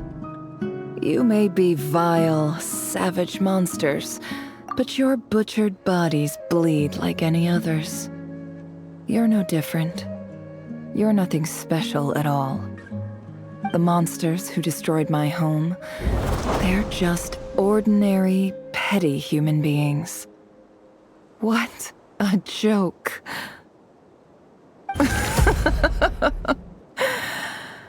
I think we're even now. Maybe I've even done the desert a favor. It's a better place without all these people around. Oh, Sinuhe, my gullible fool of a father. Perhaps if you'd been as ruthless as I was today, our tribespeople would still be alive. In this dog-eat-dog world, a chief needs to be tough to survive. But you couldn't do what had to be done. So I did it for you. Nefer, it's okay. All of this is in the past now. I believe I remember you promising to remain silent. Yeah, but even so... Yehoda, is there anything you can do to ease the tension? Alright, time for a sharp turn onto a completely different topic. So, anyway, that's enough of that. When are we getting out of this place? Feels like we've been walking forever. I'm getting pretty tired. Oh, Alma, you tired? Yes. If we can find somewhere to sit down, I could certainly do with a rest. It's not far now. There should be a temple just up ahead. Yes. Really? A temple? That's where this story ends? I guess that's how things go in the desert.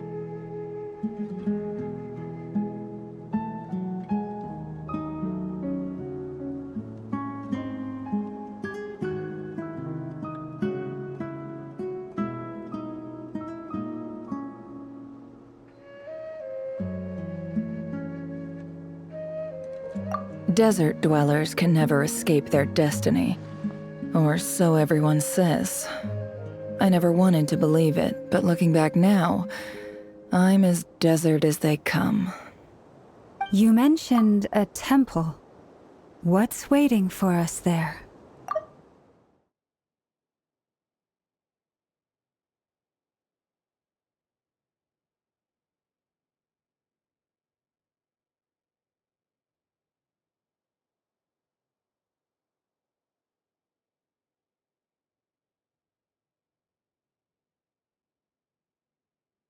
You mentioned a temple. My biggest trade secret of all. Ah. Then I'm guessing it's where you got your power from. The power to peer into other people's minds. I didn't know you were clued up on any other religions. I'm no expert in the history of Sumeru, but since you come from the desert, I would imagine it has something to do with King Deshret.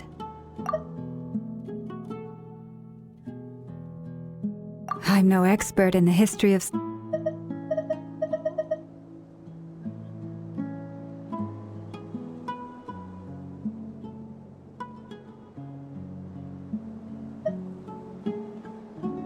Sounds impressive.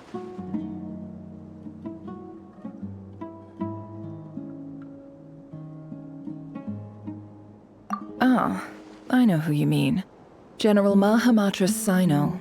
The spirit of Hermanubis dwells within him. That's Boss Neff for ya. She knows everything. Sino's hardly a figure of obscurity, but I know about Sethos too. What about him? Is he a big deal or something? Well, he's not a small deal, let's put it that way. Please, this is the bare-bone basics. Save the flattery. Thanks for your patience, everyone. I'm sure it's been a lot to take in.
Uh-oh. Uh-oh. Uh-oh. I'm totally out of my depth here. I don't have anything to add about any of this stuff. Like, look at that statue, for instance. I want to do the whole name-dropping, this girl knows her stuff thing too, but I've never seen anything like it before. A statue with the head of a bird.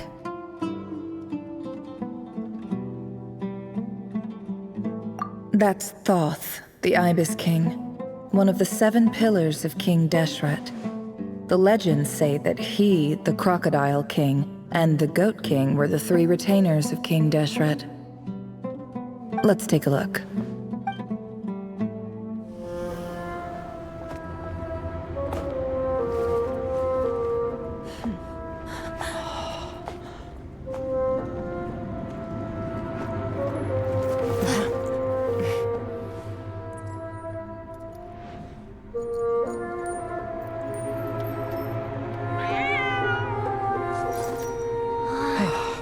It's just Ashru. So, all is well?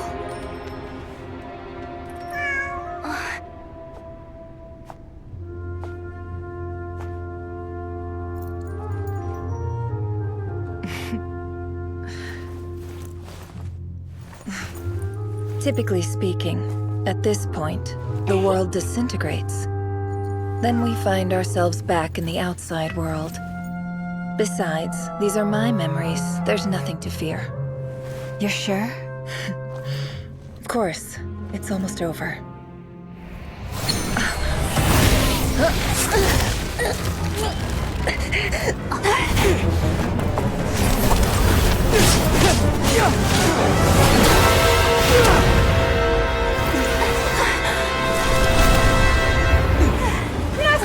Hold on!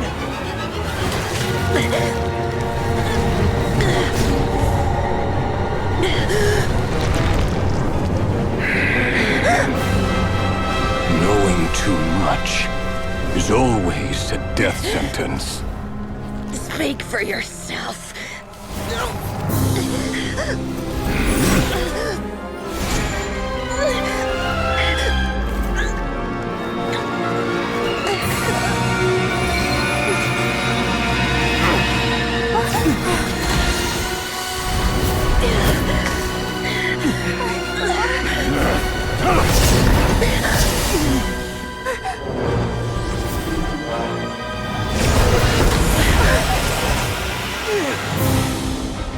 How repulsive.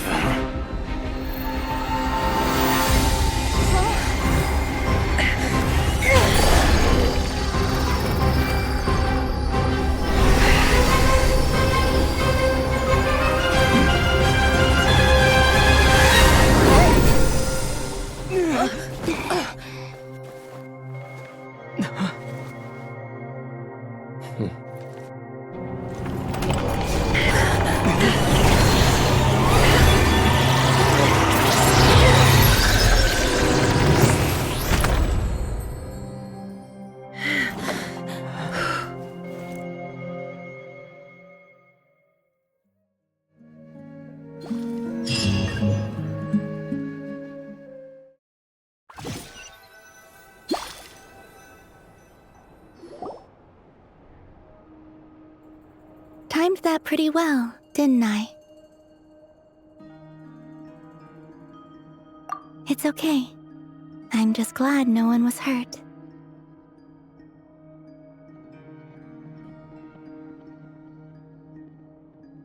Paimon noticed you doing something too, Dainsleif. Were you helping get them out? Of course. When I asked Nefer to conduct this investigation, I was not naive to the dangers involved. I had a duty to ensure your safety. Good to know your sense of justice is still intact after all these years. I take that to mean that you saw the truth.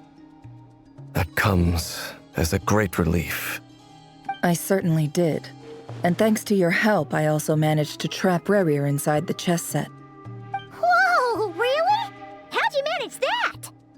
Well, to be honest, I sensed that something was wrong long before we made it to the temple. By using this fragment to probe into Rerir's past, well, the monster formerly known as Rerir, it seems I alerted him. I was tracking him, then he caught on and started tracking me too. Can't say I'm surprised. But how did he track you through your thoughts alone? That shouldn't be possible. Rerir was a secret agent who reported directly to the Vinster King. He is an expert at finding a trail and hunting down his pursuers. No wonder.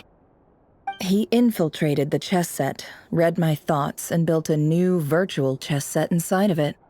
That's why we weren't able to leave at first. Speaking of your chess set, it's quite a remarkable item. Would I be right in thinking you have some connection to King Deshret? You overestimate me. I only have a connection with one of his underlings, the Ibis King. You all saw how this came to be. A long time ago, the Iab massacred my tribe, the Shimti, in our home village. A few years later, I enrolled in the academia, where some new information came to light. The Unut and the Iab fought a bitter battle over the rights to a well, all for the sake of a non-existent 50 million mora. The Iab ultimately won that confrontation, but their victory came at the cost of almost every warrior in the tribe. The final blow to the Iab came at the victory feast, when an Unut assassin beheaded their chief right before my eyes. The remaining Iab fled and have been scattered to the winds ever since. Having gotten my revenge, I returned to my hometown, where to my surprise, the nearby temple was still standing. There it was, seemingly immune to the relentless hostility of the desert, while my tribal home lay in ruins.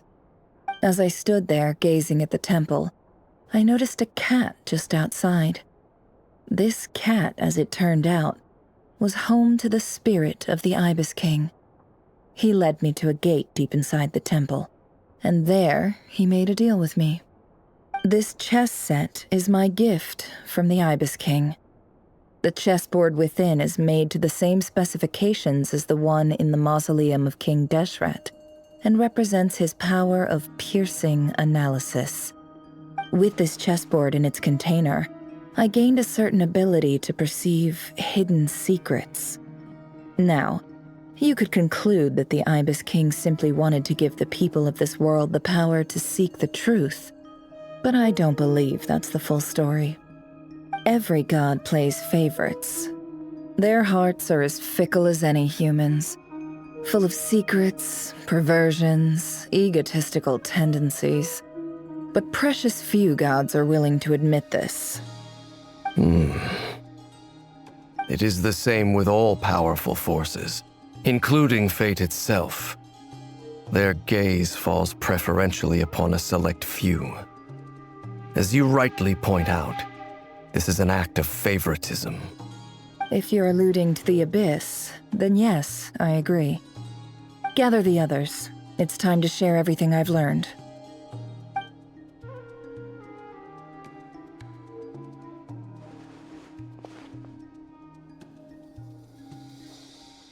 Thank you all for being here. As promised, I did some further investigating into the Raker of Solnari's background. I am pleased to report that the investigation has been most fruitful indeed. The Raker of Solnari, real name Rerir, was once a Conrian subject who served the Vinster King. I will now share the important details of his story. Please save any questions or comments for the end.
So that's why he's so obsessed with the moon.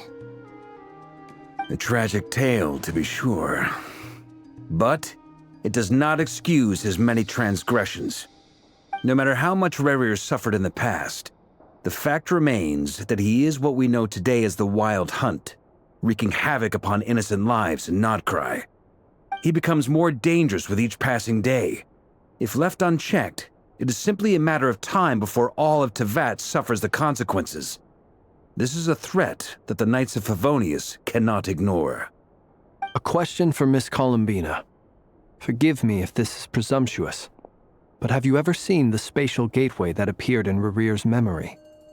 Never. But I have heard stories of something called the Moon Gate, and this seems to fit the description. Miss Lauma, any thoughts on this? In the lore of the Frost Moon Scions, the moon is believed to hold many secrets. Some sources speak of ancient knowledge, others of a gateway to the unknown. The term Moon Gate is one I have heard before, but as is the case with all of our legends, there are no records of any first-hand witnesses. We cannot know whether it truly exists. Then back to Miss Columbina. As a moon goddess yourself, do you have some idea of where the moon gate leads to? Not at this stage, sorry. I do hold the power of the frost moon, and my strength is recovering well. I can sense that the gate would open at my command, but... But there's more to the power of the frost moon than that? Yes. A moon goddess has the right to open the moon gate, since it is a path to the moon. But as Nefer mentioned, holding open a spatial gateway takes a huge amount of power. And right now, I need to conserve my energy to fight the Rahier of Solnari. I'm afraid this is one mystery we may have to leave unsolved for now. I agree. Better to save your strength.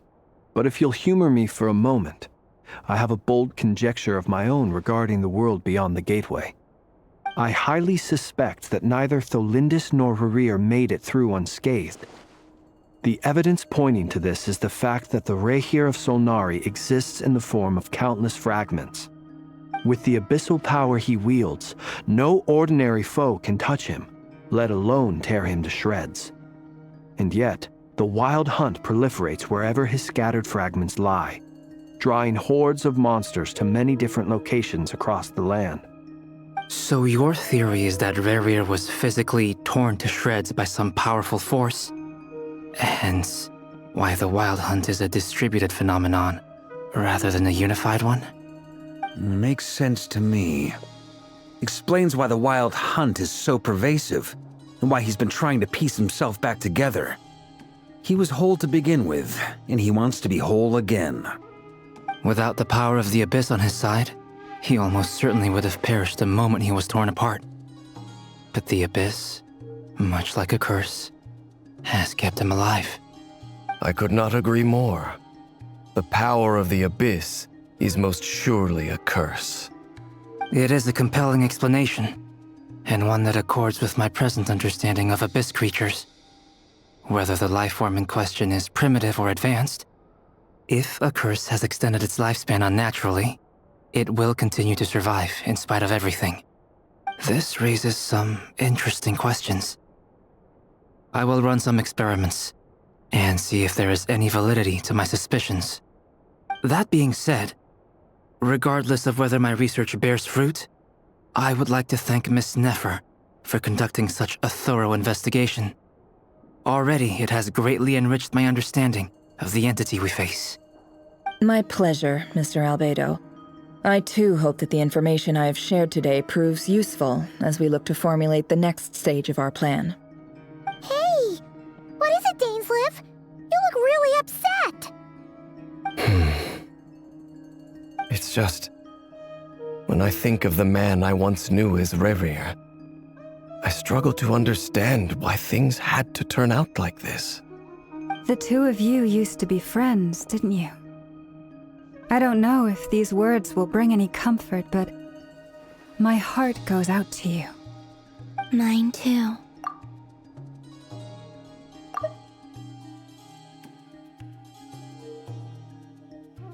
We can never know all the hows and whys of the way things are. The moon and stars are full of untold secrets and lies, and the skies are host to many more mysteries than these alone. Yet, none of that can begin to compare with the complexity of human life. Those are the first comforting words I've heard in a long time. Thank you both. Well, I think this is a good place to end today's meeting. I'm sure Nefer needs some time to recover. She's been through an awful lot today. That's very thoughtful of you, Lama. Of course. Sounds good to me. Take some time to rest and digest before we reconvene to nail down a plan.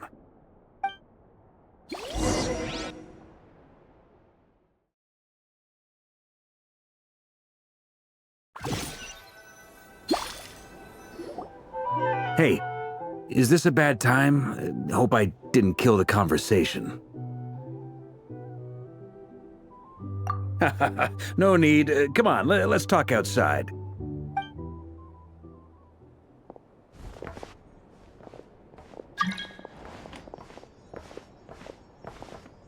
Anyway, Nefer went back to the curatorium to get some rest, but before she left, she shared some things with me that I thought you should be aware of.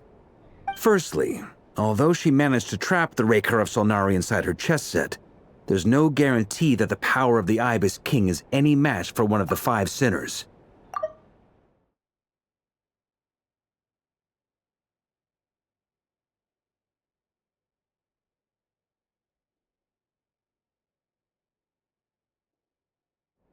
It's only a matter of time before he finds a way to break out. We have to come up with a plan and take care of him before that happens. Honestly, my mom figured that might be the case. So, how long have we got? Well, I asked her that same question. She talked for a long time, but for the most part, it seemed like she was trying to convince me how precious her chess set is. What a long and storied history it has.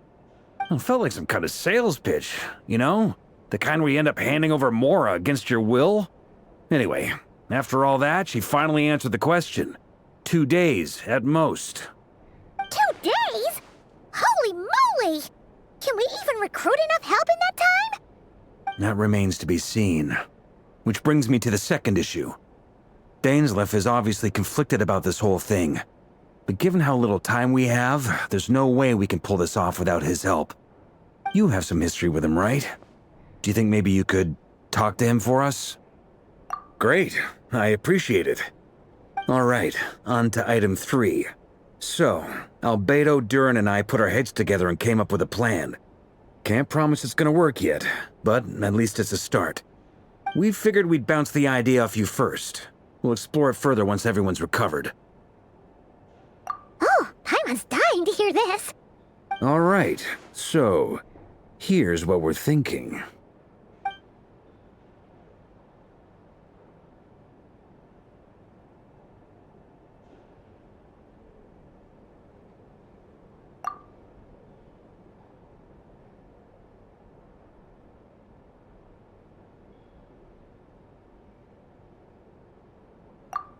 We felt a little uneasy about roping you into this. I mean, firstly, you're not locals, and secondly, none of us are your boss. You're well within your rights to refuse if you so choose. Roping us in? Why would you even say that?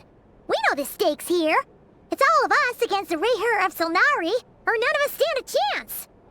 I choose my words very intentionally, I'll have you know. I like to think there's an art to striking a down-to-earth tone even when the stakes are through the roof. Sir Varka, I have a few thoughts about this plan. I'm all ears. I think we can be more flexible with how the roles are allocated. In my view, the most sensible lineup would be like this.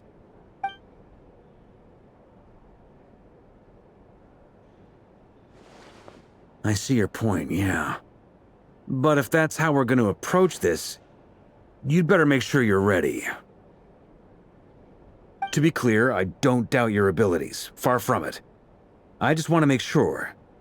Are you really willing to take all this on? I want to do everything within my power. The Rayher of Solnari is a truly fearsome opponent, and if I do my part, it'll greatly reduce the risk for everyone else involved.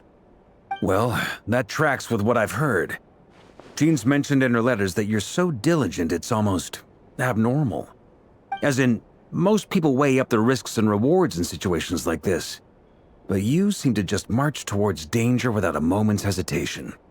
Of course, everyone appreciates a fearless pioneer.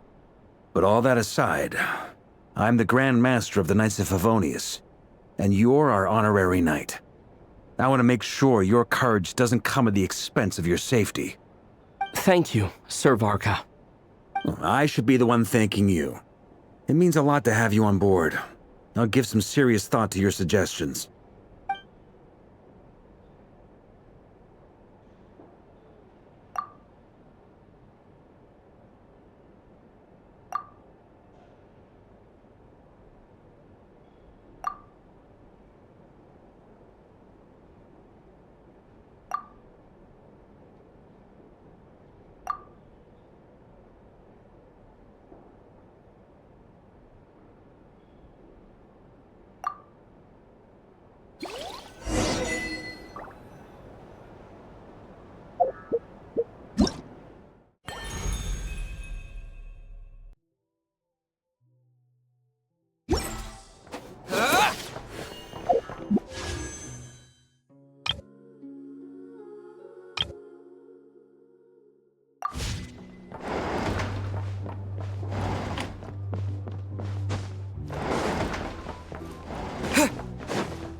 This is a thorough plan, but I do have one last question before we take action.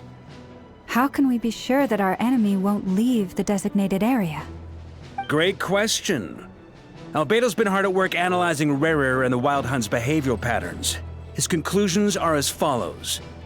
Firstly, from the earliest known confrontation until now, Rerir has never displayed any ability to manipulate the dimension of space. So it's unlikely he has any power in that domain. Secondly, he seems to have a particularly strong vendetta against our group. If we put him in a fight-or-flight situation, he'll choose to fight every time. Thirdly, finally, and most importantly, he is consumed by hatred, both for the moon and for his enemies. Turns out, we tick both of those boxes. We have a reincarnated moon in our ranks, and a spy who accessed his private memories without permission. He'll be baying for blood, not looking to escape. As someone who's had their fair share of interactions with the Wild Hunt, those all seem like valid observations to me. Understood. Then I will defer to the verdict of the group. Well, everyone, that's the plan in full detail. Albedo and Durin are carrying out their part as we speak. Plan approved. Scheduling. Okay, any firepower you need, I got you covered. Let's light this baby up. The Frost Moon Scions are behind you as well. And the rest of you?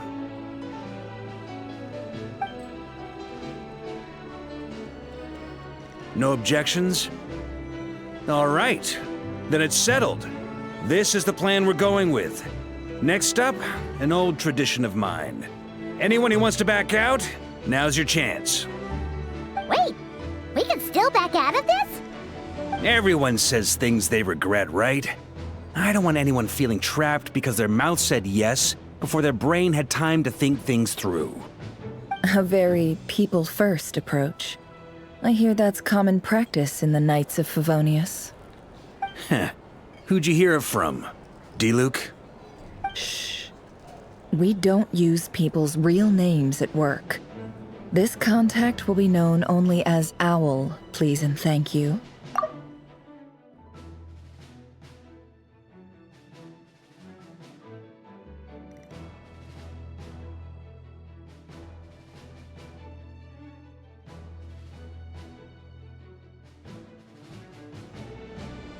This plan can only work if everyone does their part.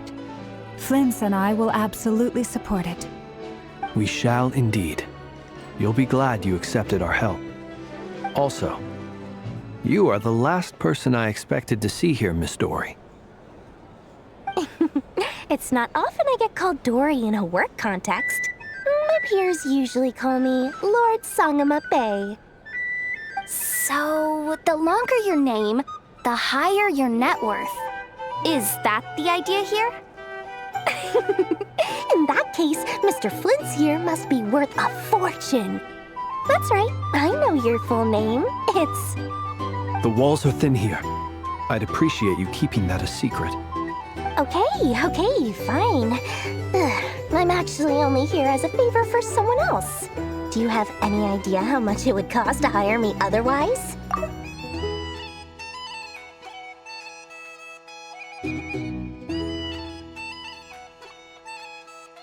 Okay, fine. Oh, does this mean someone out there actually has the power to boss Dory around? It most certainly does not. We have a long-standing and mutually beneficial business partnership. She's actually the mom of a friend of yours. Said mom supplied me with a great little trinket, but now that lady's ruined everything. If I don't start building a little goodwill now, my whole business in Nodgrite is gonna go down the drain! Okay. So what exactly is so special about this pendant? It's a lucky charm that a great mage made for me. We have a business relationship, and she was worried that something bad might happen to me. So, she wanted me to have something that can store power to protect myself with. I finally got it all fully charged up with Kuvaki, and then never went and used it all up at once! Never lost so big in my life! You're right. It was all my fault. I didn't mean to drain all the Kuvaki in the pendant, but I'll make it up to you. You will? Well, in that case, how about you give me your chess set, and we call it even? I knew you'd say that. Well, it's yours if you want it. In fact, take it now, and I'll even throw in a free Raker of Solnari. Deal? You're putting me in a difficult position here. It's a very useful thing to have around, but I have a funny feeling it won't be around much longer. I guess we'll see in a couple of days. Looks like bankruptcy for me. Hey, don't be so pessimistic. See this through and you never know. You might find a new business opportunity on the other side.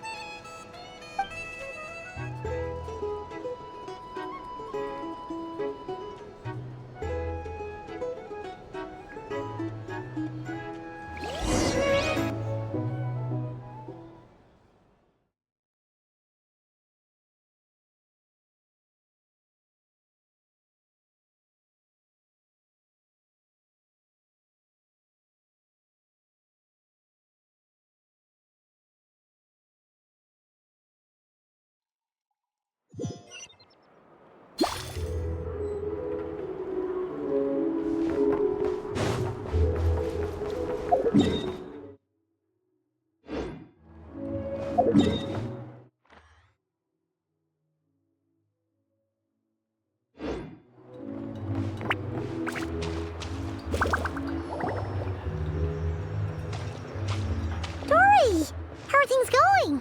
Feeling ready? Oh, I was born ready.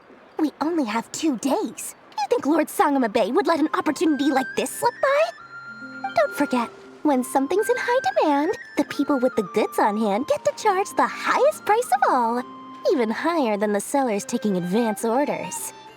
Ta-da! See? It's right here. Oh, it's so pretty. Did you make it?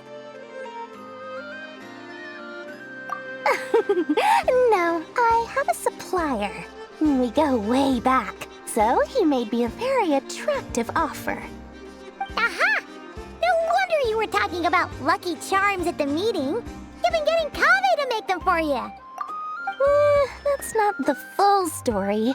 It actually started a while back as a project between me and the Dendro Archon. Mage Alice once warned me that this world won't stay safe forever. There may come a day when everyone faces a great crisis. I passed this on to the Dendro Archon, and she secretly brought together a research team made up of Sumeru's top scholars to invent a technology that could keep people safe. I won't go into the details because it's all very complicated, but if you want to know more, you can ask the Dendro Archon about it sometime. Anyway, point being, it was the Dendro Archon who asked Kave to build this little contraption. As one of the top Kashara War talents, he was the obvious choice. Took him long enough. He stressed over it for ages. Must have gone through at least a dozen designs before producing a final product. But that's Kave for you. Marak delivered it to me a couple of days ago, along with a letter from Kave. Could I ask why I'm sending this technology to you? And what's your proposed use case? Has it been approved by the relevant authorities? So nosy. My fault for sending him the research permit to begin with. Surely Nahida must have told him you were involved in this project. He was probably just nervous because you're always so secretive about your business. Could be.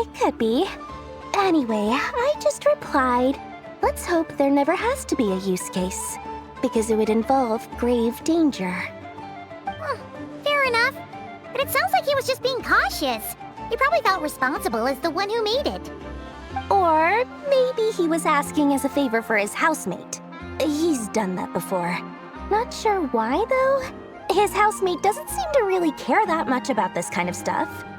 Either way, all's well that ends well. I'm just glad to finally have my hands on the product. I wouldn't want to be without it, given the potential dangers that lie ahead. Huh? What does that look mean? was just super surprised. This must be the first time we've ever seen you actually get serious about something. Well, a long time ago, I made a promise to myself. I promised that I was gonna live every day of my life with a big beaming smile. Obviously, Mora plays a big part in that. But there are always gonna be times in life when you have to give something back. That could mean paying back a debt, returning a favor, or showing some kindness. Alice has been a huge help to me over the years. She was the first investor I ever had. And I want my investors to know that Lord Sangamabe is the best in the business. And more than that, no one knows what the future will bring. Whatever happens, I want to make sure the Dendro Archon and all of Sumeru is prepared to face whatever comes. Oh, that? I was just making sure Nefer and I are square. Don't be thinking it was some sort of benevolent act. I'm no saint, so don't treat me like something I'm not. My priority is doing the business that I want to do, so long as my conscience lets me, but it usually does. That's the Lord Sangamabe business model. All right, if you say so. I do say so, and that's the whole point. I'm a businesswoman. Don't go trying to figure out what kind of person I am. You'll exhaust yourself. Much easier for everyone involved if you just take my word for it. Oh, and could you two help me get this stuff where it needs to be? Thanks so much. You're my favorite assistants.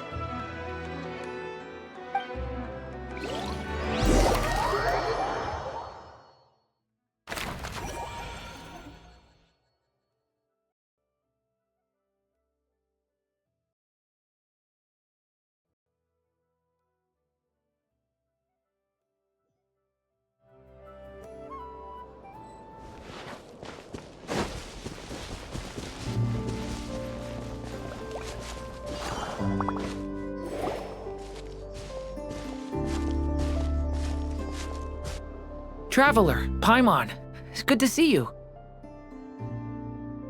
Everything going smoothly over here? Sort of. As you're probably aware, Varka, Diren, and I captured some abyssal creatures from the Wild Hunt. Per the plan, we dissected and analyzed some samples of these creatures. The process went very smoothly. The findings, however, come with some troubling implications. What? You can actually dissect the Wild Hunt? That depends on your definition of Wild Hunt and dissection. Harmless, lifeless.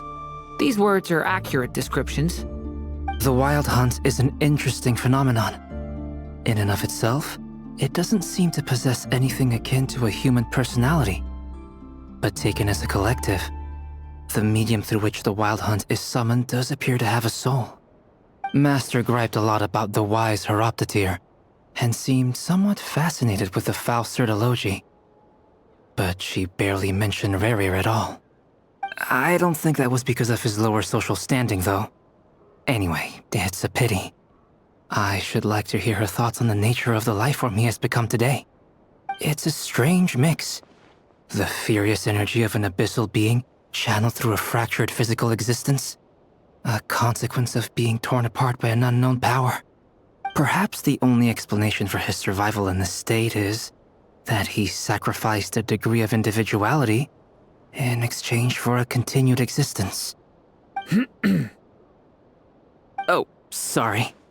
Once I get talking about interesting research, I have a tendency to go on indefinitely. Back to our research findings. Essentially, they confirm my hypothesis. Rerir's corpse is completely contaminated by the Abyss, and the effects are irreversible. You could think of this as Rerir in mutated form. But in my view, even that would be inaccurate. In reality, his whole being has been consumed by the Abyss. In other words, he is now nothing more than a manifestation of abyssal power. Unfortunately, at present, we have no means of completely eradicating abyssal power. Hence, we cannot fundamentally destroy the Ray here of Solnari either.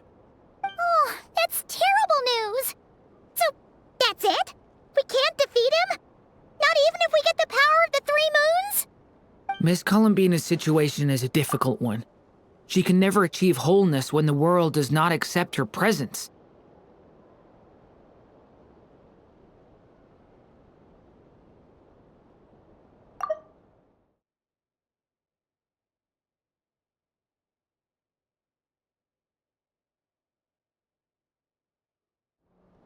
It's as if her creator banished her to a place she can never be accepted.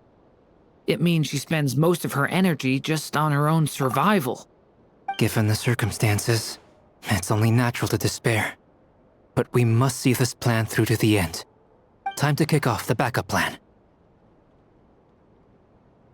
Oh, Paimon almost forgot! This is for you. Dory asked us to bring it. Ah, how wonderful. Well, thank you for making the trip. Durin and I will be heading off shortly.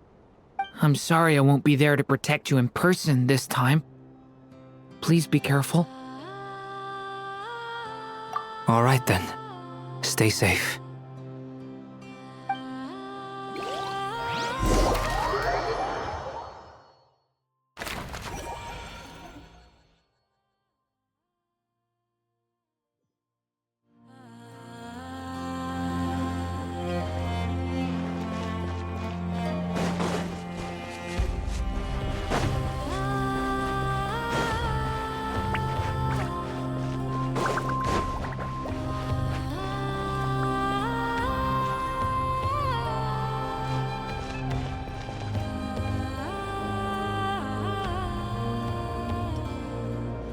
Miss Lauma, is everyone here? Yes. The fate of my flock is in your hands, Grandmaster Varka. Please keep them safe. My lady, what are you saying? Within the next 24 hours, we will face the biggest crisis the world has ever seen. This is not a burden that we deserve to bear, but I believe that we reap what we sow in this life. So I intend to act. I must do what I think is right. For me, that means fighting for the future of Nodcry. This gentleman is the Grand Master of the Knights of Favonius, Varka, Knight of Boreas. In my absence, please follow his lead. Hey, everyone. Guess I should introduce myself. Well, to start with, I know my way around a battlefield. Biggest strengths are honesty and hard-workingness. Anyway, point is, I don't intend to let Lauma down. I'm gonna do everything in my power to keep every last one of you safe and sound.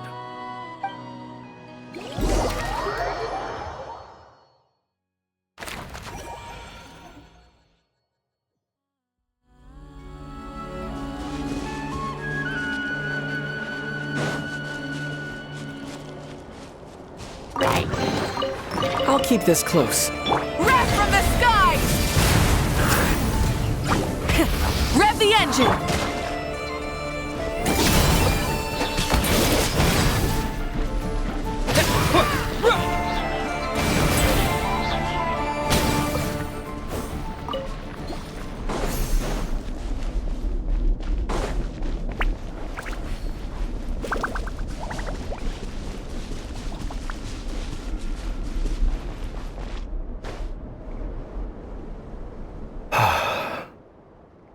Something on your mind? Miss Columbina, was it? I believe that's how the others addressed you. That's right. Names are funny things. Have you always been called Dainslev? Yes. I take it your own name has a more complicated history.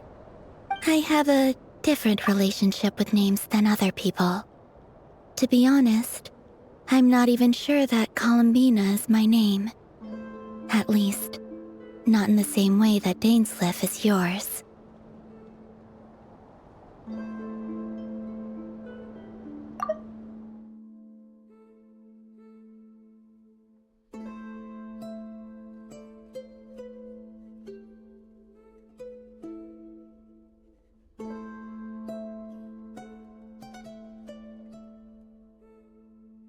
But it's what everyone calls me, and I go along with it. A lot of my life has been that way. I get so used to things that I forget to question why they are so. I never used to think much about where names come from, or what they mean to people. Maybe something's wrong with me. You're different from other people. I sensed it the first time we met.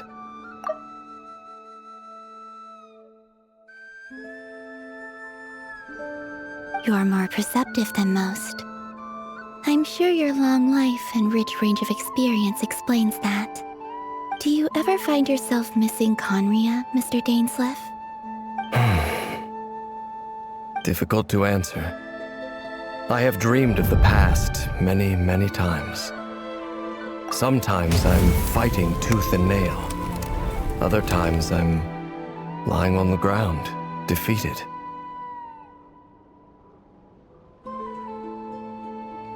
I don't recall any happy moments from that time. It has been too long. Is that because hatred survives longer than love and affection?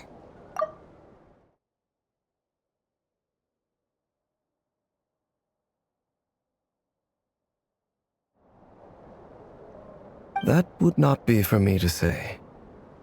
I make no excuses for the grudges I bear.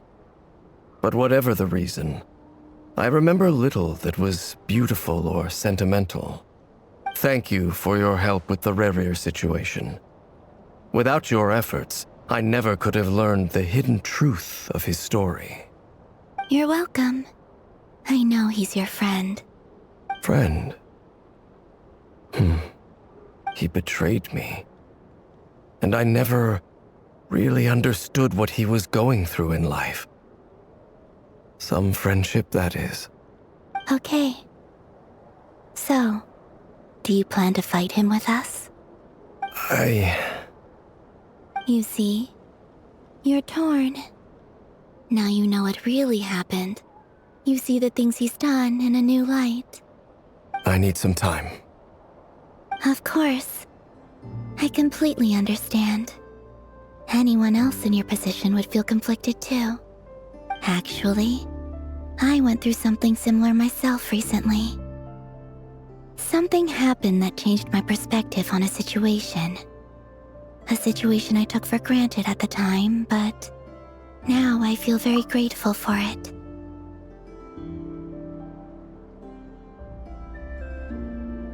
You mean the Harbingers who still support you, even though you've left the Fatui? Yes. I always thought they were only helping me because Harbingers are forced to work together. But then I abandoned them. A warrant was even put out for my arrest. And even now, they still support me. Which means I was wrong about them all.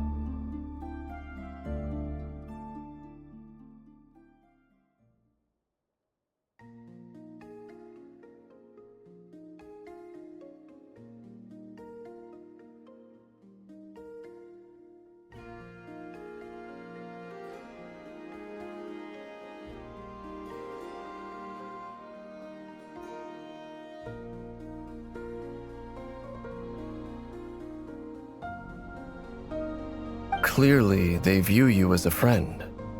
I feel a little guilty now. I regret not seeing her help for what it was, and not treasuring it. I see the guilt that you're feeling now, because I feel it too. Hopefully, talking about it will do us both some good. Have you noticed that the Traveler and Paimon are over there? I think they've been listening. Huh. Shall we say hello? Sure. Hello. Ah! They caught us!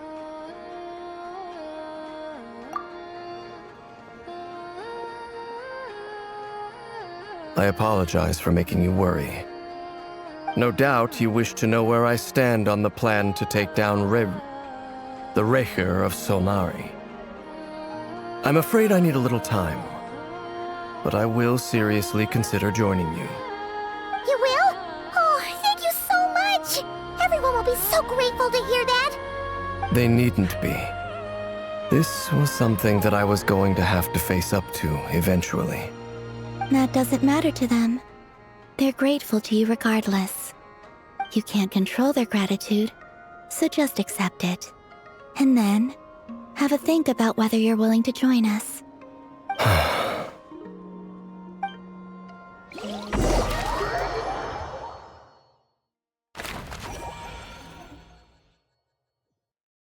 It's nearly showtime! Let's go rendezvous with the others. You know the place.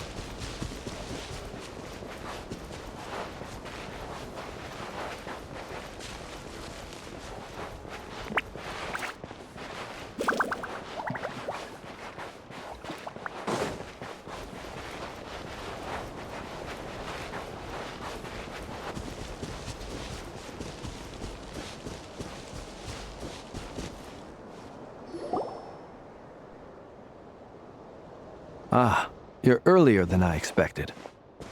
Hey, Flint's! Been waiting here long? Not too long. I came a little early so I'd have some time to think. Are you nervous about the battle? Quite the opposite. I'm reminiscing on my past battles.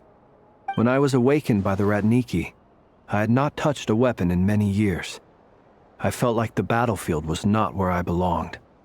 But after waging war against the Wild Hunt for so long, I came to realize something.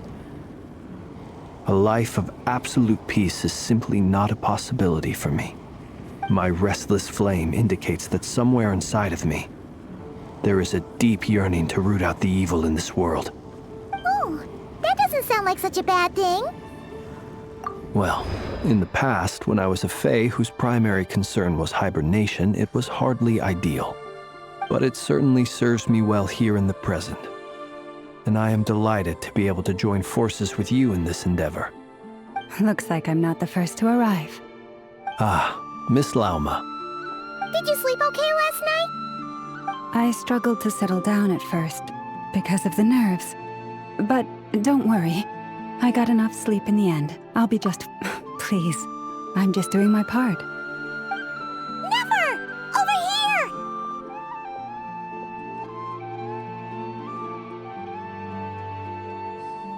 Aino asked me to relay a message. She said Anefa will be on high alert and keep a close watch over all secondary districts where defense is required, providing support as necessary. Meanwhile, Aino herself will provide range support to us directly, using her latest invention. Excellent. My thanks to all involved. The chest set's looking a little unstable. It won't hold him much longer. We should be prepared to engage at a moment's notice. No sense sitting around waiting. Let's make the first move while we still have the option. I agree. Paimon, find a safe hiding place. Got it! Be careful, Traveler! I will.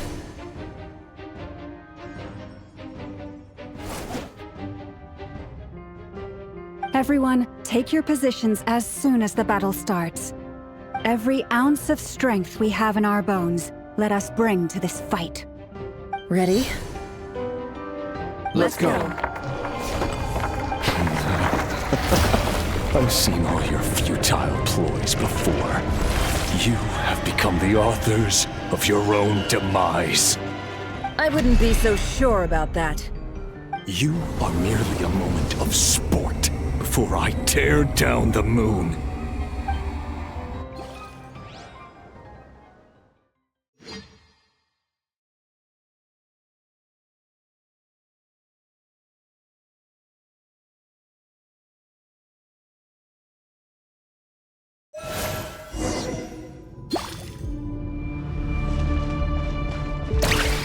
Let me help you guys. It's this!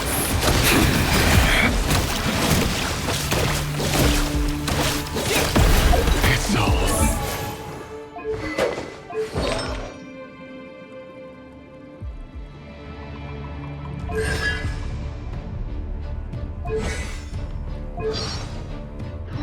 I'll...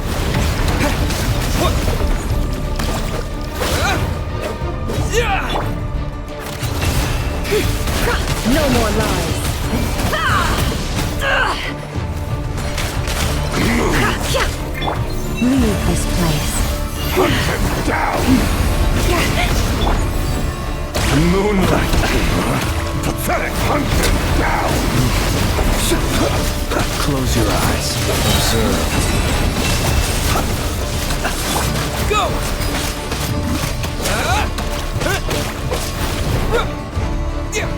You poor lost lamb. Futile! For the everlasting forest. Hunt them down! Pathetic! Be silent. Observe. Futile! Night falls.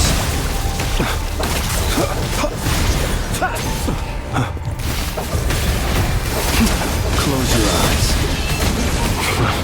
Steady now. Be silent. Pathetic! To dust.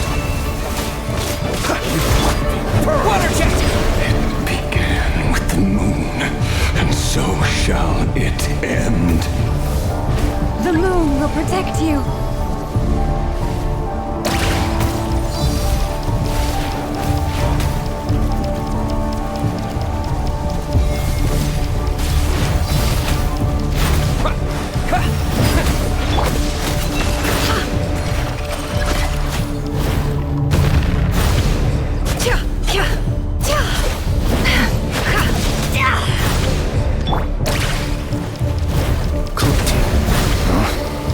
Observe. Do you see now?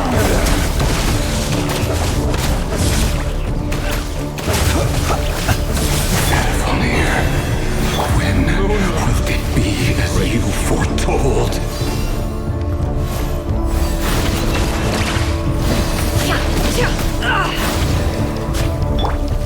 Go!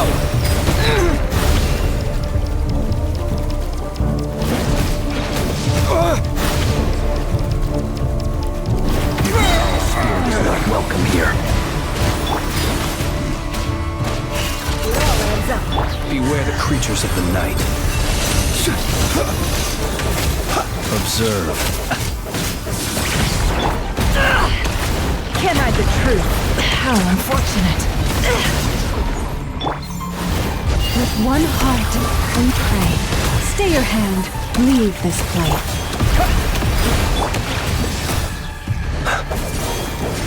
Hunt them down!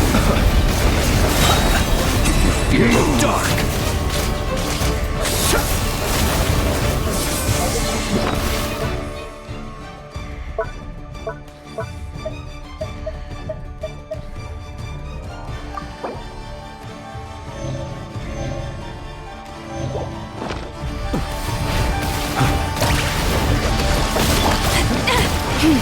Forest, protect us.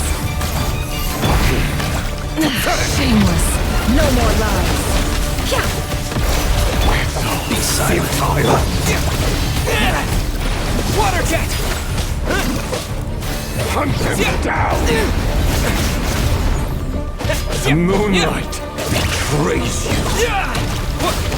Water jet! By the frost moon of old, you poor lost. Can't hide the truth. The mystery unravels. Pathetic!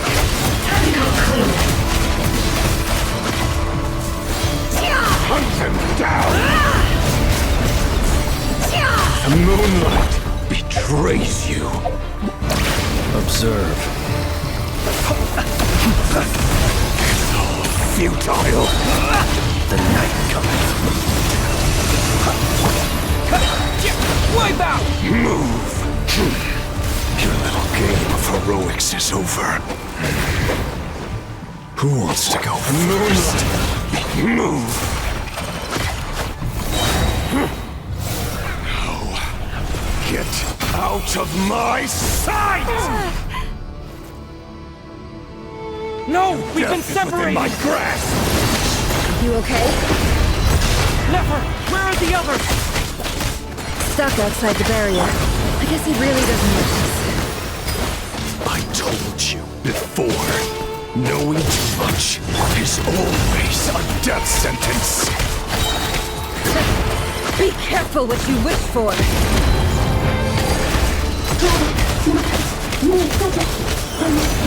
Lama! Can you hear me? Hold on, Will. Silence! They're gone. But at least I know they're still there. I need to focus. Stick to the plan. Remember my most important task is to keep stalling him. If I can stall him for long enough, the moment will come.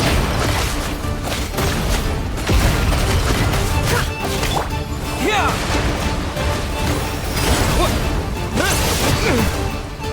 Run, nowhere to hide. No more lies. The deception ends here.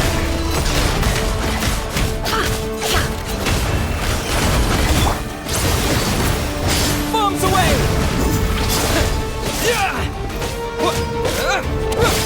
Can't hide the truth.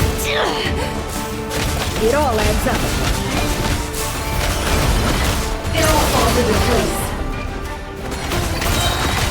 Seek within. Can't hide the truth. Go! Yeah! Wipe out!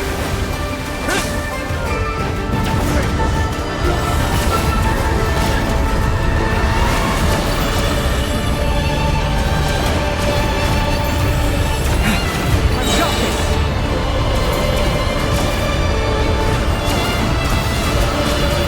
Water jet!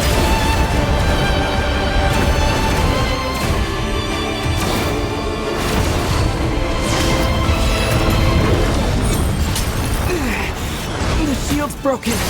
I can't keep this up. Don't push your luck. Your death is within my grasp! Absurd. Go! Nowhere to run, nowhere to hide. Yeah, bombs away! The mystery unravels. Can't hide the truth.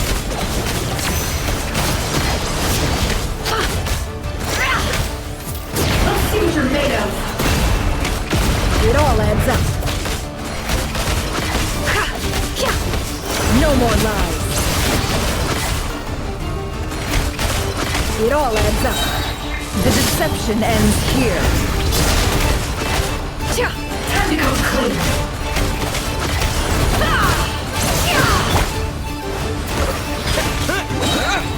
Wipe out!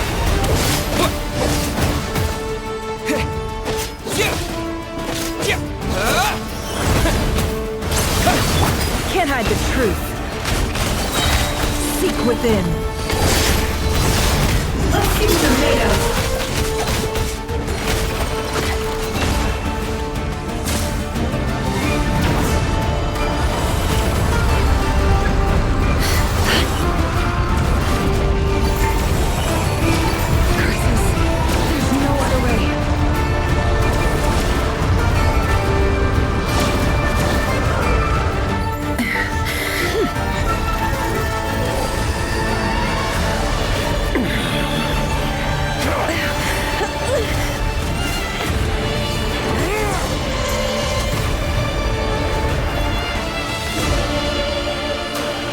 The only way to defeat Rarer is to borrow his own power.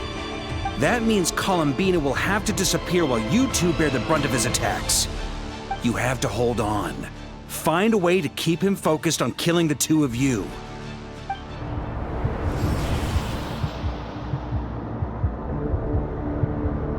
Nefer, your eyes are bleeding. Soon you will be powerless to resist. And then, I will reduce you to dust. But that dust will plague your memories. Come on, keep holding on. Any other tricks up your sleeve? Let's see them. As entertaining as they are. You've backed yourself into a corner. You don't fool me. I see your fear clear as day. I have to stoke his rage. Make him unleash everything. You fear what you could never defeat. You fear the thought of never being able to save your beloved. You cannot win the fight against fate, Rarir. Is that what you think? Well, now it's your turn to feel afraid!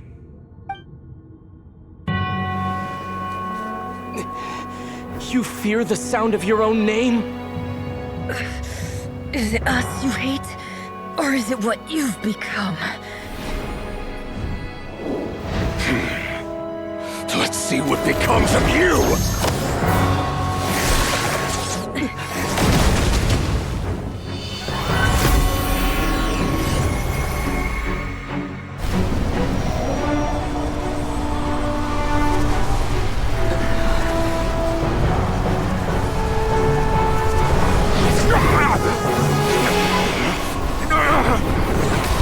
What's happening?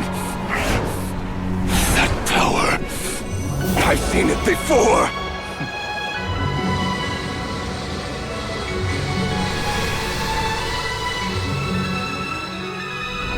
His power is on another level. We'll need to use an alchemical array to convert his power into a usable form. Then quickly channel it into Columbina, rendering her powerful enough to compete with him. I'll join you. I can help. If I release enough abyssal energy into a confined space, it'll create a potential difference, allowing us to extract a huge amount of elemental energy. Next, I'll synchronize with everyone's minds using Pyro, then give you temporary access to their abilities and fields of view. But it won't last long. Can you see? Well enough.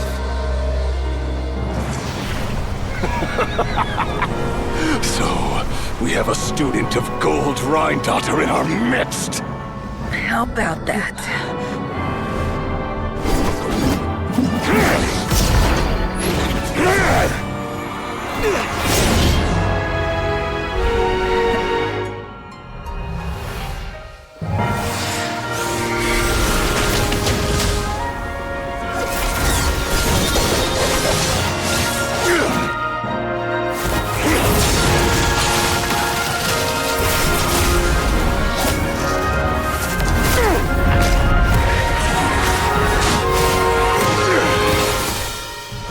You use my own power against me? Just like how you stole Kuvaki. Look familiar?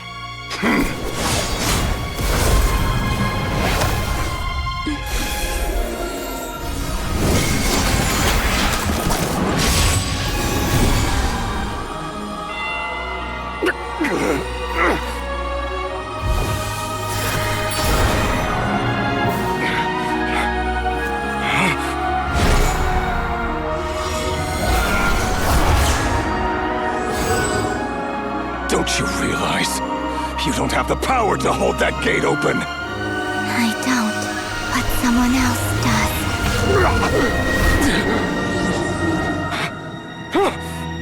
Goodbye, Rerir.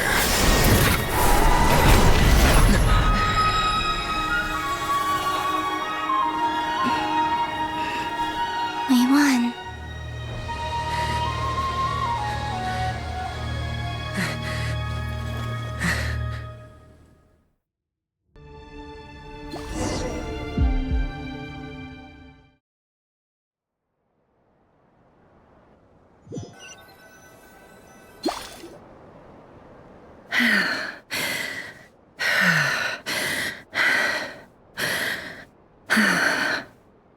Nefer, how are your eyes?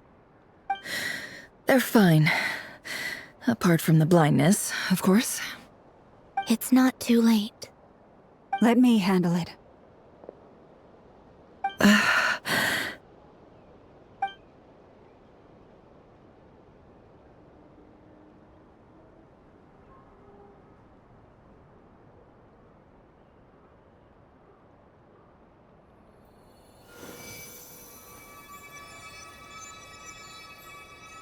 Miss Nefer, it's not like you to lose your composure.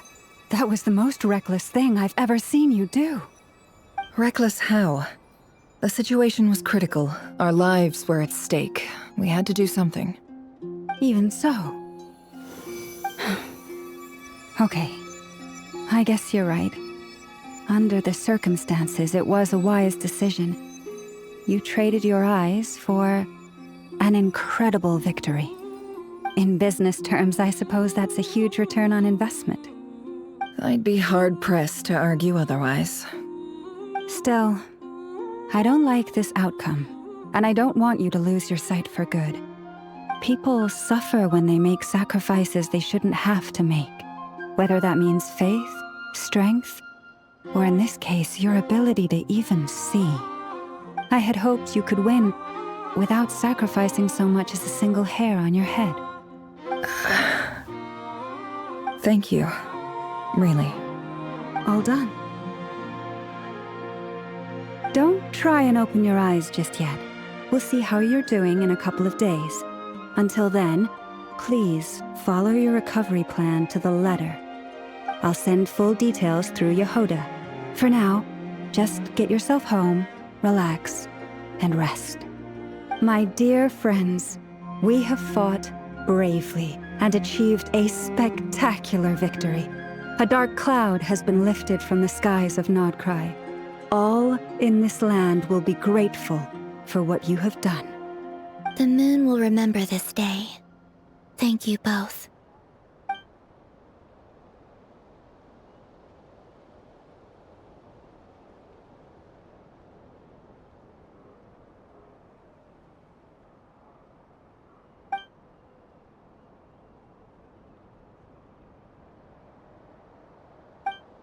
There's something I want to let you know. What is it? When Durin connected everyone's minds so I could access their powers, I also felt everything they felt. And since Nefer's eyes were injured, my eyes are hurting now too.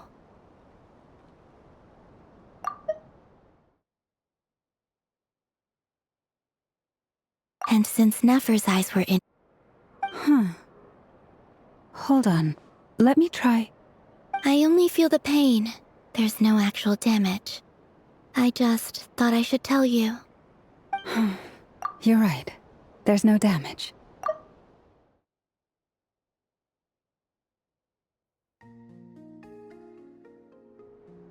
But I must say, I'm surprised to hear the Kutar share something like this with me. In the past, you never used to open up about yourself. Things are a little different now from how they were. I'm learning to share how I truly feel with my friends. Friends? You have no idea how glad I am to hear that.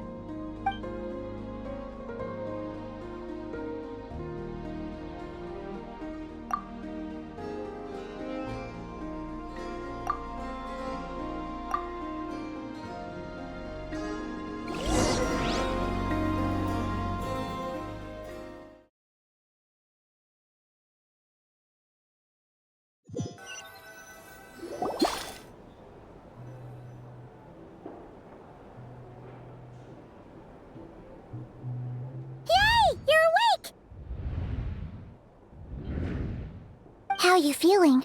Any aches and pains? Did you sleep well? I'm doing all right, Paimon. No need to worry about me. Phew! Well, that's good. Paimon's been sitting on the edge of the bed worrying about you for ages. You slept a whole day and night. Poor Paimon had to eat all by her lonesome. Glad to hear you didn't starve. How was the food? Well, it wasn't the same without you there to share it.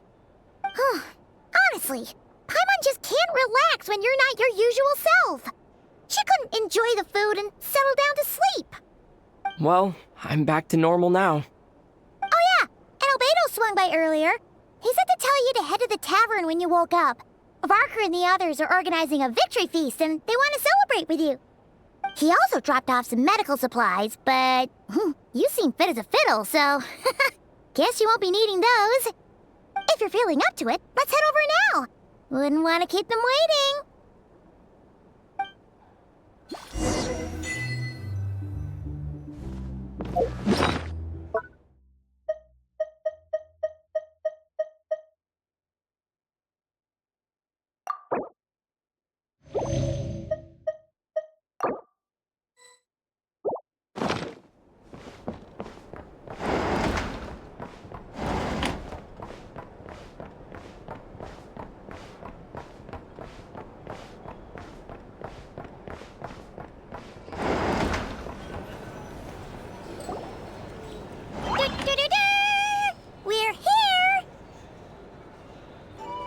Traveler and Paimon! Perfect timing! We were literally just saying how there's no way we're holding this victory feast without you any longer, and we would have postponed it till tomorrow. How are you feeling today? Much better. Thanks. Don't worry about me. Relieved to hear it. If that changes, just let me know. Happy to check you over at any time. Yep, we're here for you. Anything you need, just let us know. Oh wait, where's Nefer? How are her eyes doing? Nefer's right over there. I'm sure she'd love to catch up with you.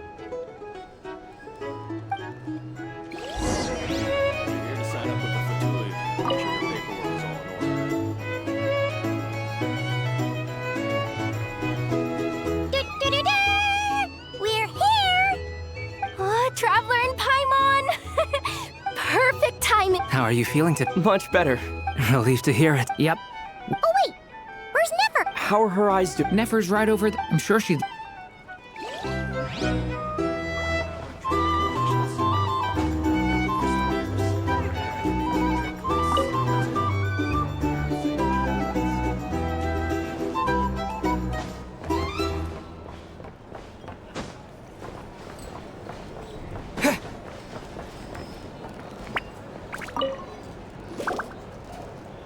I thought of 1,000 ways to congratulate you, but now you're here, words are failing me. The honorary knight stuns them speechless once again. Well said. The honorary knight showed us all how it's done. The other knights tell me that Mondstadt was the first stop on your journey. All of us are truly delighted to count you as our friend. I'd like to thank you for supporting the Knights of Favonius, and also for helping us save Nodcry.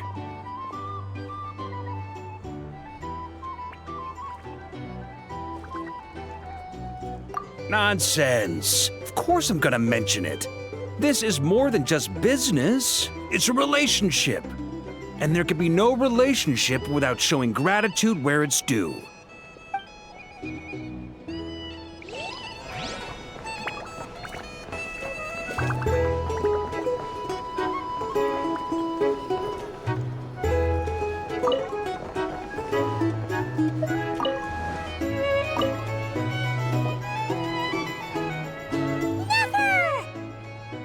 Traveler, Paimon, are you recovering well?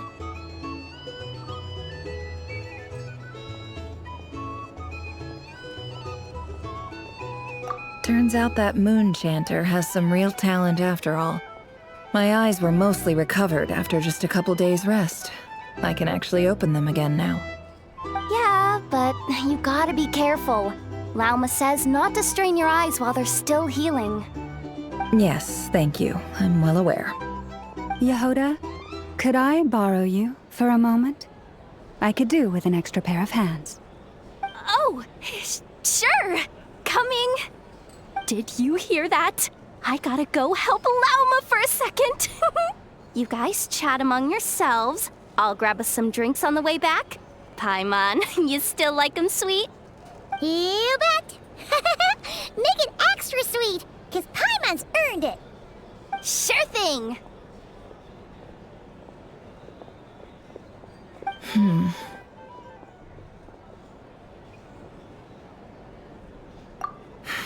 The Raker of Solnari. Kind of a snake, don't you think?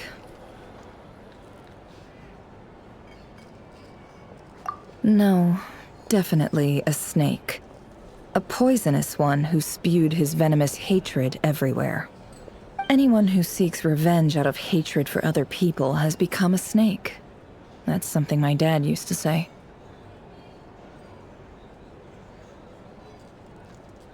Perhaps. I'm sure it sounds like a very wise and open-hearted perspective to your ears. But me? I think hatred is a perfectly justifiable emotion. What else is left when everything you depended on in life gets stripped away? Something's gotta fuel that drive to keep on living. If you're worried about me, you can nip that in the bud. I'm not someone who gets stuck in the past. It's just, I suddenly feel like I was wrong to call my father a liar. He was just a fool. That's why the academia turned their back on him, and why the other tribes ganged up on him. Oh, Father. How much better things could have been if you were a skilled liar. Look at the Ibis King. Thoth is a fiendishly cunning liar.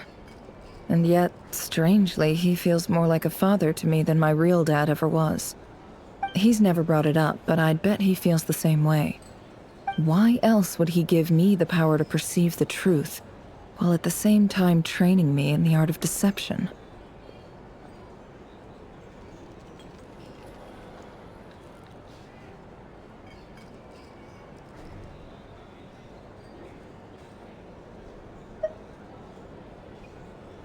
Well, King Deshret banished him to Aru, which is essentially a prison, and posed 3 questions to him. He promised that he'd have his freedom if he could find the answers. His response was to take on a physical form and approach me, hoping that I could become his envoy and search for one of the answers on his behalf. Did he really think I'd fall for that? He's stuck there. He can't make me return what he gave to me.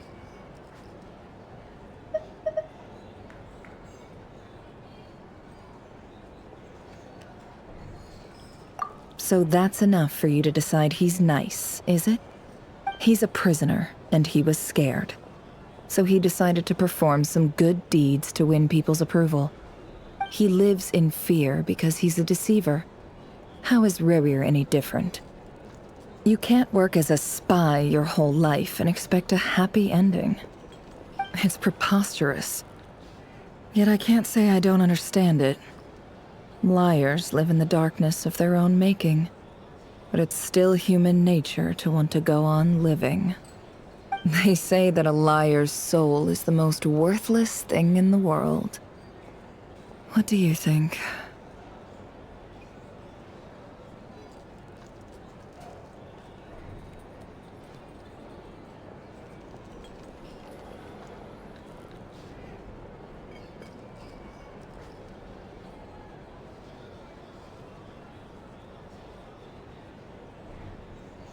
Good. If you understand that, it means you're smart, and you see things objectively. If you ask me, the soul of a liar really is worth nothing, because all they care about is themselves. For example, when something good falls into my lap, I don't go sharing the news around. Stops other people trying to steal it from me.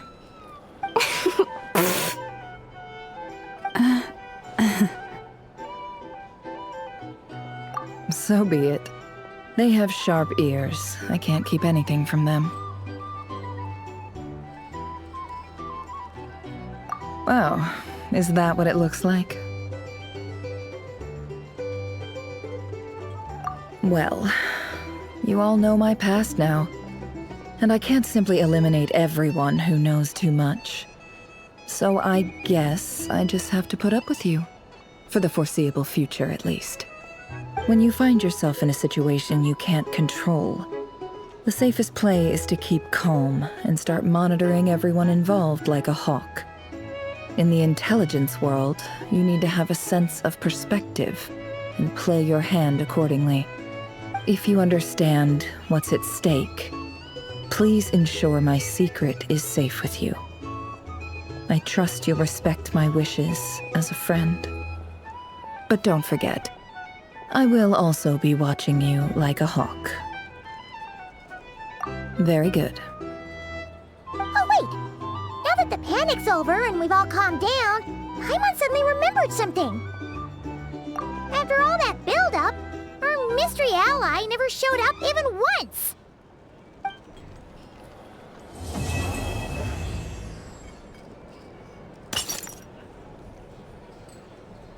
Huh? Am I imagining things?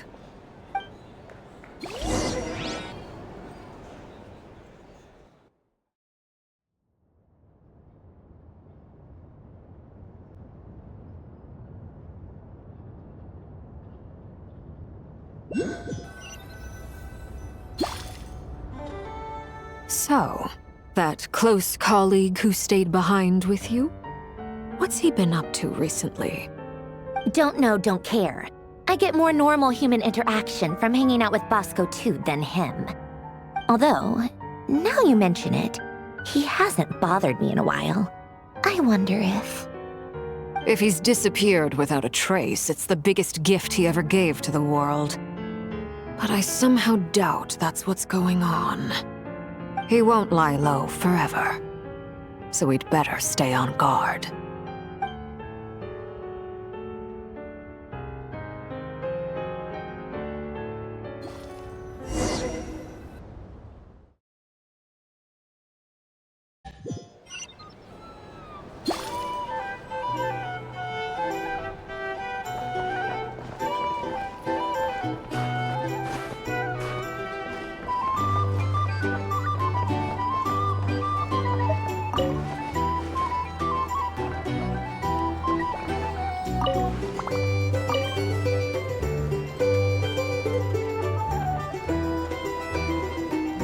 Ah, Lord Sangama Bay.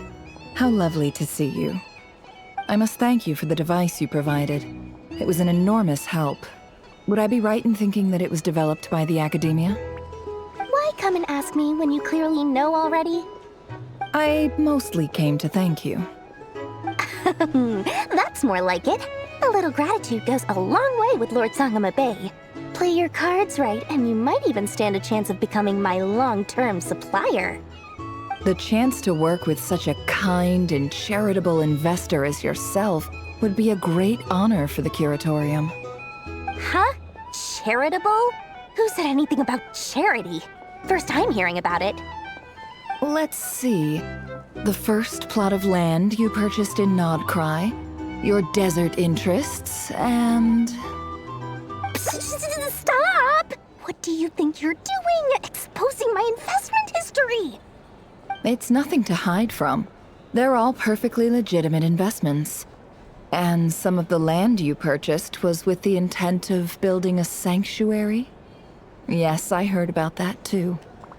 How did you... You're a curious case, Lord Sangama Bay. You don't like people finding out about your good deeds, do you? But I'm afraid no matter how hard you try to keep things under wraps, where there's a will, there's a way. You did it for Sumeru, didn't you? It was empty land that was gonna go to waste otherwise. I figured if I built something there, it might at least get some use in an emergency. Disasters are capricious things. They strike without any warning. I've lost family to a disaster before, and I don't want to lose any friends or business partners if I can help it. My elder sister used to dream of finding a sanctuary. Somewhere with plenty of food, water, and medicine. Where everyone could live happy lives. It was something I looked into, but after discussing things with the Dendro Archon, I decided on a more effective strategy. The tech people handled the tech, and Moneybags provided the Mora.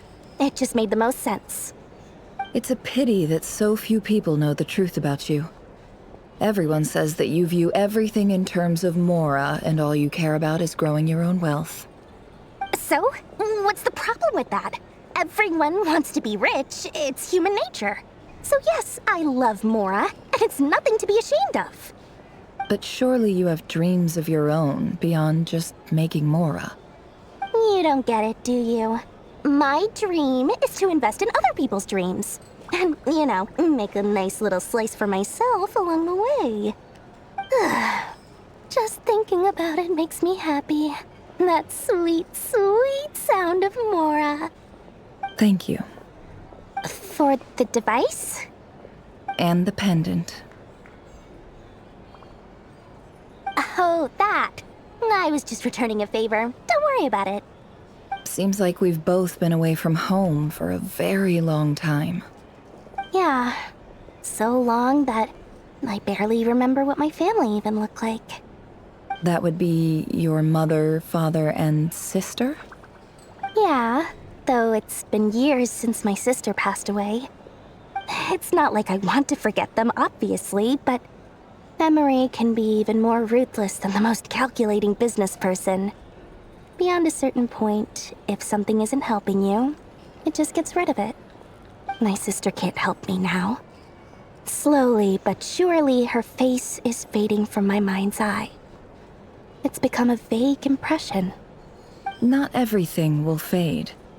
When loved ones pass away, the beautiful memories are the ones that last the longest. Yeah, that's true. If you ask me, that's the one silver lining in all of it. Well, that, plus, I'm sure that life is much better now than it was back then. Oh, absolutely. I have tons of Mora, a big beautiful house, business is booming, and I'm as happy as can be. You've got a lot going for you too. Boss of the Curatorium of Secrets? I'm sure there's plenty of Mora to be made in that line of work. I appreciate the vote of confidence.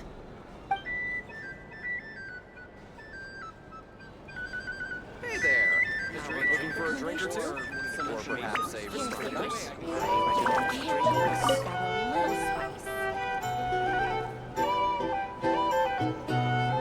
Ah, Lord Sangama Bay. I must thank you for the device you Why come and ask me when you clearly know already? I mostly came to thank you. That's more like it. A little gratitude goes... Oh, Sangama Bay. Play your cards? The chance to work with such a kind and charitable investor. Huh? Let's see. Stop. It's nothing to... How? You're a curious but I'm afraid no matter how... You did it for Sum. It was empty land. Disasters are capricious things. They strike what my elder sister used to dream of finding a sanctuary. It was something I looked into. The tech people It's a pity. So? What? But surely you have... You don't get it. Just thinking about it makes me happy. Thank you. For the... And the pendant. Oh, that... Seems like we've... Yeah. So long that... That would be your mother, father... Yeah. It's not like my sister can't help me now. Not everything. Yeah, that's true. Well, that... Oh, absolute. You've got a lot... I appreciate the...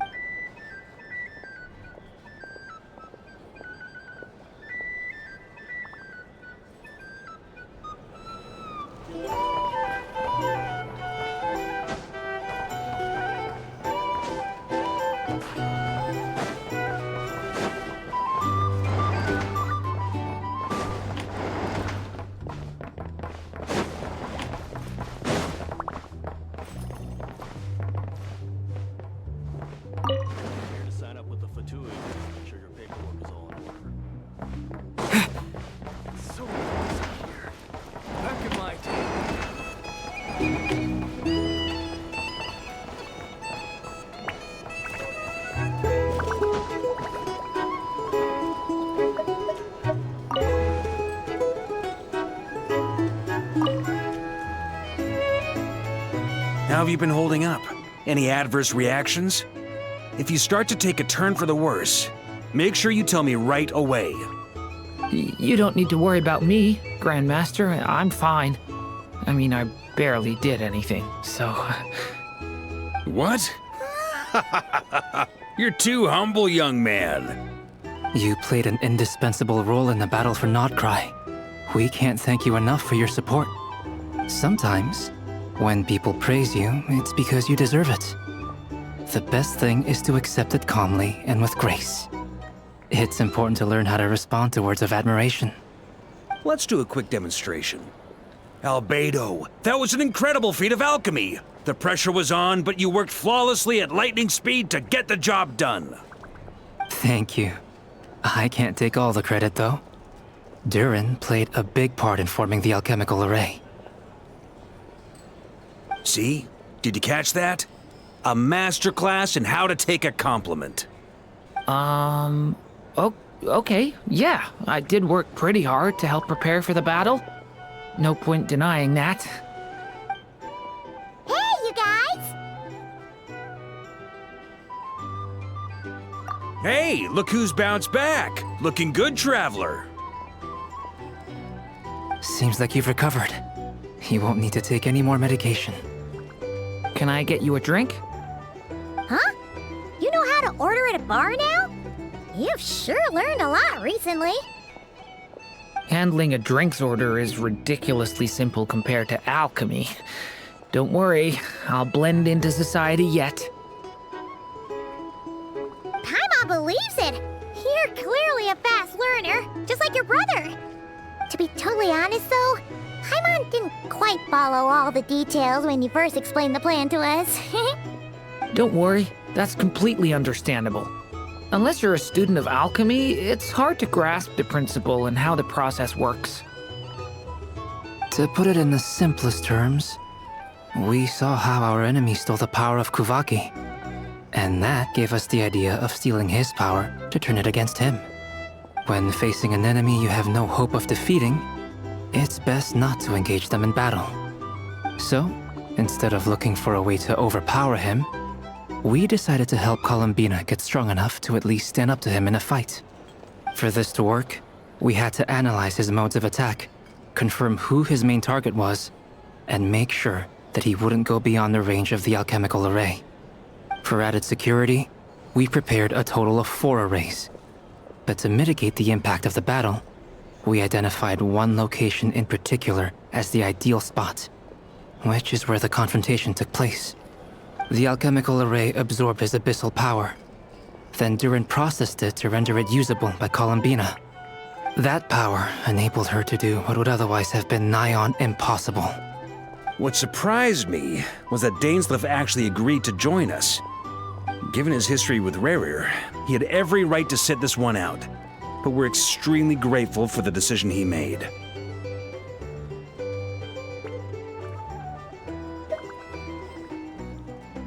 It must have been a painful choice to make. But I'm sure that making a decision was far better for him than staying in limbo. Absolutely. He was torn between 2 paths, but in the end, he made his choice and stuck to it resolutely. He doesn't strike me as the sort of person who'd stay trapped in limbo for long. Anyway, however you cut it, everyone gave a stellar performance. And now, it's time to kick back and celebrate.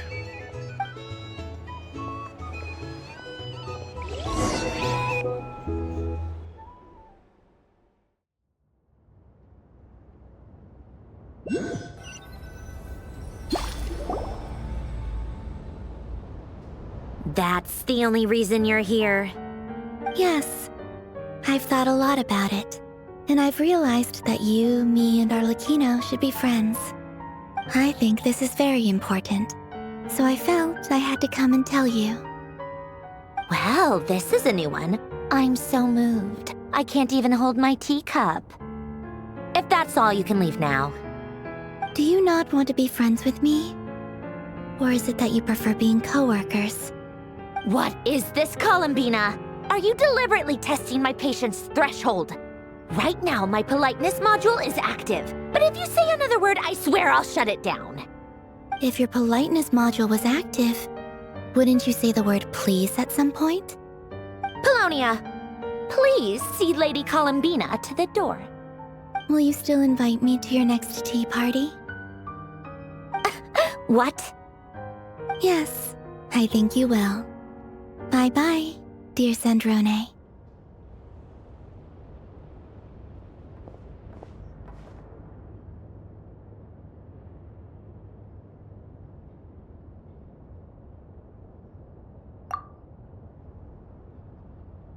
Last time, the Wild Hunt escorted you out. Would you rather I handled it myself this time? We just wanted to, see how you were doing now that it's all over. Why? Out of concern for my safety? I hope you didn't seriously think that the Rayhir of Solnari would be able to lay so much as a finger upon me, given how prepared I was. Mostly because you kind of helped us out, so we just wanted to check you were okay. Looks like all your robots are fixed, huh?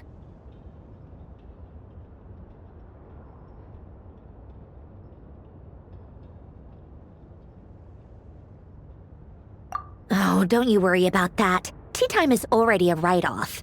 The visitor before you managed to kill my appetite. If you're in the mood for tea, go ahead and help yourself. Otherwise, it's going to waste.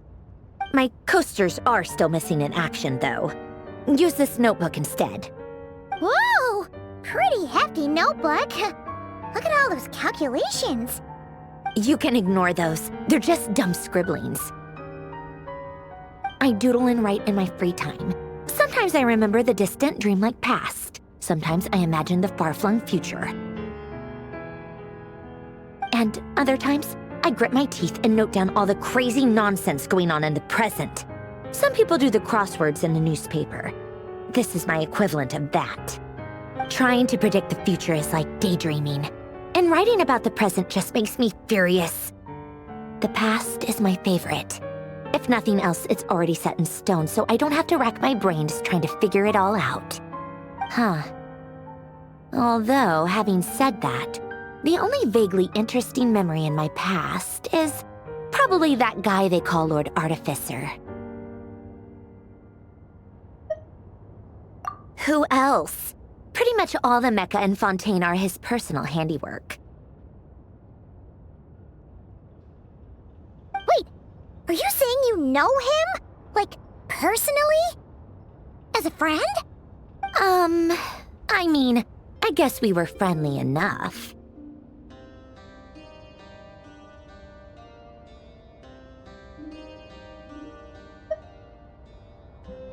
Yep. In fact, I'm probably the only normal person left who knew him at all. We used to chat occasionally back when he was still around. Before he passed away, he asked me to destroy all his manuscripts. I honored his request, but I did read through everything first before destroying them. I mean, I couldn't let the genius of Lord Artificer Alain Guillotin disappear like that. Would have been such a waste. So, that's where the formulas in your notebook are from? I just told you. Those are my equivalent of crossword puzzles. They're just dumb formulas that I solve for fun when I'm bored. Alain's work was like epic poetry. The formulas in my notebook are just silly little riddles in comparison. Not that there's anything bad about them. I mean, at least, solving those riddles isn't going to hurt anyone. Except me, 'cause I lose a few brain cells in the process. Anyway, while we're on the topic, I might as well tell you about what happened to him and his friends. Alain Guillotin had two close buddies, Renee and Jacob. They spent their childhood years together in the Narzissenkreuz Institute. They were all quite competitive, so there was some rivalry between them, but it was a friendly rivalry. But beneath the friendship and the rivalry ran something deeper, a sense of nostalgia for the past. Unfortunately, childhood would end. The prophecy would come true. The apocalypse would arrive.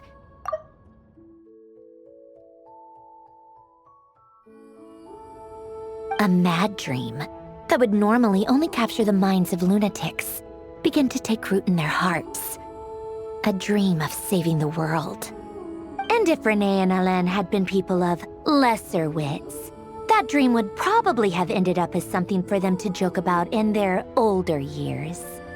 But alas, they were some of the sharpest minds around. They nurtured that dream with the full power of their intellect, and it grew into something that ate away at their souls. The first of them to fall under its spell was Renee. Against Alain's wishes, he persisted in experimenting on a mutual friend of theirs to try and save their life. Alain did not approve and parted ways with Renee. It's complicated. Alain wanted to believe that Renee only did what he did for the sake of their friendship. But when he told me about what happened, I could tell he still had some suspicions about Renee's motives. Perhaps the seed that would grow into a nightmare had already sprouted in Renee's mind. Even then, the next time they met, Renee's soul had been completely engulfed by the dream of salvation. His futile attempt to change the tide of fate only resulted in a wave that swallowed up the world, even before the apocalypse came.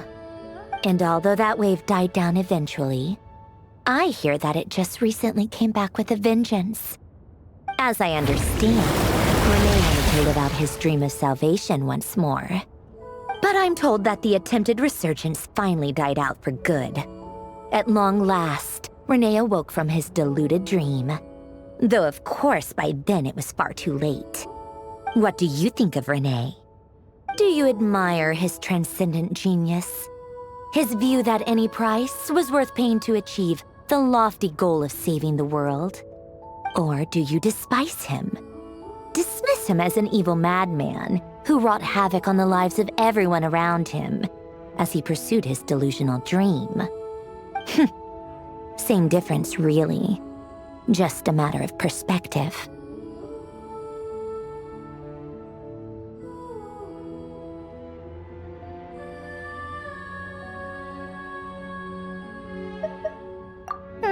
What a cop-out.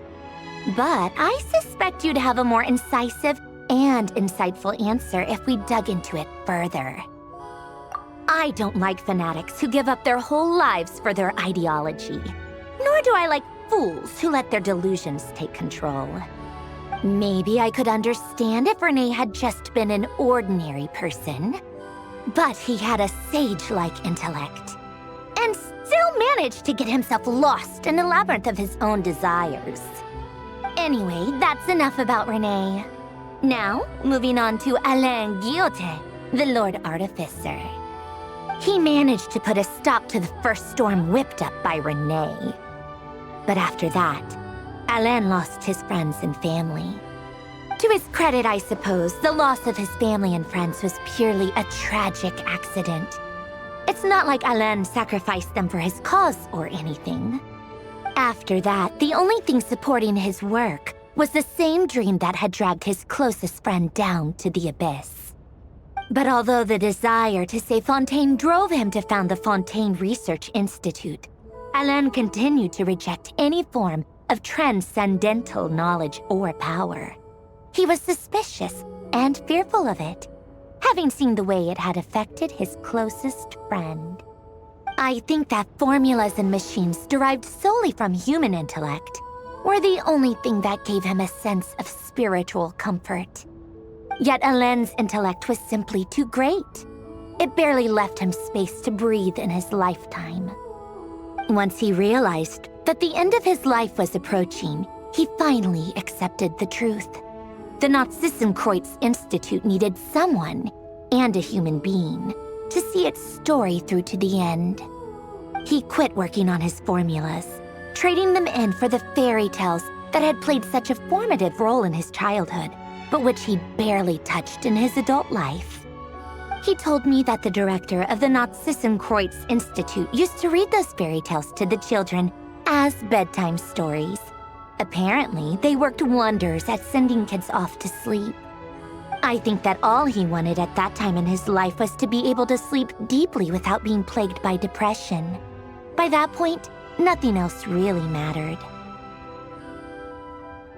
At the very end, he laid down to rest in the ruins of the former Nazissenkreuz Institute orphanage, while the Fontaine Research Institute he had founded continued tirelessly with its work. Many years after that, tensions over competing dreams would once again cause a rift, this time between members of the Fontaine Research Institute. But the actions of those fools had nothing at all to do with Alain. And that is the story of two people from the Nazissenkreuz Institute who both wanted to save the world. One went all in on his fantasy of salvation without ever looking back, and ended up calmly sinking to the bottom of the deepest sea. The other sought desperately to burn bright in his life, even though he wasn't sure where he was going. I do sometimes wonder, why is it that people like them have such grand hopes of saving the world? Even the grandest tree starts as a tiny seed. So perhaps, for each of them, their mission to save the world began with a very simple desire: to save themselves. They were young children with friends and family who mattered to them, desires to explore the meaning of life, ambitions to have a successful career. They didn't want to see all of that taken away in one fell swoop. Or maybe they just wanted to find something to anchor themselves within the chaos, to stop them getting quietly swept away by the storms of life. But instead, the search for their own salvation took them down the rocky road laid out by fate. Do you think the desire to save oneself is enough of a justification to try and save the world?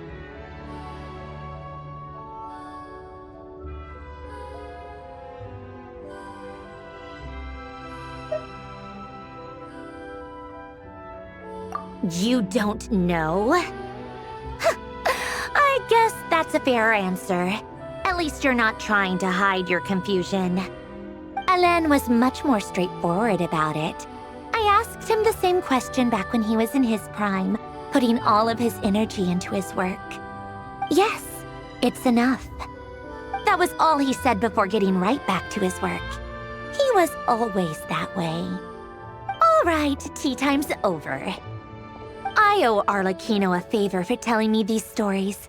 I'll have to bring a whole sack of gifts the next time I visit the House of the Hearth. I'm gonna go tinker with Polonia now. You guys can do whatever you want, as long as it doesn't involve interrupting me. Polonia, exit hibernation mode. Begin diagnostics.